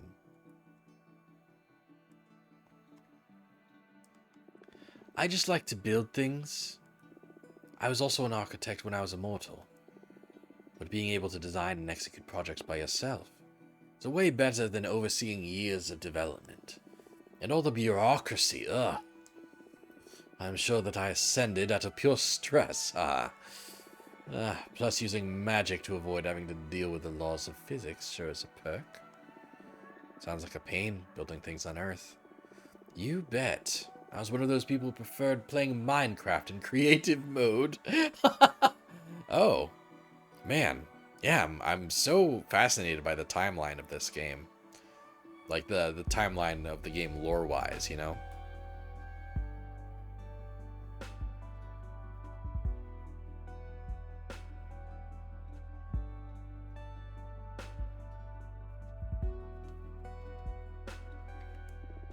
Minecraft? Ah, that may have come after your time. Oh, interesting. Okay. So I may have ascended before 2011?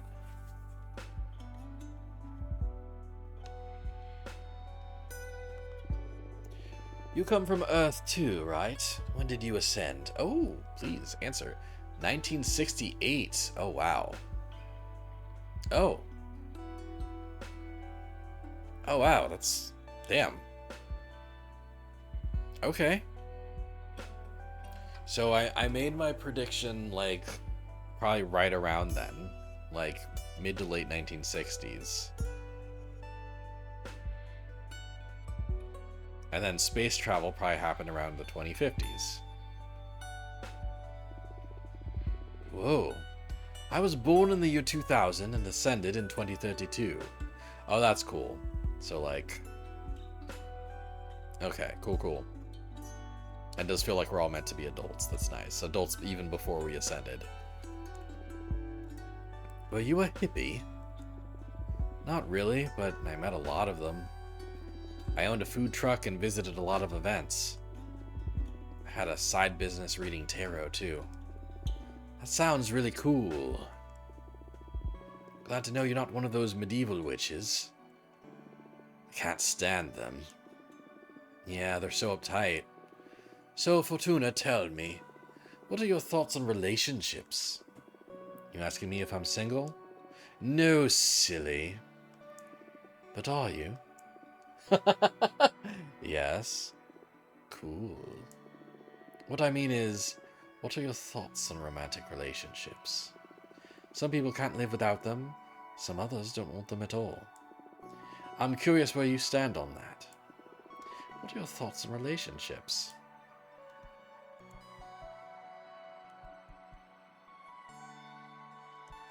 We'll go with desirable and enjoyable. Yeah, I wanna be open to dating a character in this game. I don't know if I'd go for Greth. Greth's cool. Probably date Dahlia if I could. Desirable and enjoyable? Although it's rare that someone catches my eye. Okay, your turn again. Ask away. Let's get the thoughts on Adana in case my options go away after this question. What are your thoughts on Adana? Ooh, time to talk about the boss. I guess neither of us has a lot of sympathy for her, right? Not super happy with having been sentenced to 1,000 years of isolation, no. And you? I summoned a behemoth. I think that speaks for itself when it comes to my respect for authority.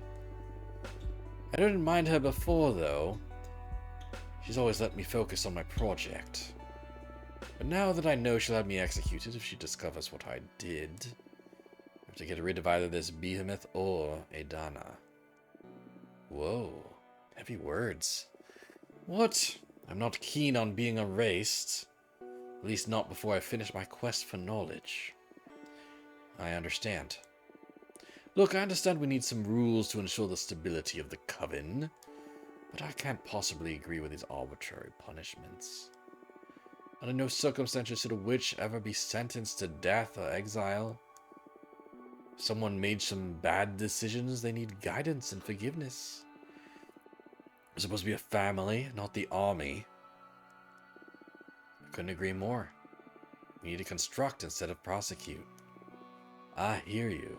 I hear you. Do you value personal over collective well-being? Well, what a thing to spurt out of the blue. It's more important, yourself or the community? Yourself or the universe? And I won't accept any compromise on this one.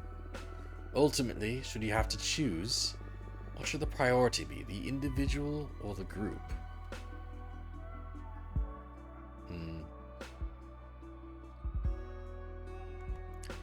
I'd say that Fortuna was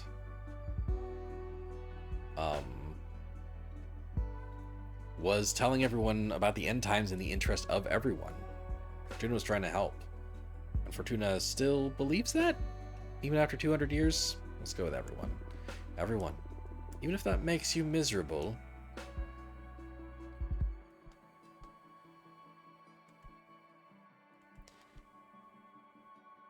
Can't be truly happy if my actions hurt other people.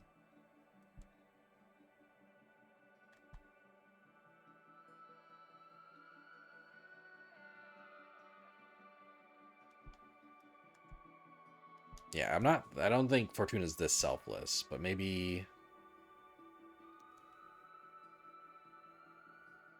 this? This honestly feels a bit more Fortuna. True, I care for the world, but only if I get to be happy. It's a bit of a redundant dilemma, right? It's a bit of a redundant dilemma, right? It seems obvious that the greater good has priority over a single case. But pursuing the greater good only makes sense after caring for oneself. But then how much of ourselves should we be giving to the common well-being? Oh, Greta. Greth. I don't really know. I don't think there's a universal answer to this. Most communities survive on the commitment of the most devoted. And the rest of us kind of just play along. Whatever works, I guess. Do you want to know anything else? Ask away. What do you like to do in your free time? I spend most of my time on my project. But on the rare occasion when I'm burned out, I like to read. I read essays and arcane texts. Mostly philosophy, so I guess I don't ever really rest. Well, I do enjoy taking extremely long baths. Even then, I can't stop thinking. I'm cursed by my never-ending quest for illumination. Have you met Jasmine? I haven't, although Dahlia speaks about her often. Why? She may have something to help you get your mind off things. Jasmine's specialty is tea craft. She's helped me through many difficult times. Many difficult times. Cool. Which drugs? More or less. But without the drawbacks of the substances produced by mortals. I'll try anything. Hook me up. I'll let her know. Fortuna, I feel like I'm ready to get my fortune read. Yes, me too. Shall we? I imagine that the main topic here is how to deal with that behemoth of yours. Yes, please. Also, I'd like to ask about my personal quest while we're at it. I doubt a single card will allow me to finally untangle the meaning of life in the cosmos, but maybe not. But I'm sure it'll be able to point you in the right direction. Yes, the quest for knowledge is about asking questions from as many angles as possible. And your deck is one I haven't tried yet. Keep these questions in mind while I shuffle the deck. Ooh, Autocathon. Right. Pilots or guardians. Piloting. You know, yeah, the guardian, the behemoth is an ally and a guardian, and that's, and how would that really apply to the quest? Like looking over people, guarding. Yeah, I think we'll do Autocathon for the behemoth. Do not fight them, embrace the behemoth. The only way to stop being split is to become one. Conquer them. The behemoth is feeding on your fear. Stop being afraid. It's your turn to intimidate them. Ooh. You'll never be free. Even if attached, the behemoth seed will remain in your brain forever. So, like, you're stuck with it. That's what all three of these is.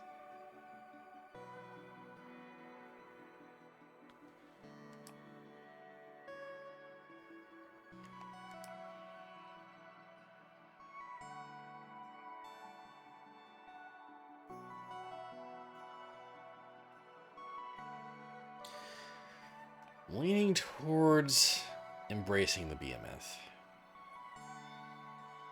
Yeah. Do not fight them. Embrace the behemoth.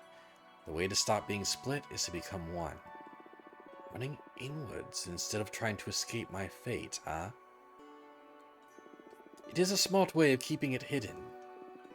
Instead of cutting them loose, allowing the behemoth all the way in. It's a scary idea, though. What if I stop being me? I don't know. Well, what is me anyway? Existence is a river. We are never the same self at any given point in time. Of course, whatever gets me closer to my objective.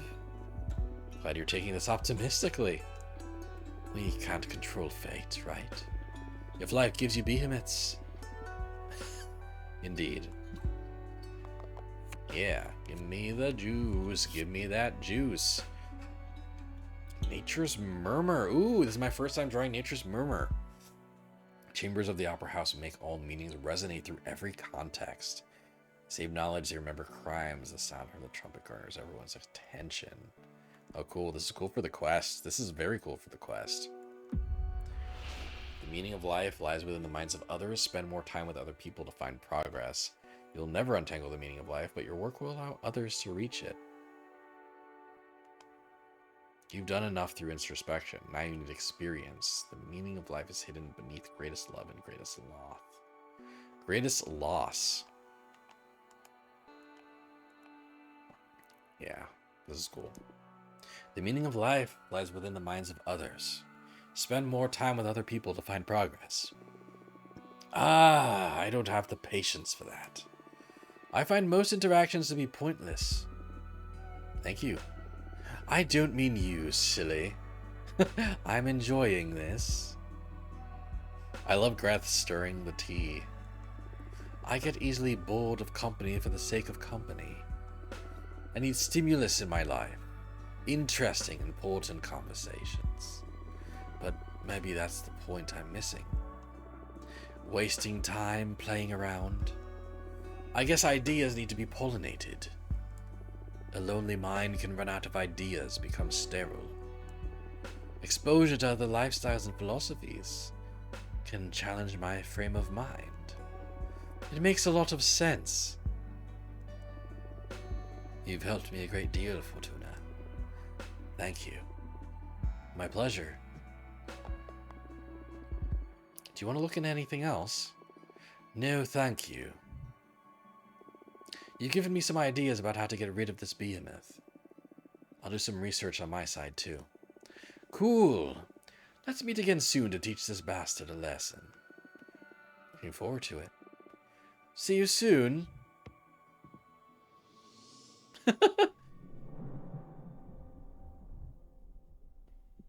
Looks like behemoths are in. Looks like behemoths are in. Yeah, they're all the rage again. They're all the rage amongst rebel witches with poor judgment.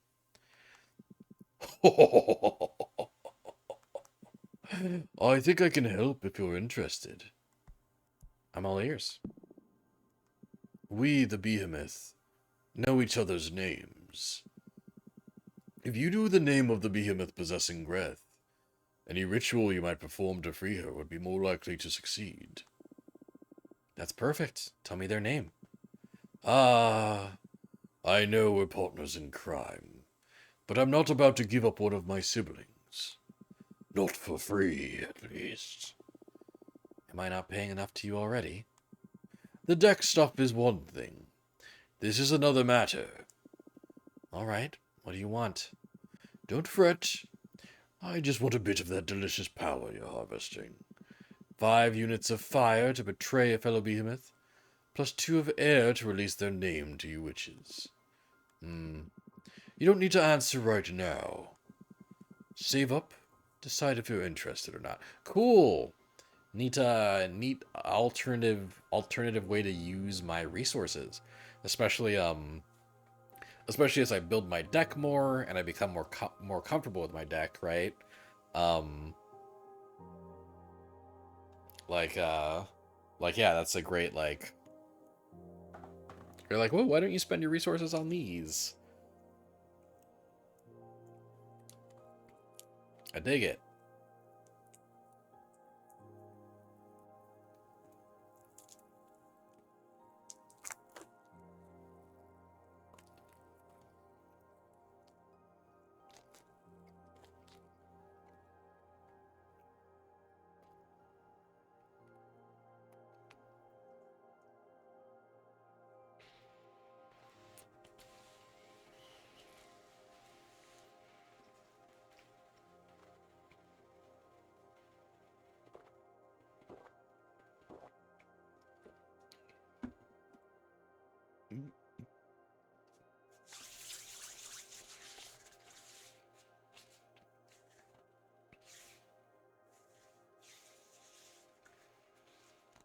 Okay.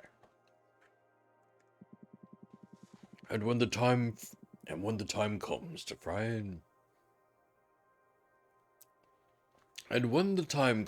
try and free Greth, you just let that energy flow to me, and I'll whisper the behemoth's name into your ear.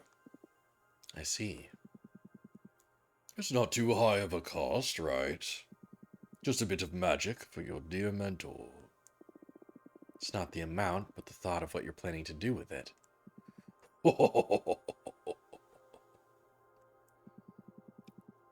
Still afraid of me after all this time? Just cautious. I'm sure you're a forbidden entity for a reason. Suit yourself. But I'll say it again. I am on your side. Trust needs time. I understand. Well, you let me know if you want me to take me up on my offer when the time comes. Have fun.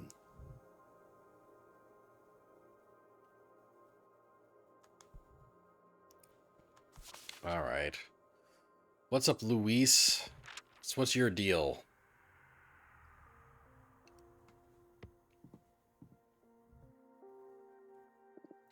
Oh my god. All she had is a spider familiar because she's like like a spider girl. Look at this. Oh my god. Uh, welcome. Welcome.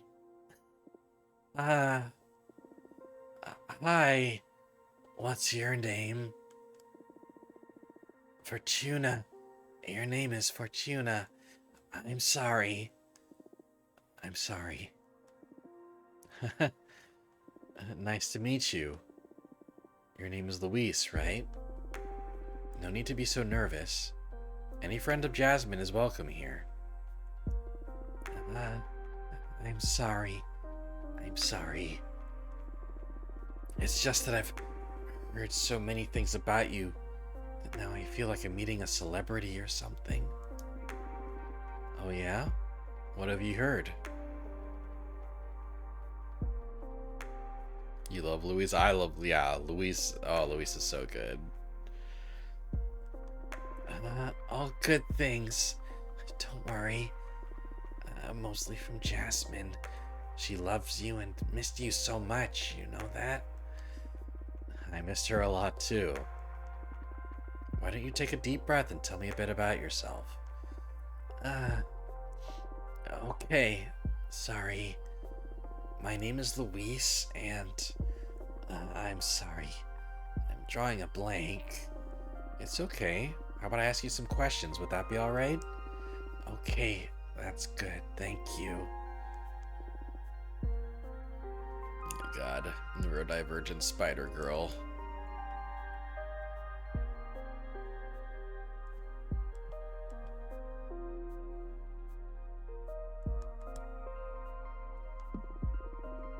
What's your specialty? All right. I am a pith weaver. Oh, that sounds cool. Well, what does it mean? I can harvest mortals in entelechy. Entelechy. Harvest mortals entelechy. It's a magic substance that defines one's behavior and desires. A single mortal barely produces enough thread, but if you find a community with a rich collective subconscious, you can weave whole clothes and capes. Wow, that's hard to picture, but it sounds fun. And these clothes you craft have magical properties, I imagined. That's right. It depends on the kind of community you pull the thread from. As a quick example, the yarn extracted from a band of artists could make a lovely scarf that stimulates the wearer's creativity. I love it already. I'll weave something sometime for you. What kind of entelechy would you fancy most? Ooh. From moms and their children or from astronauts? From moms and their children. I feel like I missed that like family feeling, that comfort after all this exile time. From moms and their children? Oh, how sweet. That's a really powerful energy, let me tell you. If I get the chance, I'll bring you a nice cloth as a thank you present for having me. Thank you so much. Do you want to know anything else? Make it sound like this is an interrogation. No. Sorry. I'm having a good time. But it's easier for me if you ask me things. Sure. Let's see. How do you know Jasmine? She hired me to weave a special net to gather dew from her greenhouse. It's one of the projects I'm most proud of. I harvested the entelechy from desert nomads to make it. The dew filtered through this net makes an astounding base substance for all kinds of flower-based potions.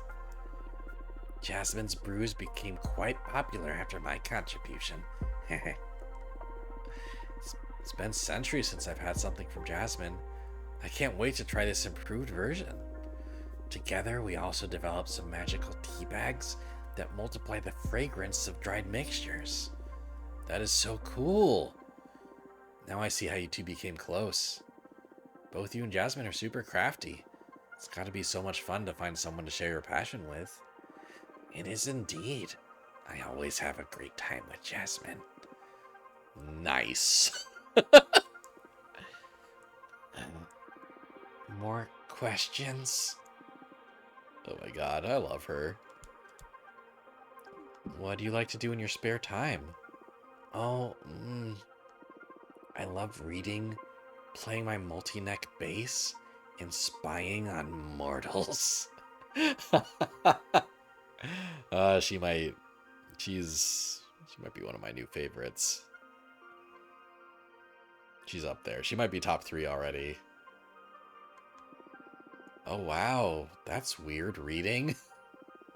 Is it not hip to read anymore? Hip? I was kidding. The odd part is spying on mortals. And I'm a bit curious about the multi-neck bass too, to be honest. Uh, uh, uh, Play a custom bass guitar with 3 necks, since I have multiple arms and all that. But I don't play it in front of people. I only use it to meditate. It's really soothing to weave several deep melodies together. I like the idea. I wish I could hear it someday. What about spying on mortals? I love making myself invisible and just watching them go about their lives. Comparing lifestyles from many different cultures and planets. After many years of observation, I gained the ability to perceive their entelechy. That's how I found my calling and developed my pith weaving. That's so interesting. She's perfect. Yeah, she's fantastic. The world building is top notch too. Great different types of like witches that like exist in the far future that are granted immortality once they like awaken. It's all so cool. Great universe, you know? I didn't care much about mortals even back when I was one of them. I guess there's a great deal to learn from mortality too, isn't there? Yes, I love mortals. I can tell. I hope it isn't too weird. It's perfectly fine. Don't worry. Is there anything else you want to know? Let's see. Why did you come to see me? Yes, I better get to business. I'm here precisely because of my pith weaver skills. As I explained, the entelechy from mortals varies depending on the community they're in and the lives they lead. The universe provides enough different contexts to find whichever kind of energy fits your purposes. But of course, there is the shortcut of manipulating mortals to produce the substance you need. For example, you could add lust serum to the water supply of a community to harvest massive amounts of sexual energy from their orgies.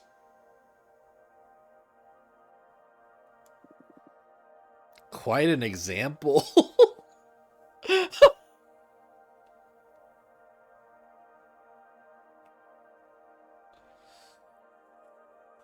Loving her energy. Yeah, she's got an energy, all right.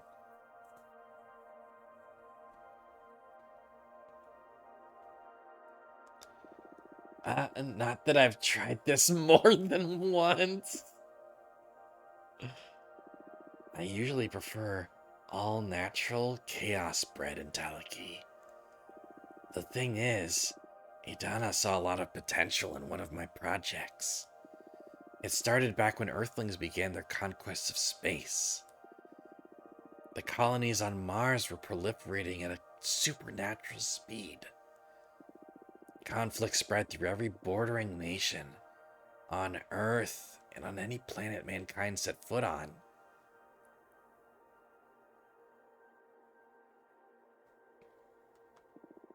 I felt an imperative need to witness that massive event.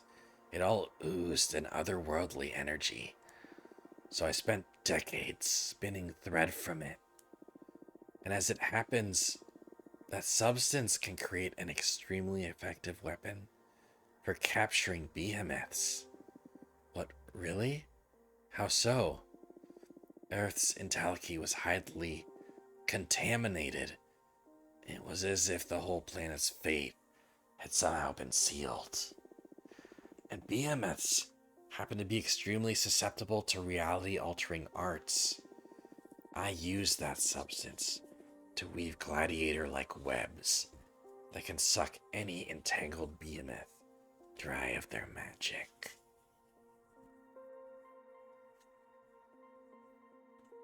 Damn. My behemoth is listening to all of this, by the way. He just chills and listens to our conversations.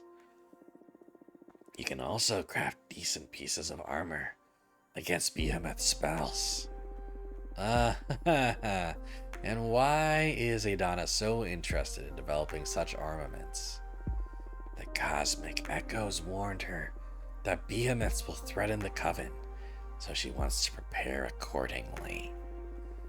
The problem is that even with such a tremendous phenomena, I only managed to pull enough thread to craft one set of web and armor.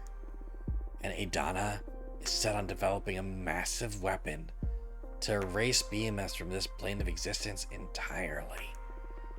I don't believe I have what it takes to see this through. What do you need to make this happen exactly? Adana discovered that if you promote war and stir conflict in this new society, the reality-altering arts that engulf the planet try to fight back. As if everyone was programmed to preserve the status quo. In this process, humanity's entelechy once again shows the characteristics it had when the massive change happened, and I can harvest it. So what are you? Adana tasked me with provoking World War III.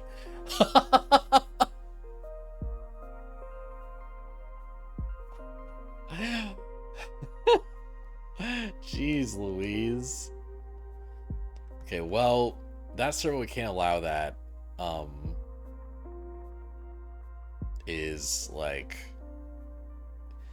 that feels like the answer we should go for on multiple areas. Like A, like yeah, we don't want to provoke World War III, right? But B, we don't want Adana to develop a behemoth killing weapon. That's terrible. We can't allow that. Exactly. Oh, good. Good. Louise is on the same page. But I don't want to anchor Adana. There's already been talk of expelling me from the coven should I fail to deliver. Isn't there a way out of this? This is totally unfair. Adana's pushing it too far. Let's take a look at what the cards have to say. I need you to tell me exactly what you want to ask the deck. First, the most important thing. Can you move your head, Daniel? Yeah. What should I do with Earth? That's if I should do anything at all with it. Understood. Then, this is a bit embarrassing, but I happen to be in love with a mortal. Oh my god, I love Louise so much. That's totally cool. The thing is, he doesn't know I'm a witch. I present myself to him in the form of a regular woman. You know, still a hot, chubby goth, but like with 2 arms. He's a smuggler in one of Earth's remaining colonies. He doesn't have an easy life.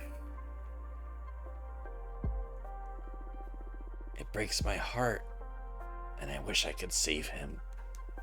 But I'm afraid to show him my true nature. I'm sure he's noticed something special about me, but still. So that's another question. What should I do about my mortal lover? My advice is not to get attached to mortals. They wither too fast. But sure, let's check what the cards have to say about him. Yes, please. I'd also like to know how to handle Adana. Handle her? Oop. The thing behind my set says Adana. I don't know where else to move my head, so... I'm sure she's going to be really upset when she finds out I want to quit. I don't want to be expelled or exiled.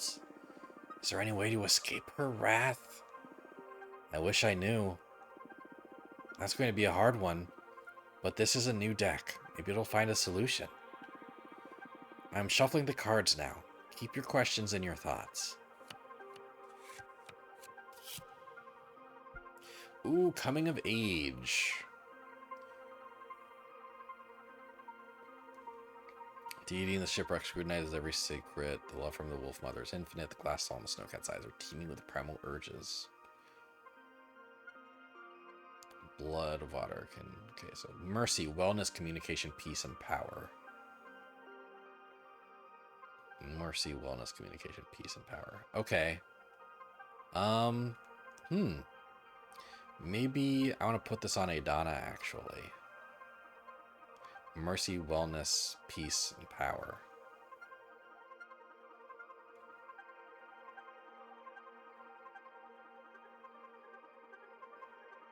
But also, like, mercy, wellness, peace, and power, that'd be good to put on planet Earth, you know? Like, it's like, yeah, when it comes to planet Earth, like, give them mercy. Don't invoke World War III. Also, it's wild that World War III hasn't happened yet in like 2250, but or maybe it's like just the 2100s right now. It's hard to say. We don't know when I was exiled, but we do know when I ascended.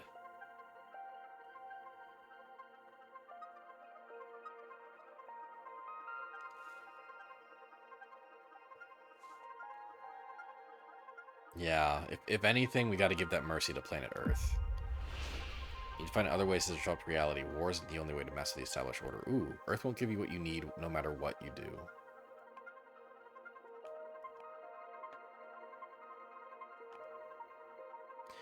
Leap. Um, one sec.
Okay, I'm back.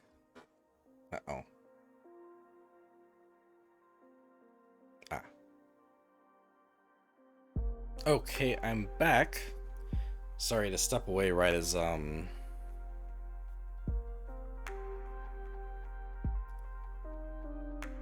right as we're about to wrap up here. So we're near the end of the time.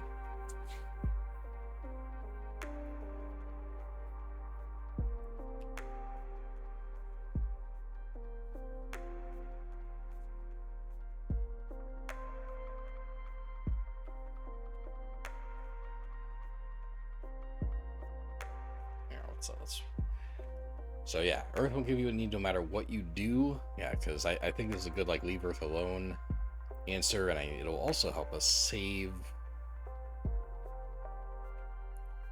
up fire. We need fire to cure the behemoth problem. Earth won't give you what you need no matter what you do. So it was impossible all along, huh? Maybe you'll find another spot in the cosmos to draw this reality-altering entelechy from? The universe is immense. I'm sure there must be other anomalies where you can find the right energy. I agree. My biggest concern is how to convince Adana. Well, we have a card slot reserved for that, don't we? Of course.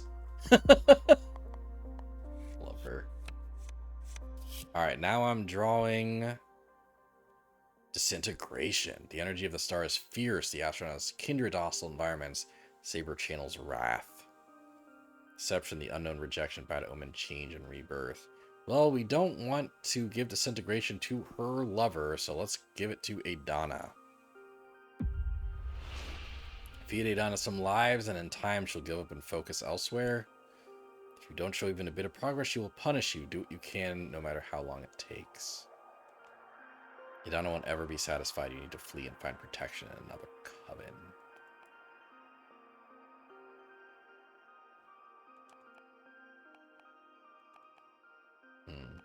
Mm-hmm.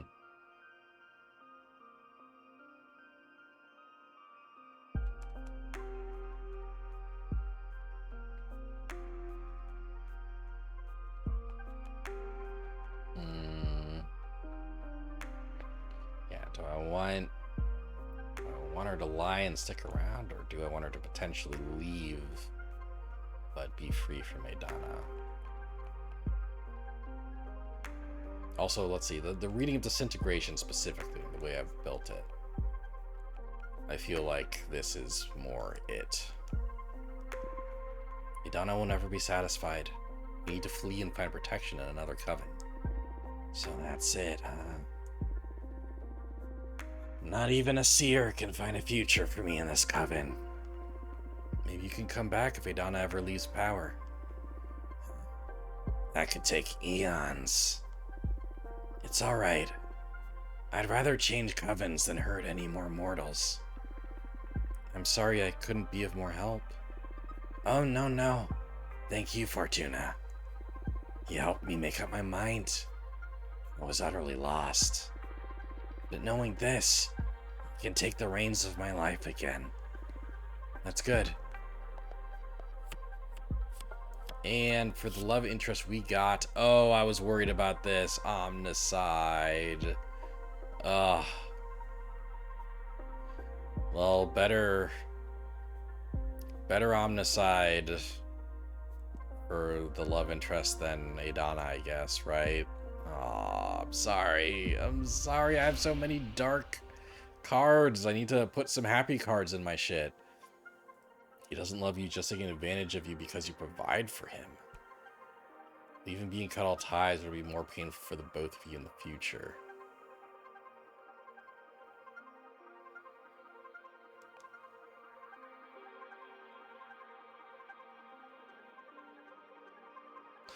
Well, he is a smuggler. So I guess this is just like the rugged jerk smuggler type. This is so... Like, yeah. I'd rather, like, you know... This, like, empowers her to leave him, you know? This is just, like... This just hurts. Look at all the fire I'm gonna have. He doesn't love you. He's just taking advantage of you because you provide for him. What? Oh, no. I'm sorry, Louise. We've been using each other all this time then. Serves me right for becoming infatuated with a mortal. What do you plan to do now? It pains me to know he doesn't love me, but I still love him, and he won't live forever anyway. So I'll keep up this fake affair while it still brings pleasure to the both of us. Mortals often aren't good news. I'm sorry. That was an intense session. I've had my fortune read before, but it's never felt like this. You sure are something else, Fortuna. I'm just happy to help. I'll let you know how everything plays out. That's if you're okay with me visiting again, of course. Yes, please visit. I don't care if you got a mortal side piece. He's your side piece now, so it's fine. It's fine. Come on over. You're always welcome in my house, Louise. Any friends of Jasmine's is a friend of mine. Likewise. Well, I'm a bit drained after so much divination. See you soon.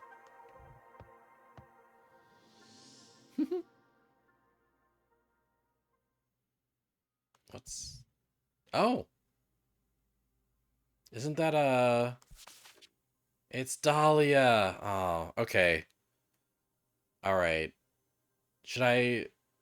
Should I see what's up with Dahlia and then stop, or is this probably a good stopping point?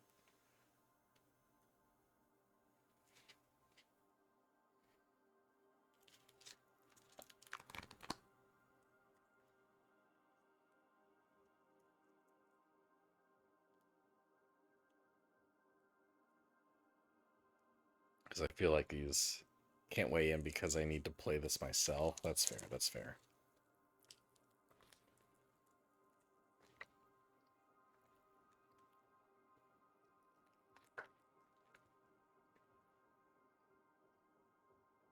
Yeah, maybe this is a good place to stop.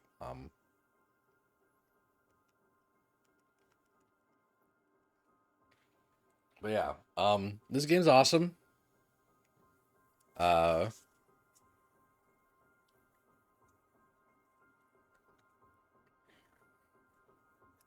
yeah, this game is super fucking cool. I really like it.